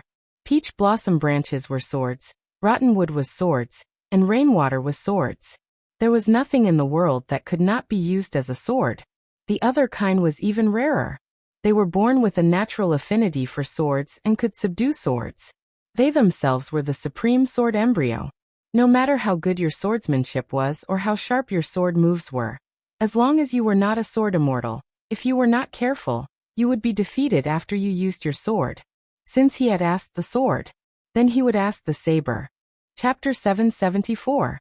Su Fingyan pressed the handle of the Bailiang saber on his waist. The old woman suddenly said, "Charcoal girl, come back." Unexpectedly, after the Qi refinement warrior of the south who was a man of his word, the barefooted woman with a weird nickname still laughed. Not only did she not slow down, she even rushed forward at a high speed, focusing on the saber. Before Su Fingyan could do anything, the otherworldly item in the red robe went against its will. It quietly jumped up from the bottom of the lake, grabbed the young woman's soft feet, and dragged her into the bone-chilling water. Su Fingyan and the old woman of the South Sea both showed a headache that could not be concealed. They were helpless like their parents who could not control their naughty children. Su Fingyan sent a message to the otherworldly item. He slightly bowed to the old woman who had not made a move and said politely, "Bailiang Su Fingyan greets Guanyin Sect Senior." The old woman smiled. Her weathered face was like a withered tree in spring. She deliberately ignored the word Bailiang and said, "I didn't expect to meet Sword God Li's disciple. The young swordsmen of the Central Plains are full of talents. Indeed, I have underestimated the heroes of the world." Su Fingyan calmly asked, "Senior, can you temporarily take a step back? I will try my best to compensate Guanyin Sect." After Su Fingyan understands the delay of the casting of the rune swords in the Dragon Rock Censer, and your sect's elimination of the traitors, I will definitely give Senior a reasonable explanation. The old woman hesitated for a moment, then she waved her hand and said, "You can't say that we are backing down. On Crouching Tiger Mountain there are Xianji masters, and on the shore there is Wudong Wang Xiaoping. If you have the intention to kill, today our sect will be in a miserable state of extinction. Since you took a step back first, I won't be shameless enough to ask for a yard after taking an inch. There are about 3 years before the master comes out of seclusion. During this time, the 15 disciples of our sect will follow me to the north and south of the river to sharpen their minds and cultivate their noble spirit. After 3 years, if Yuyan Mountain Villa can promise to give us 70 rune swords, I will personally return to the sect and plead for Zhang Bingling. As for the life and death of the traitors, it still needs to be decided by the master." Su Fingyan smiled. "Junior will ask one more question. Why is the casting of the rune sword so difficult?" First, the materials are hard to find. Similar to Li Chuangong's wooden horse and cow, they are all flying stones. Secondly, the forging of the talisman sword is very different from the forging of ordinary swords. There is not a single difference. Back then, the agreement of 81 talisman swords is not that our sect is bullying others. The Dragon Rock incense burner of Yuyan Mountain Villa is the material collected by our ancestors. It is enough to forge 80 talisman swords. It is just that Zhang Bingling is a master in forging ordinary swords. Unfortunately, he is dragged down by his worthless sword attainments. He is also a frog in the well, and in the matter of the talisman sword, not only did he not make any contribution, but also wasted many precious materials. Su Fingyan gestured. Such a short sword can be used to forge several of the rune swords that your sect needs. The old woman said blandly, "If there are no accidents and the probability is successful, there can be 8. Su Fingyan lightly bowed again. He raised his head and said seriously, "The agreement of 3 years, Junior can agree on behalf of Yuyan Mountain Villa." The beautiful woman who had comprehended the two-finger sword from the Finger Xian realm smiled. "If you take the people of Yuyan Mountain Villa to Bailiang and go back on your words, do you want our sect in the far South Sea to be enemies with the 300,000 cavalry of Bailiang?" Su Fingyan's smile was sincere and intoxicating. He raised his hand to tie his hair and said, "This unparalleled fairy sister who has made the rune swords is too serious. Junior is not a person who goes back on his words." The beautiful woman, whose real age couldn't be determined, was obviously stumped by this fellow's glib tongue. It wasn't appropriate for her to tear off all pretense of cordiality and speak ruthlessly. but it wasn't appropriate for her to push the boat with the current and fall into a trap. However, the word elder sister was really pleasing to the ear and comforting. Su Fengnian patted the Bailiang saber on his waist. I should have taken the saber as a token, but it is really inconvenient. When I return to Bailiang, someone will be heartbroken. Senior, you can ask for anything, but how can you believe me? The old woman thought for a while and raised an inexplicable question. In the future, during the Great Battle of Liangmang, can you let our sex qi cultivators rush to the Bailiang border to watch the battle, but not participate in it? Su Fengnian smiled.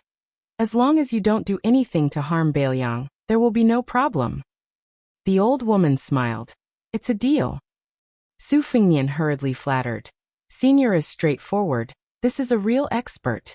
Compared to that bullsh *T Mount Longhu, it is more than 100 floors higher. The old woman accepted it calmly. The immortals behind her who were previously exhausted from dealing with the sky full of flying swords changed their impression of him. Especially the direct disciple whom the Guanyin sect had high hopes for. The corner of the beautiful woman's mouth curled up, and she smiled sweetly. This little guy was really interesting. He clearly had terrifying skills in controlling countless flying swords, but he was still so frivolous. The old woman looked straight at Su Fengnian. The latter smiled and shouted, Suing. The surface of the lake seemed to have been split by a sword. The red-robed otherworldly item was the first to appear in the air. It looked at the 15 overseas immortals with a pair of purple and gold eyes that were shining with compassion. Even the charming young woman Qi cultivator could not suppress the tidal wave of fear in her heart after being stared at by it. The old woman smiled and said softly, Young Master Su's merit is boundless. Then, she turned around and stepped on the lake to leave. The 14 Qi cultivators followed one after another. The woman who had comprehended the finger sword, and the other grandmasters in name floated to the surface of the lake. They pulled out a young and unruly barefooted woman who was drenched in sweat, and looked back with a smile before leaving. The barefooted woman turned around and snorted coldly before drifting away. A group of white butterflies floated on the lake. The old woman slowed down her pace and came to the barefooted woman's side to apologize. Senior Master, I had no choice but to call you by your name just now. The barefooted woman sniffled and waved her hand. It's all right, I just hate that otherworldly item. The old woman smiled. There is a thin line between mortals and immortals. It is no longer an otherworldly item. Otherwise, I would have fought it even if it meant risking my life.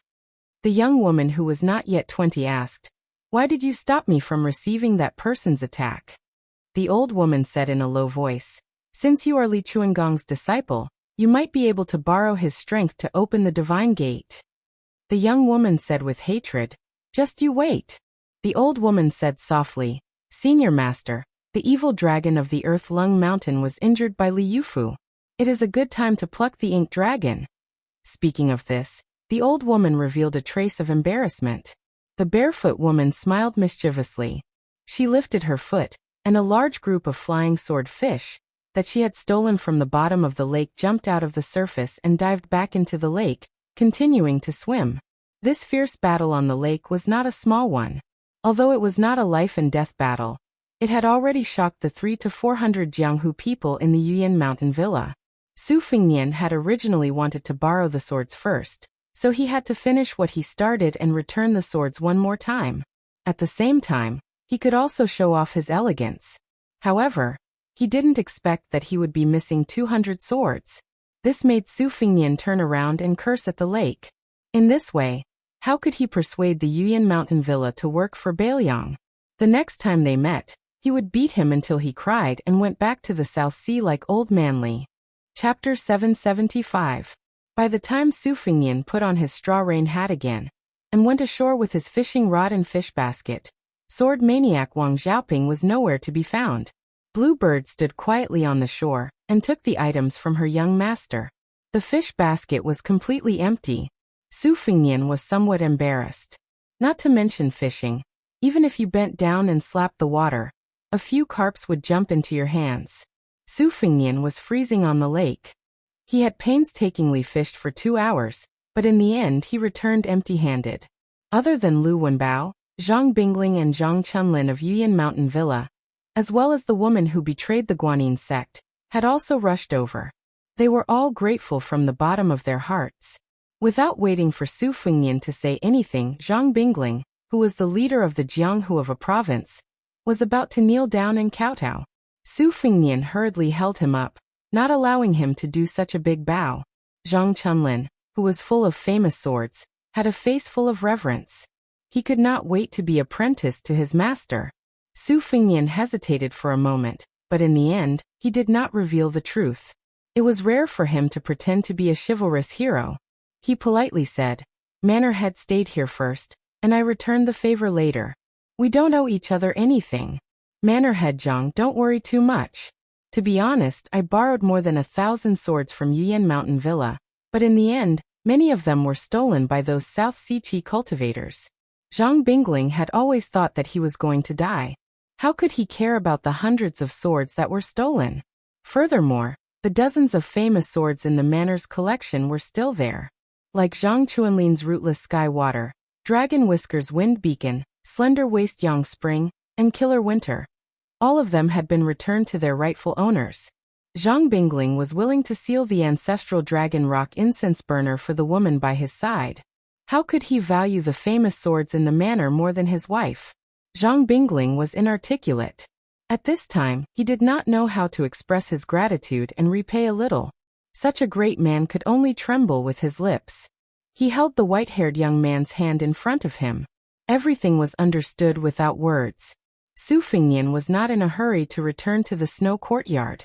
He said straightforwardly, "Yuyan Mountain Villa still has 3 years to forge the remaining talisman swords. I happen to have a few Qin ancient swords made of materials similar to the wooden ox. When I return to my residence, I will have someone send them to the manor. They can probably help manor solve your urgent needs." Zhang Bingling's face was stunned and muttered to himself, "How can I do this? People say that a drop of water should be repaid with a gushing spring, but since it's a gushing spring, how should Zhang Bingling repay him?" Su Fengnian smiled. Intercepting the South Sea immortals on the lake was just a spur of the moment. Afterwards, the Qin ancient swords will have to be traded with Yuyan Mountain Villa. They will not be given away for free. Zhang Bingling, who was most afraid of owing people, was relieved. He nodded repeatedly and said, "This is the best. If benefactor does not mind, all the secret rooms in Yuyan Mountain Villa, including the Dragon Rock incense burner, will be open to you. Other than my son's Rootless Sky Water, which is a gift and cannot be sold to you. The rest are the Killer Winter, Dragon Whiskers, Wind Beacon and Slender Waist Yang Spring. All the famous ancient swords in the manor can be taken away by you. Furthermore, several of our ancestors traveled the Jianghu and had some adventures. Yuyan Mountain Villa has some knowledge about Qi cultivation. Zhang Bingling only left copies of those secret manuals. The original ones will be taken by you. There are also some land deeds and gold and silver in the manor." Zhang Bingling was talking excitedly when his wife pulled his sleeve. He suddenly came back to his senses and realized that he had forgotten himself. He smiled embarrassedly, thinking that with this young master's family background, he would not be interested in those common things. After he came back to his senses, he clasped his fist and apologized. "Zhang Bingling was vulgar. Please don't blame me." Su Fengnian looked back at the lake and turned his head with a smile. "Shall we go to Qishui Courtyard to talk?" Zhang Bingling did not dare to have the slightest objection. When they arrived at the courtyard, the steward Zhang Han had already taken away the 3 visiting maidservants, leaving only 2 maidservants who were working in Qishui. The host and the guests sat around the stove. Zhang Chunlin did not dare to sit down. He had the courage to look at this young master, who looked about the same age.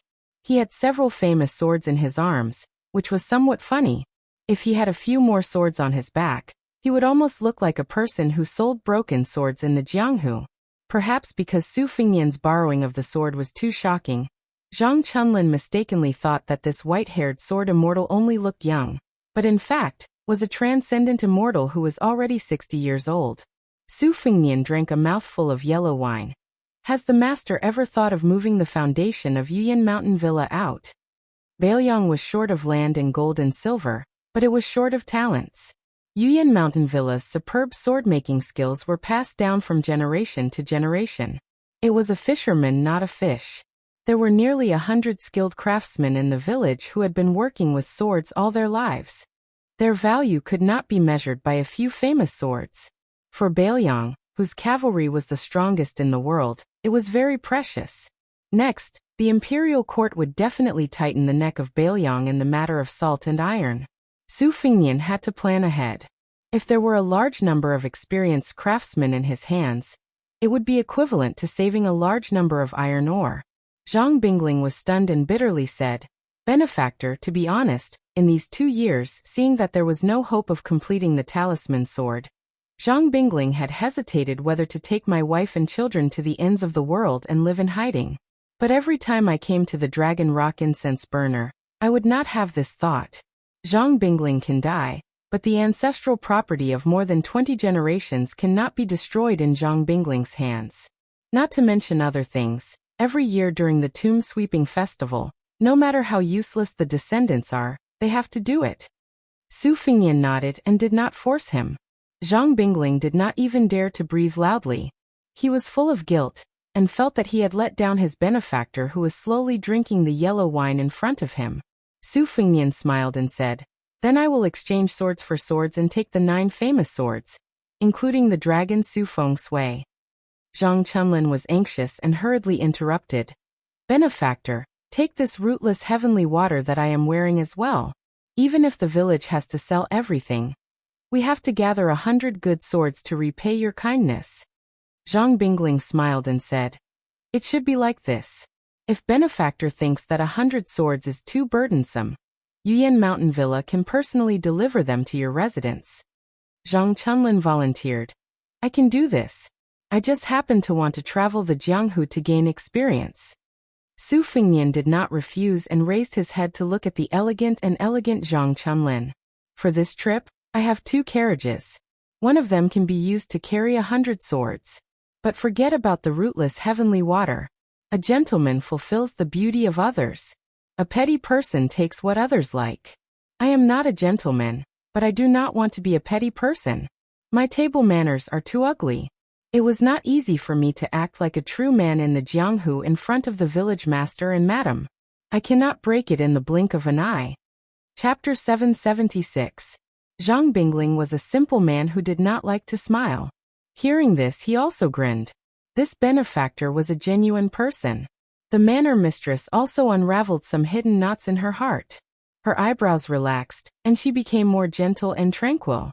Zhang Chunlin, who did not have much experience in Jianghu, was even more speechless. In the eyes of this young manor lord who had made a name for himself at a young age, since his benefactor had personally witnessed the unparalleled elegance of a sword immortal, his words should not have the slightest bit of vulgarity. Who would have thought that Su Fengnian would be so amiable and approachable? Su Fengnian raised his hand to take a look at the sword. Zhang Chunlin hurriedly handed over the sword to Su Fengnian. The 2 maidservants outside the door looked at each other and smiled. Usually, young Height's lord was very cultured and refined. Even when he met the heroes of Jianghu, they had never seen him so restrained and nervous. Su Fengnian took out half of the famous sword Fengnian. The sword was as clear as water. Su Fengnian narrowed his eyes and looked at it. He smiled and said, "Just now when we were practicing on the lake, a female chi cultivator used the finger sword.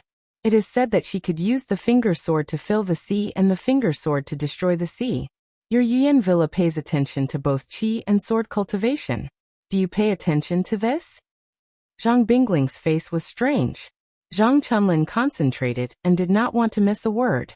Instead, the manor mistress said softly, "Benefactor, you don't know. Guanin's sect is good at chi cultivation. Among them, there are amazing people who can go to the first level of finger xian and celestial phenomenon to pick up bits and pieces. They call it the Dragon Palace treasure hunt. Comprehending from the finger xian is relatively simple compared to the higher level of celestial phenomenon. But it is only relatively speaking. Ordinary chi cultivators may not be able to do it even if they spend their whole life without slacking. The finger sword person on the lake used Taoism's talisman, and flying sword sect's finger talisman. Finger heaven is clear and bright. Finger man is immortal and finger sword is psychic. There are 3 levels in descending order. That chi cultivator is only about 30 years old. To be able to reach this level, as long as one can reach finger sword and man before 60 years old, one can go to finger heaven before 100 years old, and pick up heavenly treasure from celestial phenomenon. The strength of a chi refinement warrior naturally lies not in their physique, but in their chi refinement. The madam hesitated for a moment, and exhaled softly. With a complicated expression, she said, "The head of the Chi training master is our sex elder, Dripping Water Guanyin. She's the best at controlling water. The porcelain bottle in her sleeve weighs no more than 3 ounces, but it's rumored that it can pour 33,000 pounds of water." Su Fengnian brushed his finger across the ancient sword and smiled. "Looks like this Chi refinement master has shown mercy." Zhang Chunlin snorted coldly. Benefactor drew tens of thousands of snow swords on the lake. That old woman clearly knew the difficulty and retreated. Su Fengnian shook his head and said, "My moves, whether it is the real sword of Yuyan Mountain Villa or the snow sword made on the lake, can be used to scare people, but when it comes to actually hurting people, it is very common." Just as Zhang Chunlin was about to defend his immortal benefactor, Su Fengnian smiled and said, "Young Heights Lord, I'm actually about the same age as you. Why don't we call each other brothers?" Zhang Chunlin opened his mouth wide. Zhang Bingling and the woman also looked at each other in dismay. They could not believe that this young sword celestial was really a man in his 20s. They were practically strangers who met by chance. It was not good for them to talk too much. Zhang Bingling and the other 2 were embarrassed to continue staying. They stood up and respectfully bid farewell.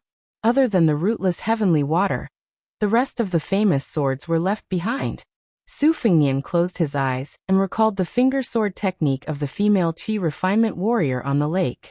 He pointed on the fire beacon sword and exhaled chi to seal the talisman.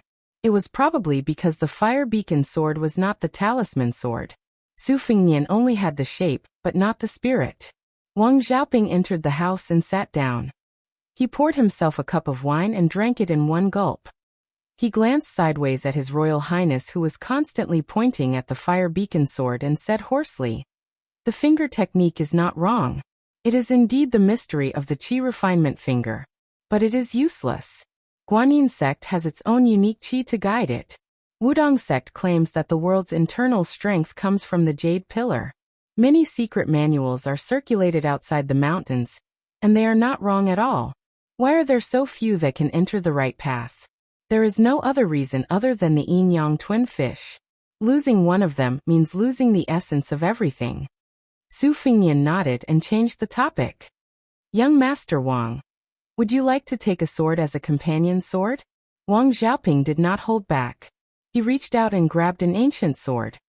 He tapped the scabbard with his finger, and the wind and snow in the courtyard suddenly stopped. Wang Xiaoping nodded and praised, "I will take this one." Su Fengnian dismissed it with a smile. Wang Xiaoping calmly asked, "How will you deal with Han Diaoxi's assassination?" Su Fengnian sighed. "I can only counter soldiers with arms and water with an earthweir." Wang Xiaoping shook his head. "Although you have the mysterious finger woman Xianyuan Qingfeng, the immortal spear king embroidered moment, and the celestial phenomenon otherworldly item, even if you have me to attack at the right time, you may not be able to escape unscathed." Su Fengnian was surprised. "Is this still not enough?" Wang Xiaoping asked back. "The 11th in the world, Wang Mingyin, died in front of you. Do you really think that these masters are not masters? Moreover, Wang Mingyin's 11th in the world is only the last of the 10 in the Liang dynasty. Han Diaoxi is not the same. He is worthy of being one of the 10 in the world, and he is the best at killing celestial phenomenon with his mysterious finger.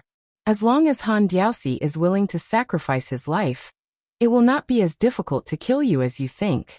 In the competition between the top masters of Jianghu, one is against the enemy Wang Xianji, and the other is between Chao Changqing, who was at celestial phenomenon at that time, and Han Shengxian, who was only below Dong Tai in terms of mysterious finger comprehension. The last type is a battle of life and death. If the Handiao temple is willing to do this, even the Confucian sage Chao Zhangqing would have a headache." Wang Xiaoping's words were shocking. I advise you not to let the red robe otherworldly item attack Han Diaoxi. It can fight evenly with Lu Haoshi, but I am afraid that it will lose half of its cultivation in less than 50 moves from Han Diaoxi. He is good at killing celestial phenomenon with his mysterious finger. If you let the otherworldly item nourish your internal energy and fight Han Diaoxi to the death, the otherworldly item will be damaged. How good will it be for you? Maybe Han Diaoxi is waiting for you to do this. At that time, even if I, Wang Xiaoping, protect you with my life, it will be as difficult as ascending to heaven. In my opinion, you can only use her, who is using the instant spear, and the men of sacrifice hiding in the dark to fill the hole and exhaust Han Diaoxi's internal energy. Then you can only hope that the Huishan woman will fight to the death for you. In the end, I will decide the winner in 3 moves. If I win, everything will be fine. If I lose, you will have to pray for yourself. Su Fengnian smiled bitterly. What is the 10th in the world? Is this the ability of the 10th in the world? Wang Xiaoping sneered. Yang Taisui has a guilty conscience. In these years, his realm has fallen into a mess. It is not a great ability for you to kill him alone. As for Raccoon Diwu, his mysterious finger is not weak, but compared to Dong Tai's mysterious finger, Han Shengxian, he is not worth mentioning. You are unlucky. If Han Diaoxi was replaced by Deng Mao, the 9th in the world, with the celestial phenomenon otherworldly item protecting you, it would be easier for you. Su Fengnian closed his eyes and muttered to himself. Below the earth immortal, invincible Han. Chapter 777. After drinking the yellow wine, Su Fengnian walked out of the courtyard toward the pavilion on Crouching Tiger Mountain. Along the way, the heavy snow brushed against his body and his shoulders. It was probably because Zhang Bingling had pretended to be the bad guy and given the order, so no one came to curry favor with him. The woman in purple leaned against the pillar of the pavilion with her legs stretched out, facing the lake. There was a guqin on her lap. Su Fengnian walked into the pavilion, but her expression didn't change at all. Su Fengnian went straight to the point. Han Diaoxi will appear within 300 miles. How much strength do you plan to contribute? Let's talk about this in advance, then I'll do what I can. Xianyuan Qingfeng frowned. That Catman is only in the Xian finger state. Is it worth your effort? Su Fengnian sat down and said calmly, first of all, Han Diaoxi is recognized as the second person in the Xian finger state after Dong Tai. His arm is wrapped in red threads, and he can break a long life with a flick of his finger.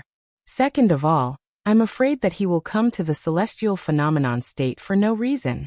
Then it won't be as simple as the Xian finger state killing the celestial phenomenon state. After Prince Zhao Kai's death, Han Shengxian, who has no hope of supporting the Dragon Emperor, will have nothing left to live for. He hates me to the bone. If he could kill me 10 times, he wouldn't just stop at 9. Su Ying is in the celestial phenomenon state, so it's not suitable for her to make a move. Now I'm worried that Han Shengxian will be unscathed before Wang Xiaoping makes her move. Xianyuan Qingfeng put his hands on the strings of the guqin. Do you know that Han Diaoxi was besieged in the western regions last time? Su Fengnian nodded. White Fox didn't say a word. I only heard some trivial things from Wu. The 3 of you led 1,600 elite Bailiang light cavalry, and encountered Han Diaoxi 3 times in total. He escaped from your encirclement each time. Once you killed 400 cavalry for him, and took an iron arrow from Wu. White Fox risked her life but still couldn't cut off his arm. She only cut off a mass of red threads. The other 2 times, Wu said that you were seriously injured. One time, if you didn't run into a few old monks of the esoteric Buddhism sect of the western regions, and suck your internal energy dry, your heartstrings would have been completely broken by the Catman. Wu nodded. The White Fox's face is life. If this guy didn't care about his life, the Bailiang's cavalry would have been intercepted by Han Diaoxi's favor. Wu and I, we couldn't withstand the old man and I and the old man's favor. Wu and I and me's couldn't and me and myself. How the old Wu and me. And I and me. The Wu's is Wu and me's be Wu and I. Before I left Mount Huishan, I was so conceited. I only thought that I could easily occupy a spot among the top 10 in the world, and that I could easily squeeze out Deng Mao.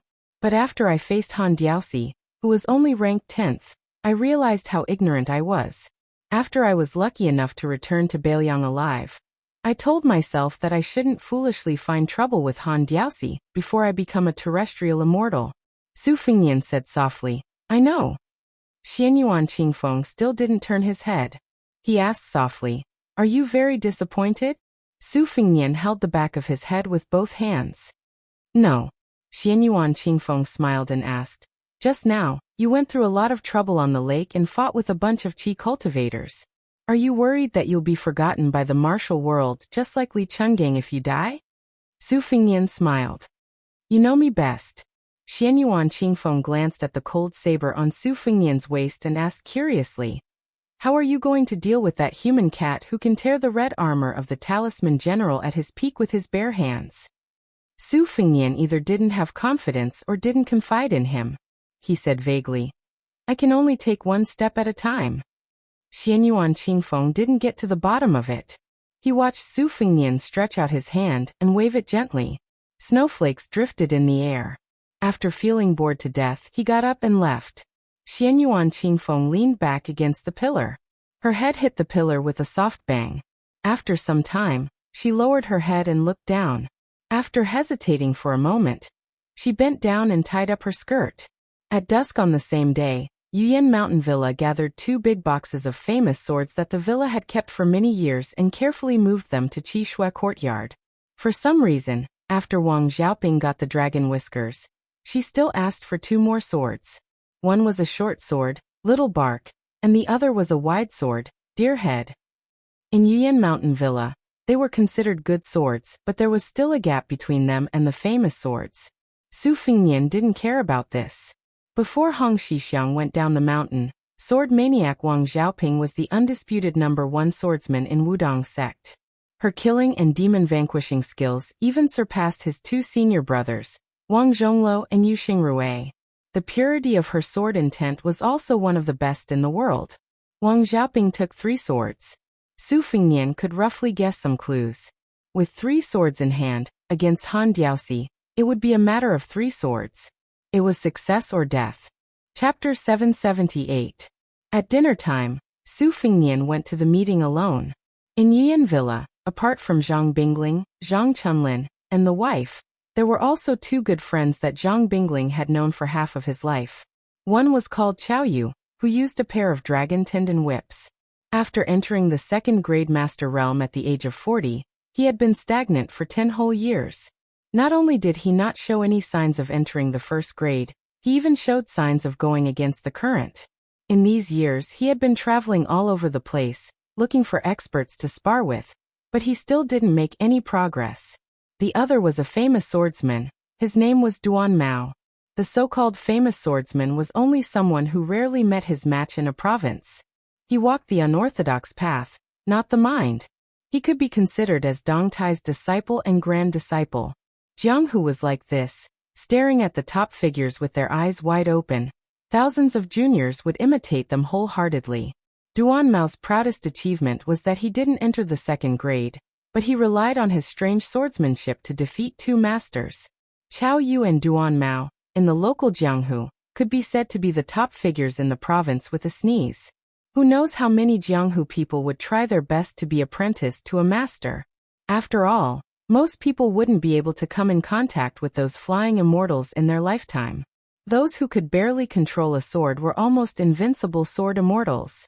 The Wu family sword tomb boy controlled a sword to break a butterfly. This kind of saying was only heard. No one would take it seriously. Chao Yu and Duan Mao were both experienced in Jianghu and knew to avoid the taboo.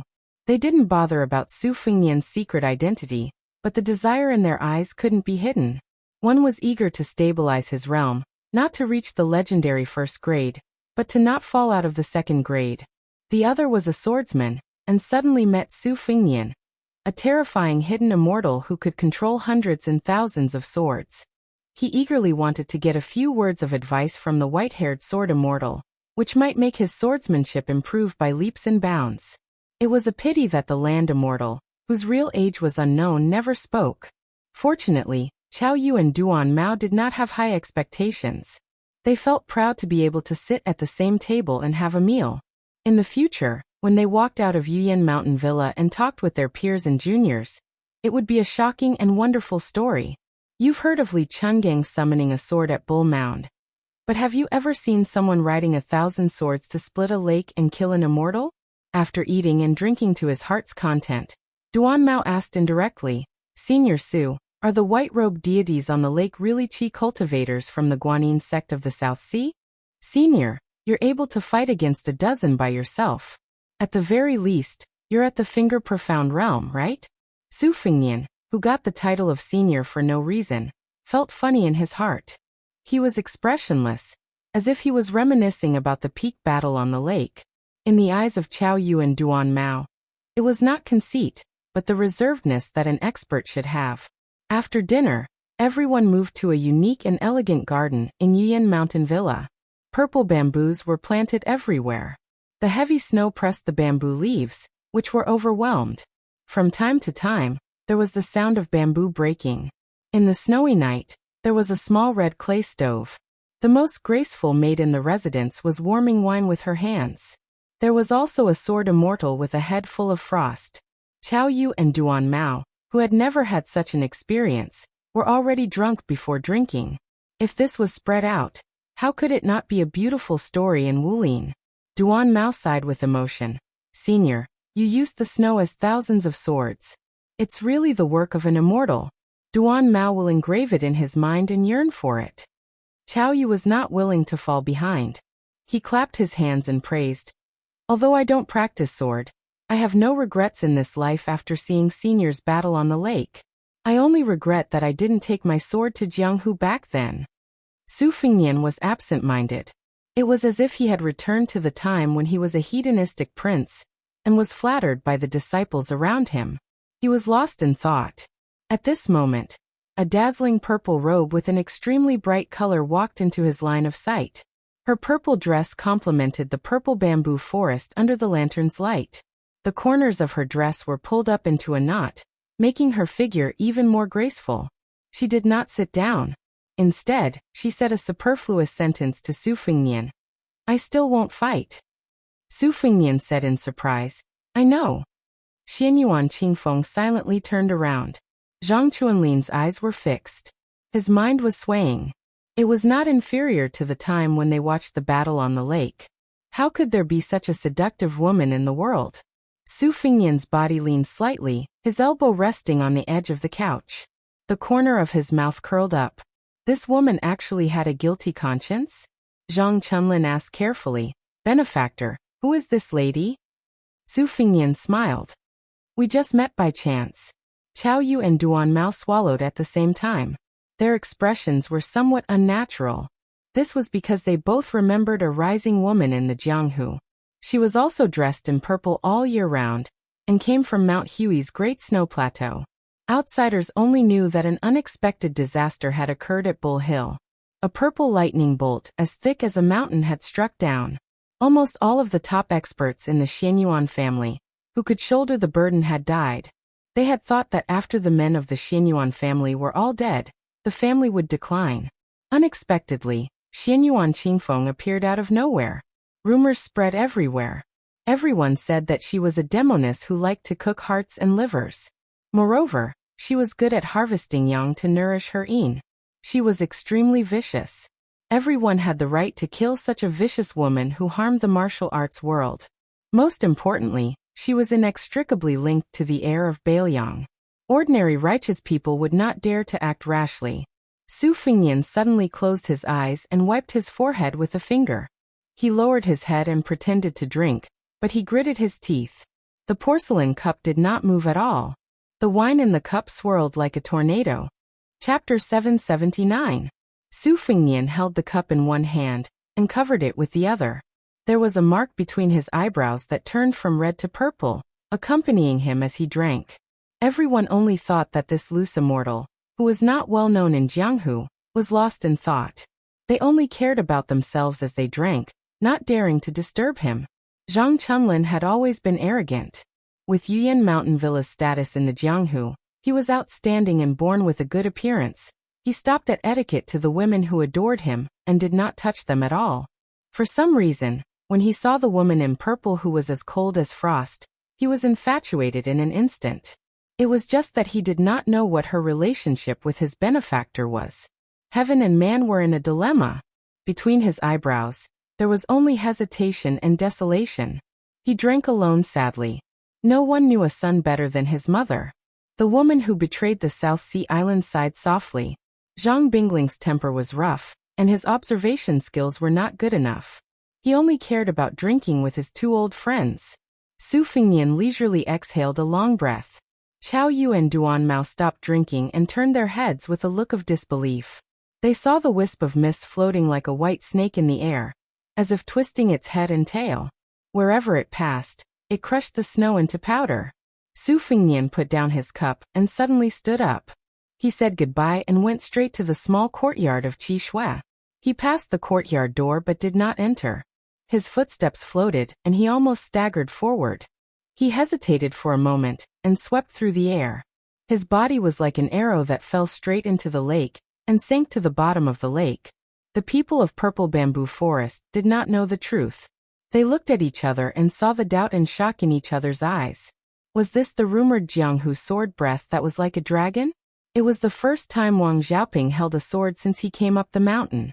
He showed outstanding talent among the many martial brothers of Wudong. He had always been regarded as an excellent sword embryo born for the sword. He himself had always insisted that one day in the future he would die for the sword. Carrying the three swords of Yuyan Mountain Villa's Feng Shui, Little Bark, and Deer Head, this sword maniac slowly came to the lakeside, guarding the lake for the young man at the bottom of the lake. When Su Fengnian went to Wudong, Wang Xiaoping did not think much of it. A hedonistic son of rich parents with a notorious record, running to the mountain to practice the blade, what kind of future could he achieve? De Shixiang did not hesitate to use his entire cultivation base of the Great Yellow Court in exchange for the 4 words Wudong Dang Xing, which made Wang Xiaoping even more furious. In a fit of pique, she simply went down the mountain to sharpen her sword heart, seeking to avoid what the eye does not see. The heart does not grieve. To this day, putting aside the identity of Jinwu and the foreshadowing of Wudong Mountain, Wang Xiaoping did not have a good impression of Su Fengnian. But in terms of pure martial arts experience, she did admire him a little. Ancestor Lu once said that when we cultivate the Tao, we shouldn't cultivate to become a watchdog. Wang Xiaoping sat cross-legged until daybreak. 300 miles south of Yuyan Mountain Villa was Jiangnan. A sudden and continuous heavy snow covered everything in silver. Everything was free to wear a fox fur coat. In the cold and snowy night, a black-clothed old man stepped on the white snow, his hands hidden in his sleeves. The place he walked was not in front of a village, nor behind a shop. The nearest village to rest was 30 miles away. Ordinary old people would freeze to death in the snow. But looking at the old man's manner of walking, he seemed to have some martial arts training. Although he did not have too much domineering arrogance, presumably he would not freeze to death on the road. The old man was dressed in a wide-sleeved black robe, a pair of thick brocade boots stained with snow. His head was full of frosty white hair. Snow constantly fell on his head, as if there was snow on top of his frosty hair, somewhat cold and cheerless. The old man walked expressionlessly, with no regard for anything or anyone. Even if there were a dozen white-clothed immortals floating by, like birds stepping on snow and mud, he still turned a blind eye. Not to mention that one of the young women was riding on a sword with 100 flying swords behind her. The black-clothed old man also looked straight ahead. As a result, the Qi cultivators who had always been detached from the secular world took a few more glances. Qi cultivators were known for observing the weather, observing the Qi cultivators and people's faces. After sizing him up, they still could not figure him out. The leading old woman gently flicked her sleeves, pushing a sect junior who had slightly paused a few feet away. She then stopped. In the heavy snow there was no road to talk about. But this old woman who did not attack Su Fengnian outside Yuyan Mountain Villa actually had the humble attitude of a junior meeting a senior. The Qi cultivators were divided into 2 groups. One group had already swept past the black-clothed old man in a straight line, while the other group behind the old woman was motionless. Not to mention the barefoot woman who was riding on the sword. Her eyes were rolling with a puzzled expression. Even the direct disciple of the Guanyin sect who had comprehended the finger sword was somewhat surprised. Not to mention the rest of the Qi cultivators who had come out for experience this time. They all looked at the old man who had brushed past them from afar. The black-clothed old man suddenly stopped in his tracks, and did not turn his head. But everyone noticed that the tall black-clothed old man had separated a strand of Qi Ji, locking onto the dripping guanyin of the sect. The old woman's expression was normal, but her feet were deep in the snow. In an instant, the black-clothed old man who had descended like an old devil retracted his Qi Ji, and looked up to the north. In the blink of an eye, he continued to move forward. As the powerful elder of the Guanyin sect, the old woman heaved a sigh of relief. The group of Qi cultivators in front drifted back and surrounded the old woman. They were somewhat moved and frightened. The old woman waited until the black-clothed man disappeared from her sight before revealing the secret. "It's Han Diaoxi." The barefoot woman who was the youngest but had the highest seniority laughed and said, "A human cat. I heard from my junior sister that because he is good at killing celestial phenomena with his finger, he is Han Wudi who is below the land immortal. Dripping guanyin, why is he targeting you?" Chapter 780. The corners of the old woman's mouth twitched as she remained silent. It was the Qi refinement warrior who looked like a beautiful lady from an aristocratic family who explained, "Grand Marshal Uncle, you don't know this. The reason why this fiend was demoted to a human cat is that he has a notorious reputation throughout the spring and autumn period. He has always been side by side with the top three, Huang Longshi, and the Prince of Northern Liang, Su Xiao, as the three great devils of the world. Besides the fact that Han Shengxian is the most powerful official in the Liang dynasty, and the close attendant of the Zhao family's emperor, he has always liked to torture and kill first-tier experts. Among the four great grandmasters of the martial arts world of the previous generation, the talisman General Hong Jia, who made all the Qi refinement warriors in the world helpless, was stripped of his talisman armor by Han Xingxuan's bare hands. He tore his body apart and hung his head on the flagpole. Even the red armor talisman generals are like this, let alone those first-grade Vajra realm Jianghu experts. The Northern Meng's martial arts evaluation is more or less a tie. If it wasn't for this great eunuch secretly killing countless Vajra realm Jianghu experts in the past 20 to 30 years, and a few of them being made into cruel talisman armors, causing the entire Jianghu to suffer a great loss of vitality, the Liang dynasty would definitely have more than 5 people on the martial arts ranking list. The beautiful woman looked at the old woman carefully. Senior Uncle Master comprehended the 3 Zhong Shentong from Celestial Realm. Maybe Han Diaoxi saw through it. But I don't know why he didn't do anything in the end. The young woman said, "Oh." She kicked the snow gently. Her eyes were bright and she was eager to try. The male Qi trainer who made a fool of himself by sitting on the lake snorted. No matter how invincible Catman is, he is not really invincible in the world. Otherwise, Chao Guanzi wouldn't have entered the palace so many times. How would he dare to challenge our Guanyin sect alone? He was a typical frog in the well. There was no shortage of such people in the big sections. The mouth of the well was just a little bigger, but they thought it was as big as the world. However, although Guanyin sect was isolated in the South Sea, it really had the foundation to be arrogant and look down on the Jianghu.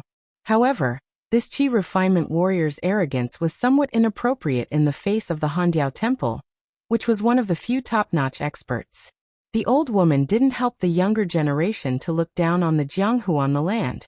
She shook her head and said bluntly, "If Han Shengxian really wants to kill someone, only the master of our sect can fight him after he comes out of seclusion. And the chance of winning is very small." As soon as she said this, there was a sudden silence. The old man in black walked all the way until dawn. He came to the outside of Jiangnan's Shenwu city. The city gate was not open. He waited quietly outside, mingling with some people who came from outside the city. At night, there was a foot of snow inside and outside the city. An old villager in thin clothes drove a cart of charcoal across the ice path at dawn. In order to sell it for a good price, he and the cart had obviously come early. There was still a period of time before the curfew was lifted. The old man selling charcoal knew that the winter snow was very cold. He got off the cart and fiercely stomped his feet, shivering. He couldn't bear to use his shoes to sweep the snow away. He bent down and used his hand to sweep a small space beside the cart. Only then did he pick up his young grandson, who was wearing a tattered cotton felt hat, and let him stand in the circle without snow. The old man and the young depended on each other. Neither of them felt at ease leaving the other. They could only grit their teeth and bear the bone-piercing cold in the snow. The child's skin was dark and his body was skinny. He leaned against the cart to block the cold air. He didn't forget to stand on his tiptoes and hold one of his grandfather's hands, trying to help warm it up. The scholars in the city who wore fur coats and brocade could take advantage of the snowy weather to write poems around the stove. The burning charcoal was as warm as spring. They could eat and drink to their heart's content, and moan a few sentences about how spring would come if the winter wasn't austere. How could the newly frozen brush be too lazy to mention? How could the mellow wine in the clay stove be warmed? However, very few people knew that in this kind of weather that could kill people, the poor people would be so miserable that they couldn't bend their knees. The old man in black with a head full of silver frost glanced at the top of the city wall, and then looked at the pair of grandfather and grandson who were selling charcoal. There was not the slightest fluctuation in his eyes. Since they weren't people of the palace, he didn't care about Jianghu matters, and didn't kill Jianghu people. After leaving the palace, he didn't care about Jianghu at all. Otherwise, with his temper, he would have already killed the group of Qi cultivators who were unwilling to submit to the court last night, especially that old woman. To him, he was no longer the powerful Han Diaoxi in the palace. He was just the eunuch Han Shengxian who had abandoned his own son. Before that pitiful woman died, she entrusted Zhao Kai to him, and not to the son of the Zhao family. The kindness of a meal was enough for Han Shengxian, who could distinguish between kindness and hatred in his life, to repay it with his life. Han Shengxuan's eyes turned cold. The city gate slowly opened. A woman in white walked in slowly. She walked to the back of the cart and quietly pushed it. The old man who was selling charcoal noticed that something was wrong. He sighed and pulled the old bull to stop the charcoal cart. The young child with frostbite on his fingers jumped down from the cart. He looked at the fairy sister behind the cart with a confused expression. The woman stood still and asked with a smile, "Why did the cart stop?" The child didn't dare to speak. The sister in front of him was really too beautiful. The granduncle of Guanin's sect bent down and touched his head. He smiled and said gently, "I'm selling charcoal, girl. What about you?" The child hid his hands behind his back and answered timidly, "Beside the water." He quickly added with a red face, "My mother gave birth to me beside the water." The woman laughed and said, "Then you can call me sister selling charcoal." The child didn't have such courage. He mumbled and didn't dare to answer. He ran back to the front and hid beside his grandfather. The barefooted woman leaped onto a rag laid on top of a cart of charcoal. She sat down quietly, and the old ox moved even more briskly. Han Shengxian, who was surging with murderous intent, retracted his hand and didn't enter the city. He waited quietly for Su Fengnian.